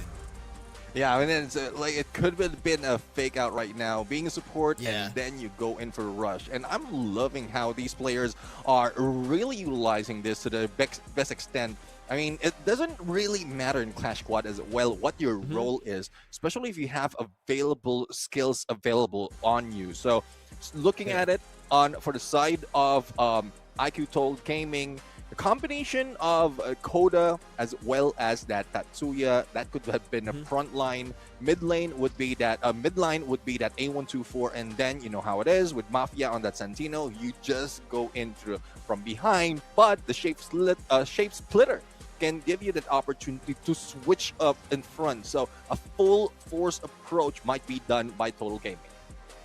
I think, as you clearly mentioned, right, both the teams seem balanced. Now, yes, a little more aggression in terms of IQOO Total Gaming because of their capabilities of the characters that they've picked up should be allowing them, but to shut that down as well, we saw the abilities coming in from Reckoning Esports. So, somewhere down the line, and especially because these two carry history, they know how each other play. Yes, IQOO Total Gaming have had a little bit of a shuffle in their rosters, not the same one that we saw in FFMAI. So, all the stats will now also not make complete sense. So, you have to take it with a pinch of salt and making sure as you go into the game, the aggression is going to work out. But aggression, when I talk about it, I'm clearly looking forward to how Shoto, because I think a lot more down the battle royale I was mentioning, I was kind of putting that spotlight. Shoto was always away from his team, running rampant and going for the fight. Now, what does he do when it's actually an opportunity for him and his teammates?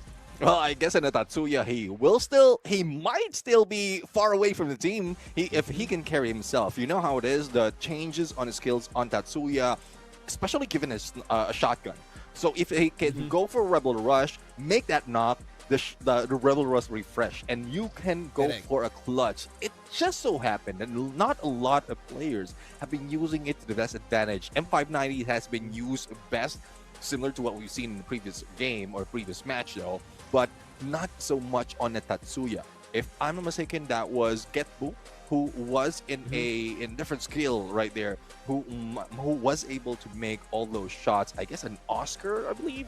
So Valiant Dash plus that M590 is a much viable compared to Tatsuya right now in Clash Squad. Rarely that it's being used right here. Yeah, I mean, on Oscar, you have that advantage of destroying the glue wall and instantly doing the damage with your weapon, whereas on Rush, you're going to find an approach which is a little slightly angled off from that glue wall or the opponent and then look forward to doing the damage. So sometimes it works, sometimes it's a miss. So you have to play between the glue wall as well as your Rush, your activity, also making sure that the damage is there. But now coming into this summary of that, we have seen what the game number 1 in terms of the active skills are going to be. But yes, it is also going to kind of bank towards what their presets in terms of their character skills are for the passives as well, what they're going for it, because that has been a crucial thing of how all these teams are going to be jumping into and what they would figure out. And I think with that, we are ready for a first game. I'm excited because it's going to be Kalahari. We've not had a chance to start off on Kalahari, while our other casters, Auzora, as well as AJ and Crips, had a little bit of a fortune over there. Let's jump into Kalahari and see what happens.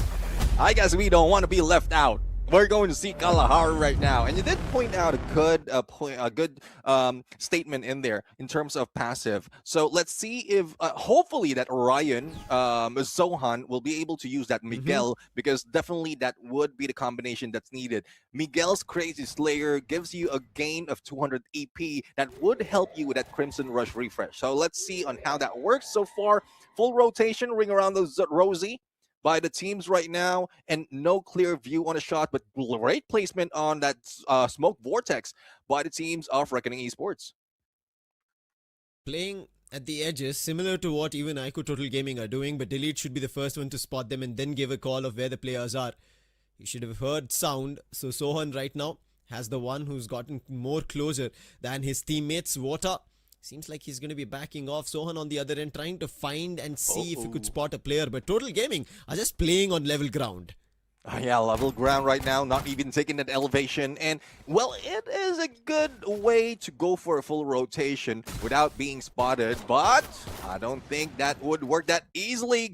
Quick trade right now, but a 1v2 being not equalized by Total Gaming to pick up on Shoto quickly as that. Wada, though, did manage to get onto the airdrop, but dropped that sight onto the blue. No one will be able to use it, but here comes Zohan. Goes for the shotgun, switch to the Crimson Crush, and almost takes the opponent down. But he did manage to pull it off and still survive that fight.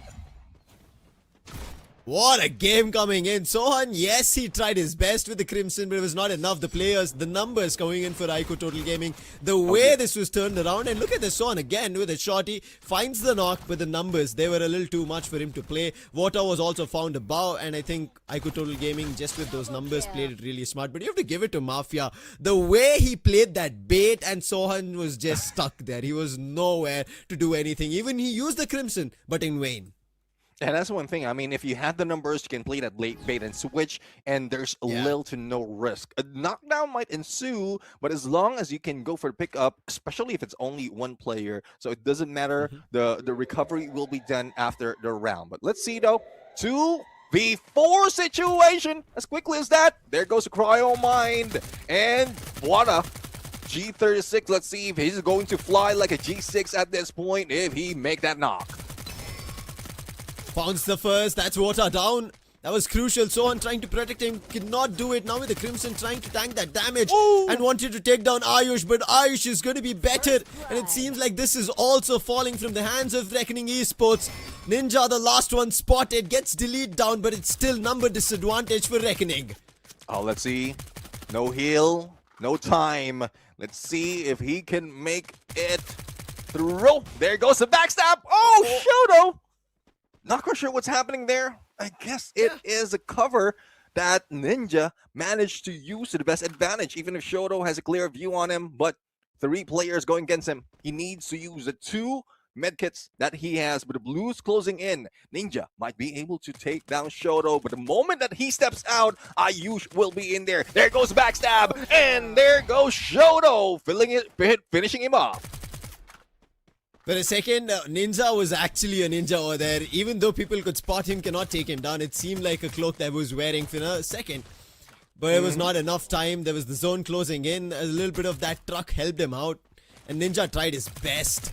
And eventually, Shota closed the gap. Got that victory for the team. And that's 2-0. And now at Santa Catarina, IQOO Total Gaming have already started with their splurry in terms of eliminations, as well as gotten 2 on the board. Reckoning it should be finally for time for them to answer. Saw VSK as well on their hands. Let's see if that works out along with the Max 7 that Sohan has. Sohan is trying to close the gap, but it's just not enough. Yeah, let's see if they can do it on this round. So far, they do have the combination of Super Bonfire as well as that Smoke Vortex, but it is from above.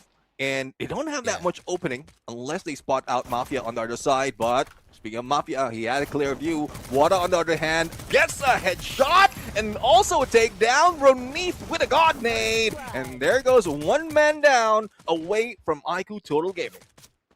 And what I would say over there, A124 was used and therefore the skill could not be activated. Smart move from Ayush, but they did lose a player. So it's back to a 3v3 situation.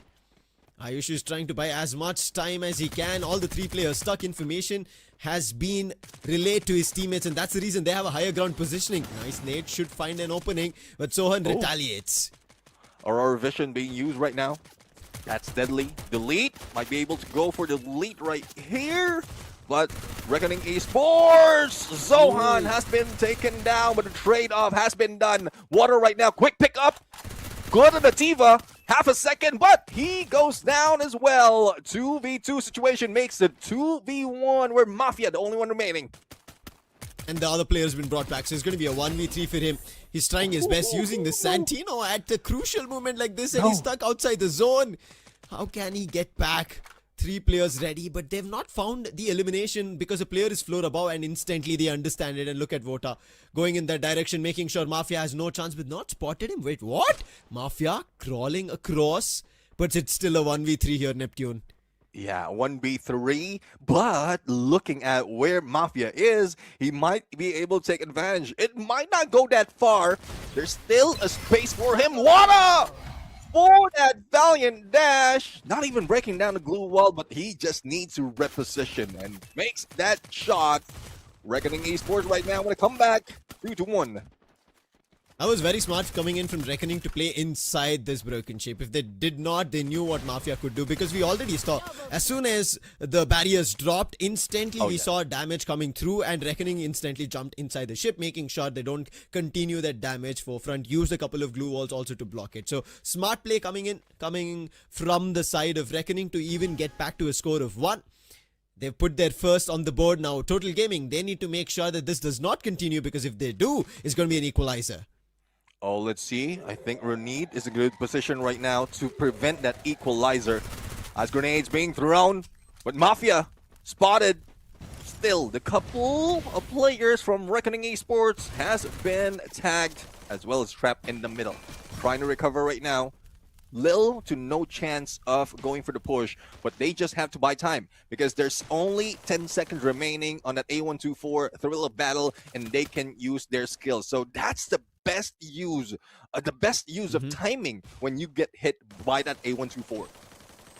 And on the other end, Mafia has not been able to find any opening. And that's the reason even Total Gaming are trying to buy time. Nice nade, pushes Shota out and does the damage. And look at Sohan instantly pushing towards Ayush with his Crimson, but it's not going to be enough. He's also going to be taken down. That's a reversal coming in from Total Gaming. A little too aggressive from Zohan, but the lead right now for the flank, still using the cover. Trying to do 2 things at a time, but Mafia switch it up with a Shade Splitter, but it's a little bit too late. He will be taken down by Vada, as well as the lead for the point. Now, this is getting interesting. It's tied 2 for 2 right now. It's just not only with the weapons, but also the best use of timing in terms of active skills. You have to give it to that nade coming in from Ronit as well. And Mafia, oh yeah, I think waited a little too long on the roof to try and see if somebody is going to move out and he could be able to spot, but it did not work out, and eventually that ended up becoming an equalizer. Refinery it is, where these two squads now fight. Let's see if they're going to be also fighting for the airdrop, which is going to be coming in between. Ninja this time playing from afar, whereas Mafia trying to use that sniper approach still, but not as far as previously, playing with the team together. That's one thing. I mean, once you are in this area of Refinery, you will need to stick together. No flank unless you go all flank, because there's plenty of openings on the side, but Ninja managed to go for a hit, especially with BSK, and not even a Yushin Shoto can fight back. Mafia, the only guy remaining, but unfortunately has been brought down. 3 matches, or 3 rounds, back to back being taken by Reckoning Esports. I guess they just pulled Total Gaming for a bluff in the first 2. Yeah, it seems like that, I agree. It seems like the pistol round and the instant, a little bit of a buff round where they had a G36 was them like, hey, it's nothing. I mean, it's okay. But now they've pulled out the rabbit out of the hat. They're the magicians. They're the one triggering around Total Gaming. And Total Gaming better be ready. Better weaponry is upgraded as well to Mark 3, as we can see. Could be a cause of concern. Throwing off a nade, a nice one. Both Water and so on instantly are in deep troubles. But Delete, he's been traded off as a knock. But Shoto, look at his aggression still going on. Run, Water, run. And he heals up, but Dreki exposes him. And there goes the takedown onto Sohan. A little bit too aggressive to my liking. But Elite would be traded, as you call it now. It's a 2v3 situation, Ninja. Not that stealthy. And there goes Mafia for the hit on Wada. Only Ronith remaining against 2. He did manage to take down Mafia, but if these 2 players get close, they will be raining fire on him. And there you have it. A comeback to equalize would be IQOO Total Gaming. And IQOO Total Gaming even playing smart over there. In the clash squad, they know they can have an advantage with the team booster, making sure the player comes back up. They use that as well, making sure numbers doesn't fall or equalize. Smart move. But Ronit tried his best. Even you have to give it to Reckoning. They tried to push forward as aggressive as possible. But that opening nade on Vota and Sohan caused all the troubles to lose there. Nonetheless, it's just an equalizer here, Neptune. They still have a lot more chances. It's about 6 that they have to look forward to. But as we discussed, it seems like we might end up go towards round 11 as well. That's how competitive both these 2 Indian teams are. Yeah, exactly. I mean, I hopefully Reckoning Esports doesn't go a little bit too aggressive, because Sohan, Wada already in the front lines already. They might be able to spot out the lead, but as you can see, Mafia already on the flank. There goes that airdrop. Cyber airdrop would be opened up, but no capture just yet. Nades onto them, and Ninja will be tagged up. The lead, though, attempts to go for a peek, but the glue wall stops him, and Mafia on their side still on Overwatch. Holding it off. Let's see if it's going to work. Nero plushie completely missed off, and that chance gets used by Shoto to push up. And then I think it was actually at Shoto, and Shoto made an immediate run towards it. And with him is going to be Ayush. Now Vota trying to cover ground, making sure he provides cover. With the time turner works. Crimson Crush, can it find any value? Seems like maybe not. Shoto again finds another. The flash freeze gets a player knocked. That is own self-inflicting damage coming in from Reckoning, and Reckoning down to the last player, Sohan. Oh, Sohan right now. Great pick up, but not a good timing. Especially with Drogon! But a reversal! Sohan still pick up. And there you have it. A combination of quick movement as well as patience that made them win that fight. And that was surprising. Yeah. You will take a look at this replay. It should have been theirs. That quick pickup, and instantly Ayush gets taken down. Ninja again going in to patch himself up. Revives his teammate, and they both turn around. And that was very smart. Total Gaming giving that space away. Made this round again go for a lead for Reckoning Esports. Let's see. I mean, this is getting interesting. Reckoning Esports right now, despite of having 1 loss, as well as their resources lost, they still managed to have a little bit of investment on them. Now, real players right here, putting up that super bonfire. Sohan tagged and taken down with that Mag 7 Cryo Mine. Instantly spots one, and the pickup is being done onto Sohan. Wada is not really worried of anyone gunning them down, and they will have the advantage right here, especially on high ground. Oh, Shota was isolated. That was a good opening that they found, but even Ota is down. Ayush gets taken down. Crimson being used to try and isolate Delete. Delete gets exchanged. Now Mafia again waiting for his teammates to bring this fight in the open. He's kept out. And what could Mafia do? Because numbers back in favor for Reckoning. Yeah, numbers is in favoring them, and there's still plenty of time before the zone closes in. So position-wise, he has been spotted already. I thought that was a takedown, but Sohan. Let's see, Winchester in hand, and it is Ninja for the flank. Sohan was just a distraction that they need.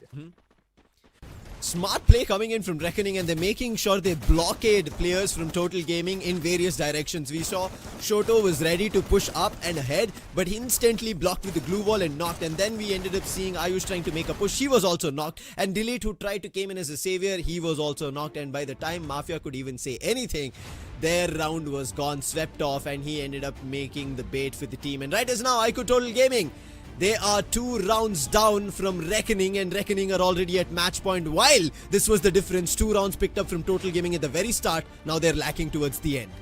Yeah, definitely. And I'm loving the hero entrance with the music. And also loving the map right now.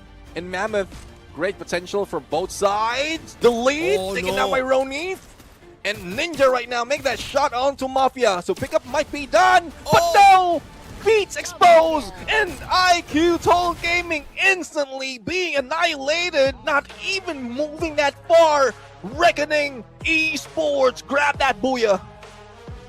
What a booyah coming in, a complete switcheroo. After getting the initial 2 rounds, Total Gaming were able to only squeeze 1 in between, whereas Reckoning, they squeezed the whole stretch and got Kalahari under their name.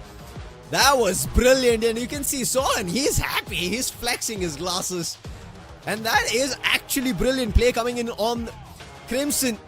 Brilliant play on the Orion, the ability used to its best, while whether he became a bait or trying to get that EP for himself, making sure nobody does damage, he's immune to it. He played all trickery to make sure Reckoning wins this. Yeah, exactly. It seems like at this round, in this match, this is where the Orion has been used to best advantage, because not only does Orion, not only did they have that Orion on them, but they also have that Tiva. So even if you are in Crimson Crush, you will still be able to go for the pickup. You are a little bit buff with that Joseph, and I did mention about Miguel already being used in that. So I won't be surprised if Sohan would be the MVP right there because of just those kind of plays. It was brilliant, honestly, as you said. Let's take a look at the MVP, and it is going to go to Ninja. You have to give it to him as well. We saw him from afar as the sniper. As you can see, the VSK was very crucial. He was also finding the knock, which was enabling Reckoning to get closer, making sure it's a closed battle rather than keeping it open for Mafia. 5 eliminations, 3,000 in terms of damage, and 16 assists. And why is Iris there in play? And this is why, making sure if anybody's behind a glue wall, don't worry, Ninja's got you covered, putting them down. Yeah.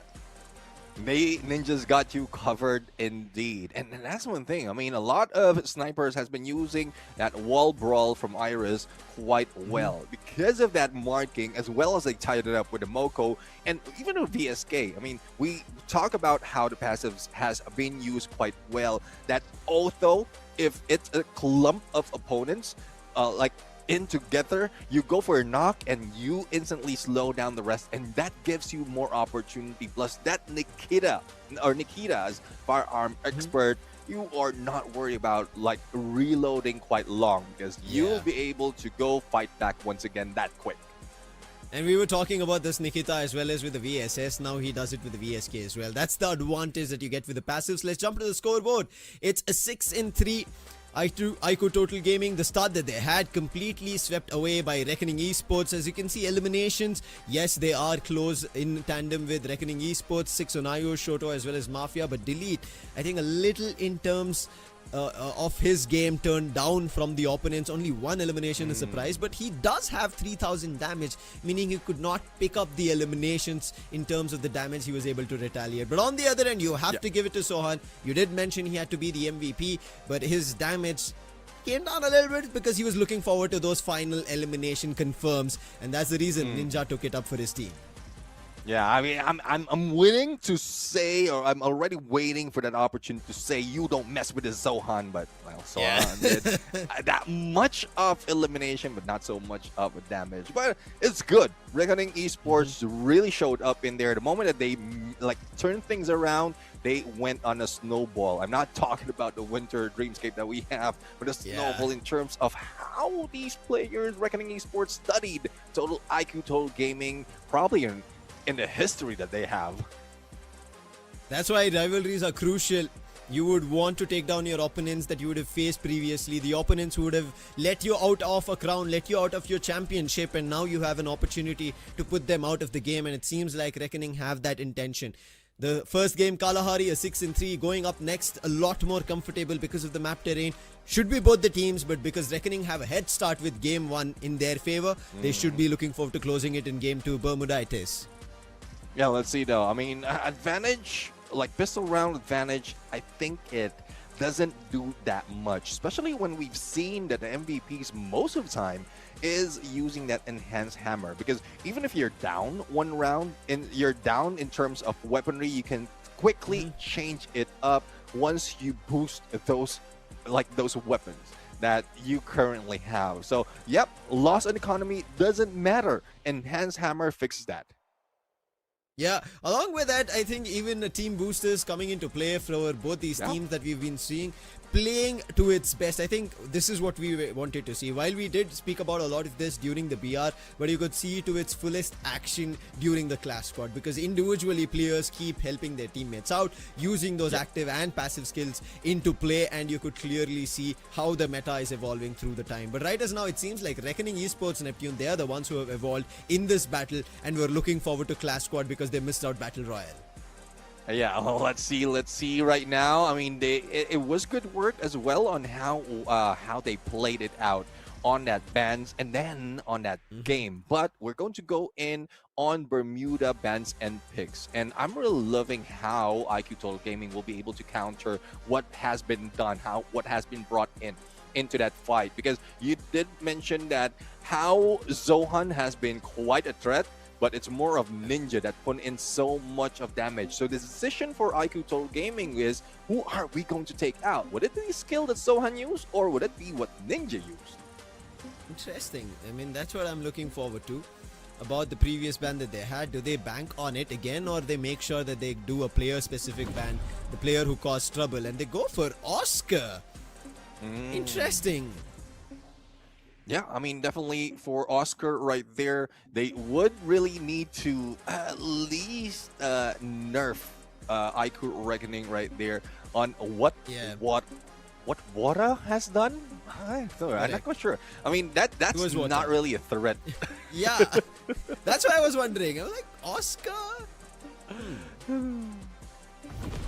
I mean, probably if they switch it up, yeah, that would be a problem. So I don't know if this is something that they just thought about for IQOO Total Gaming, but for Reckoning right now, they took out that Santino. So if they don't have a chance to use it, why not take it out? I guess that's the ideation that Reckoning Esports does have.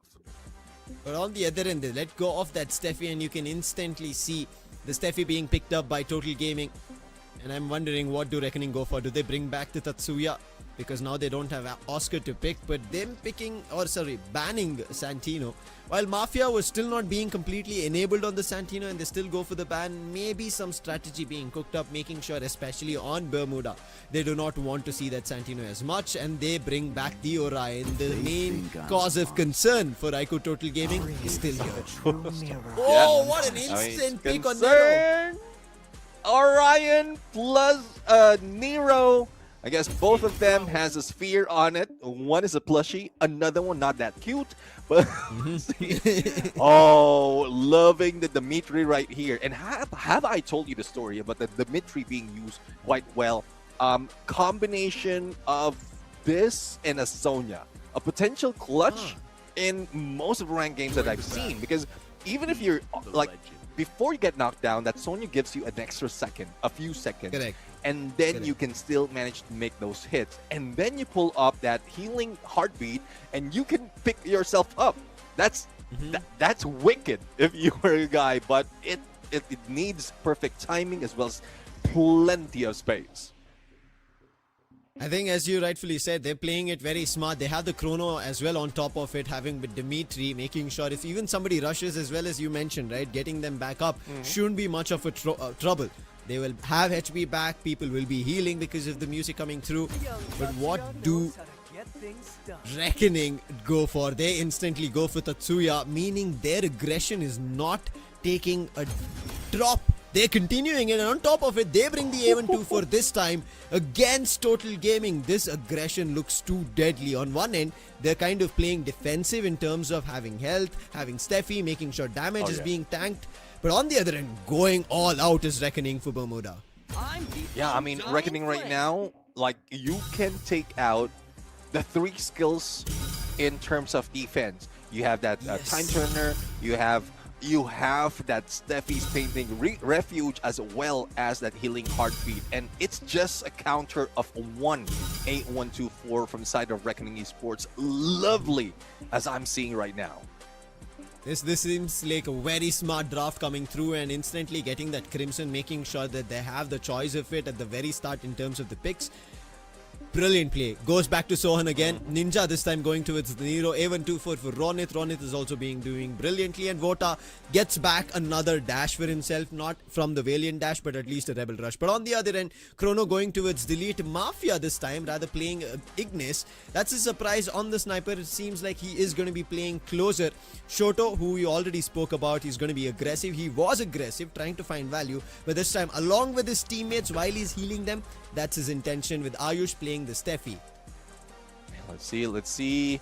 I mean, it's getting interesting right now in the picks. And at some point, like, without an A1-2-4, IQOO Total Gaming has a good chance of fighting this off. But that, with the A1-2-4 and how well some of the players have used it so far, it would be deadly. It would be annoying, I would say, to have that as a skill. That's what I'm worried for. I second you on that opinion. That A1-2-4, if it was not brought out, I would have said, yes, this defensive versus offensive battle is going to be really great. But having that A1-2-4 that can completely nullify your team, you can't even have even one single skill being played out right if you want. If there's a rush together, imagine Tatsuya makes a rush towards you, or Ryan getting closer, making sure immune damage, he becomes the bait to all of it. And then Nero also being used, making sure you're taking damage, plus your glue walls are not going to be placed. And then the A1-2-4, the thrill of battle. Your thrill is going to go for a downhill ditch. Yeah, definitely. The thrill of battle will be taken out in that fight. But again, we've seen that being prevented. From the early games, A1-2-4 pop, all they have to do is wait. But for side of Reckoning Esports, if you have that Rebel Rush on Wada, like, you hit that A1-2-4, everyone goes to a standstill, you don't see anyone, you don't even hear any gunshots, then what you have to do, go for that Orion push on one side and then that Rebel Rush on the other. You can easily get away if in case you get shot with that Rebel Rush, and then you go for a shift as well with that Crimson Crush. Deadly combination overall, but you can also use that Nero to spot everyone just in case you don't have any idea where they are. So tactically, what Reckoning Esports has right here is quite well thought of. So I'm really loving how it's going to play out in the game. I think this is how we were kind of discussing about Total Gaming in game number 1. It seemed like all in their favor, even in terms of their characters, skills that they had picked up in game number 1. Yeah. But somehow, after that first 2 rounds that they picked up, they were unable to get a footing. And I think that again goes to Reckoning's spacing. Reckoning's spacing as well. Both pacing and spacing very well kind of played through. That was thought through and it worked for them. But now going towards Bermuda, as I said, it is an even ground. I'm pretty sure even Total Gaming would have thought through, while they did see the A1-2-4 as well, of how to dodge it. And let's hope they have enough time to dodge it. Yeah, let's see if they can dodge it or just go head on and go for the fight. But the battle is about to begin. on game number 2 in match number 4. This is getting close to the end of the day right now, but that would depend on who's going to win, whether it's Reckoning to end it 2-0 or a comeback might be done by IQOO Total Gaming. I can see a nade being picked up. On the contrary, Total Gaming have not even picked one. It could be the move that Reckoning Esports want to flush out the players. Oh, Nerove coming out very early. Pushes Shoto ahead. Thankfully gets destroyed, but Sohan gets that information. 2 people bank on him. And Ayush is also taken down. Utils being forced from Total Gaming even without an advantage. And look at Vota using that rush to his best and the nade to seal the deal. What was this from Reckoning? Blink of an eye and the round's done. I guess they saved up. If I'm not mistaken, they didn't even use that G18. If they have, if they only use that USPs, saved it up, use that nade to their advantage, and that's where they wreck it. They want to see the timing and how Ayush can use that Steffi, or probably since it's just pistol game, they didn't even bother to think that they will be using that. Like a smart move coming from Reckoning Esports all throughout. Brilliant stuff coming in from their end. As we spoke about it, them using their character abilities to play information, that worked out, but right now it's going to be second. Mafia with his Ignis. Ayush again spotted, making sure they're playing around the cover, but again with the nade, Ronith knocks 2. Triple kill. Done! What the heck? Ronith goes for a 3 from downtown. He goes. That Kobe is bringing so much in the battle. Imagine 4-0 on a KDA already. And I guess this is like a smack in the face to Ayush of IQOO Total Gaming, because yes, you had the Steffi, but can you use it against Ronith right now, who might be using it even with the A124? There is not even a single instance that we ended up seeing Steffi. As you said, he'll be beating himself up of why did I even pick up Steffi? It's not working. For now, let's see. Mafia again sending off that Ignis wall. Can he find value? This time they toss one of their own nades. Damage done, but it's not going to be enough. Glue wall right as now. And still Shoto with the scythe. What? Reckoning again with the scythe. They get a second knock and the confirmation. Reckoning doing it all, and Ayush is the last one standing, peppering bullets. And that is 3-0 for Reckoning. Reckoning be wrecking in this game. I'm really loving this side of Reckoning Esports. I mean, like, they are not dropping the beat. We're in, it should be it should be the other side, IQOO Total Gaming, who will need to drop that beat, but, well, the Dimitri is not being used to the best advantage. The healing heartbeat is slowing down. Pulse is slowing down for the side of IQOO Total Gaming. So Reckoning Esports can bring this all the way if this continues. I mean, we were worried for IQOO Total Gaming, yes, but not to this extent. Steffi finally seen. But does it even matter at this point? Look at what a timing from Sohan. That entire glue wall blocks any kind of damage coming in from the nade entirely. Ignis again, but Sohan making use of the vortex, not at all being worried because he has cover. But on the other end, the flank coming in, Vota might be in trouble. And they instantly goes prone and calls his teammates for cover. Yeah, let's see. I mean, he went prone, but he would be deadly on that MP5 level 3. He's just waiting. Sohan right now. Kingfisher in hand, together with his score. There goes A124. Shoto down. Ninja will try to go for the flank, but Woda has received damage as well. There goes a freeze nade. And Sohan goes for a quick flank, even using that Crimson Crush to save him for the loot. Reckoning have everything, but on the other end, right as now, not having is going to be numbers. Mafia is stuck. He was the only one with the sole responsibility on the Ignis to try and bait it out. And right now, just baiting a knock on Vota, and instantly Ninja coming in for clutch, and that is 4. Look at this rush. They did not spot. Ayush turns around with the surprise, and instantly Ronith's flash freeze was enough to find the damage and the knock because of the initial damage already done. And Sohan making a push from the inside with the Crimson made sure that Ayush did not have much to go around, and eventually Mafia was the last one standing, and done. 4-0 it is. I don't know if there's anything that IQOO Total Gaming can do right now on what Reckoning Esports is doing. I mean, the timing earlier, it was so aggressive that Reckoning Esports just beat down IQOO Total Gaming that quickly. And then in the previous round, it was like a combination of slowdown as well as quick push towards the end. So if they can't get that timing, IQOO Total Gaming would be at a loss. But Sohan, a little bit too aggressive. Ninja already on a flank. There goes the Cryo Mine, tags up Mafia, and he is pushed away. It gives Shota a chance to go jump up close and take shots. He did do the damage, but not a knock yet. Vota is low. But on the other end, the glue walls right now on either end are blocking each other in terms of vision. What can Ninja do? Delete right behind enemy lines on a flank position. Time Turner being used. Worried that somebody could push towards him. And I don't know why that was used, but okay. And because of that, Ayush is down. Instantly team booster, but it also did not work. Sohan, Crimson makes it work. Delete. Can he do something out of here? Sohan's right ready, and Mafia. There's nothing working in their favor, and eventually Sohan lands the last with the M590 and match point for Reckoning, with Total Gaming not even having a single point here on Bermuda. And I guess it's questionable on what Delete did in there. A little bit too early in the Time Turner, wherein at that moment when he got picked up, he could have raised that Time Turner and then help the rest of the teams. Yeah, it is probable, but he was just sitting in there. That was standing in there. So, like, he is not moving, though he had a threat on the rooftop. But yeah, potential misclick might happen, but that is not how you want to play it, especially with Reckoning Esports right now.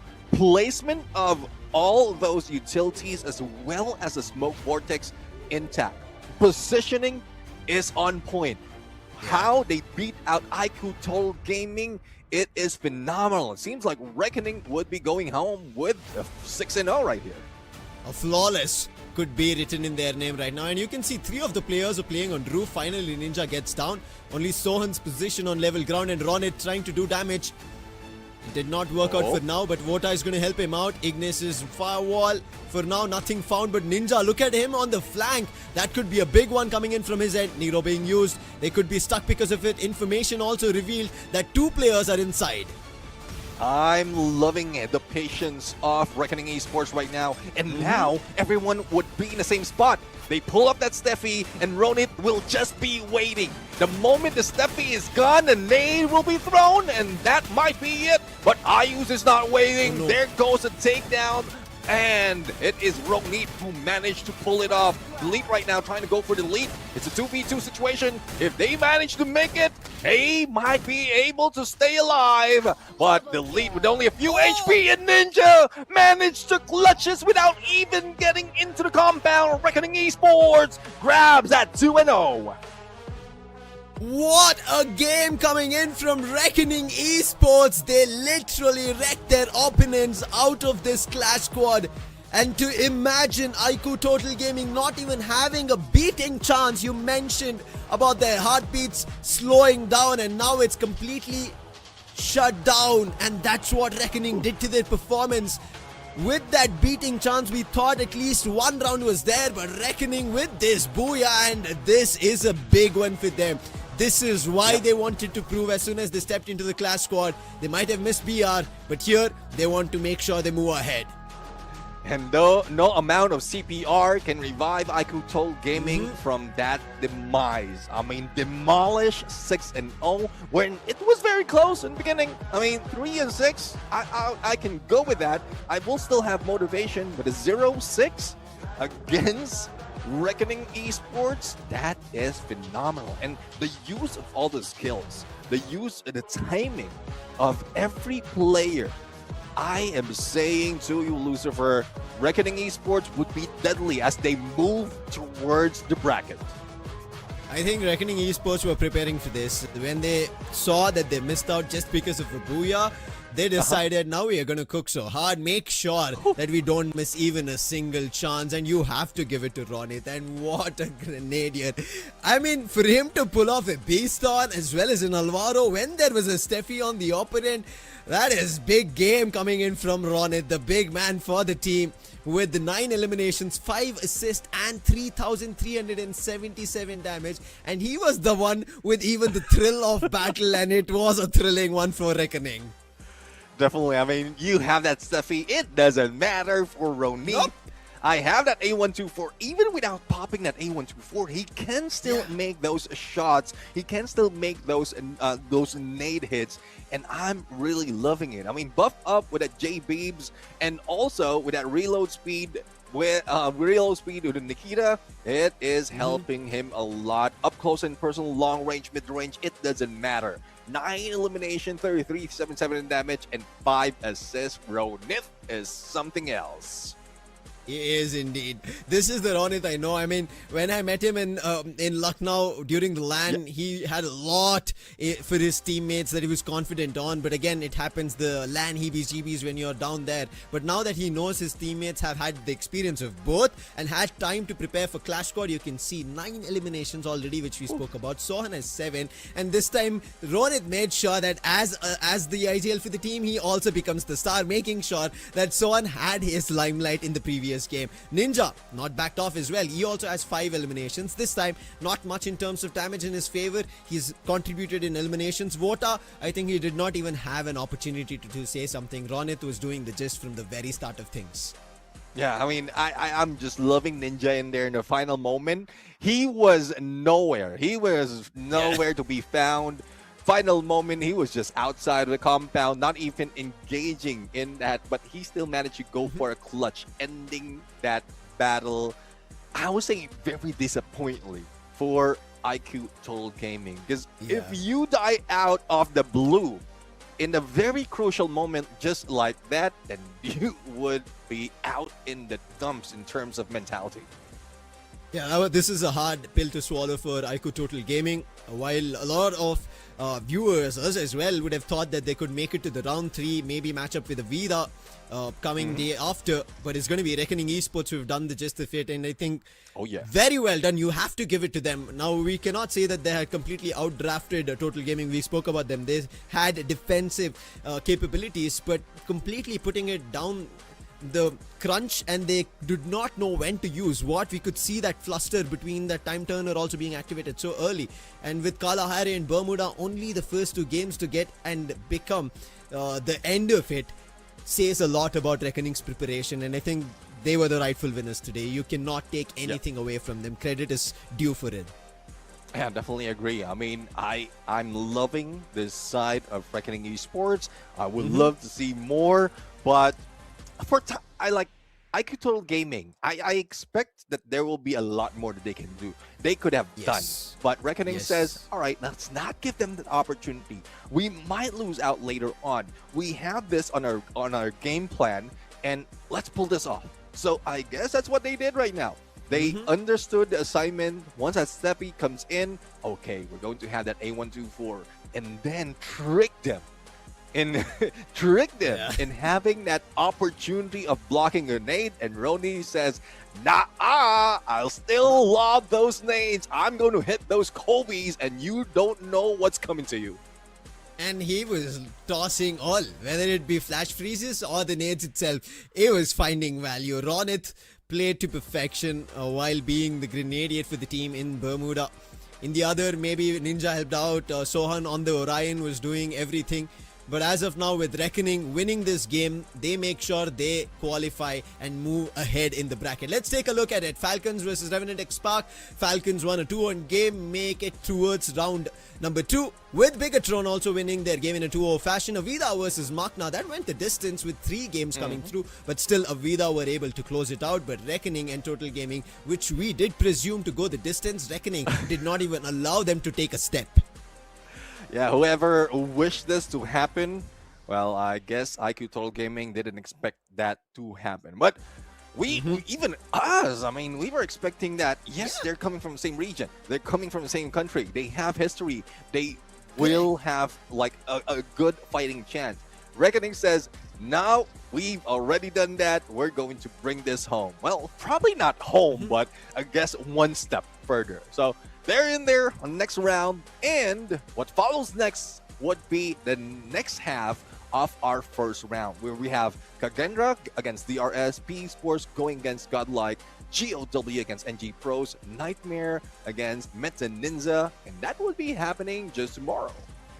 Yeah, I mean, after seeing what Day One had in cards for us, and the surprises, yes, the first two games, I think Southeast Asian favorites, they were there, they should have won it out, and yes, they did. But when we jump to the next two games, match 3 and match 4, Avida versus Makna, you have to give it to Makna as well. They tried their best, put the best foot forward, and eventually it was Avida to close it. But I think the last surprise to end on the highest of notes was Reckoning here, Neptune. That is hands down the way they played. That tells us that they've prepared. They have book, which is at least 100 pages ready now for the next stages that they'll be moving forward for. Yeah, I'm really looking forward to get a glimpse of that book. I love great tactics, and Reckoning Esports has showed us one of the best tactics that they have. Counters against the Steffi, counters against IQOO Gaming overall, and that was just one part. I won't be surprised if we're going to see that, but with that alone, I guess the other teams as well, who will be waiting on them on their bracket, especially in the parts that they are in, would think twice on underestimating a team like Reckoning Esports. And I hope to see that as well for tomorrow, because I did point out there's 8 more teams, 4 more matches that we're going to witness, and we don't know what surprise we are in for. Yeah, we are not. Because today was a surprise in itself. 4 teams eliminated out of the run in the top 16. Another 4 will be eliminated tomorrow. But who are the 4 who are actually qualifying into the next bracket? And on the other end, the bracket, at least for round 3, the first 2 matches have been decided. And you can see Falcons and Bigatron in that game. That is a big, hefty matchup. And one of them is going to be making to the upper bracket finals eventually. I mean, so the next semi-finals, if you could say. But on the other end, we have Avida versus Reckoning. And after what we saw that Avida had to go through against Makna, we still think that now Reckoning has a better advantage of how their strategy worked out. But the other 4 matches that we're going to be playing out tomorrow, Neptune, I think a complete blank board for me of what we witnessed today. Yeah. Well, there you have it. You have a preview of what's going to happen more by tomorrow, because 4 matches today, we thought it is going to be easy. But not for Avida XKDZ. They just wreck Makna Esports, as well as not for Reckoning Esports. Definitely wrecking IQOO Gaming. So more to come for tomorrow. 4 more matches in Clash Quad mode. But then again, we have to end the day. I am Neptune the Gentleman Garcia, joined by the one and only Lucifer. We were your casters for the remaining of the day. We're going to see more of that, especially in Clash Quad mode tomorrow. So peace out. Good night for now. See ya.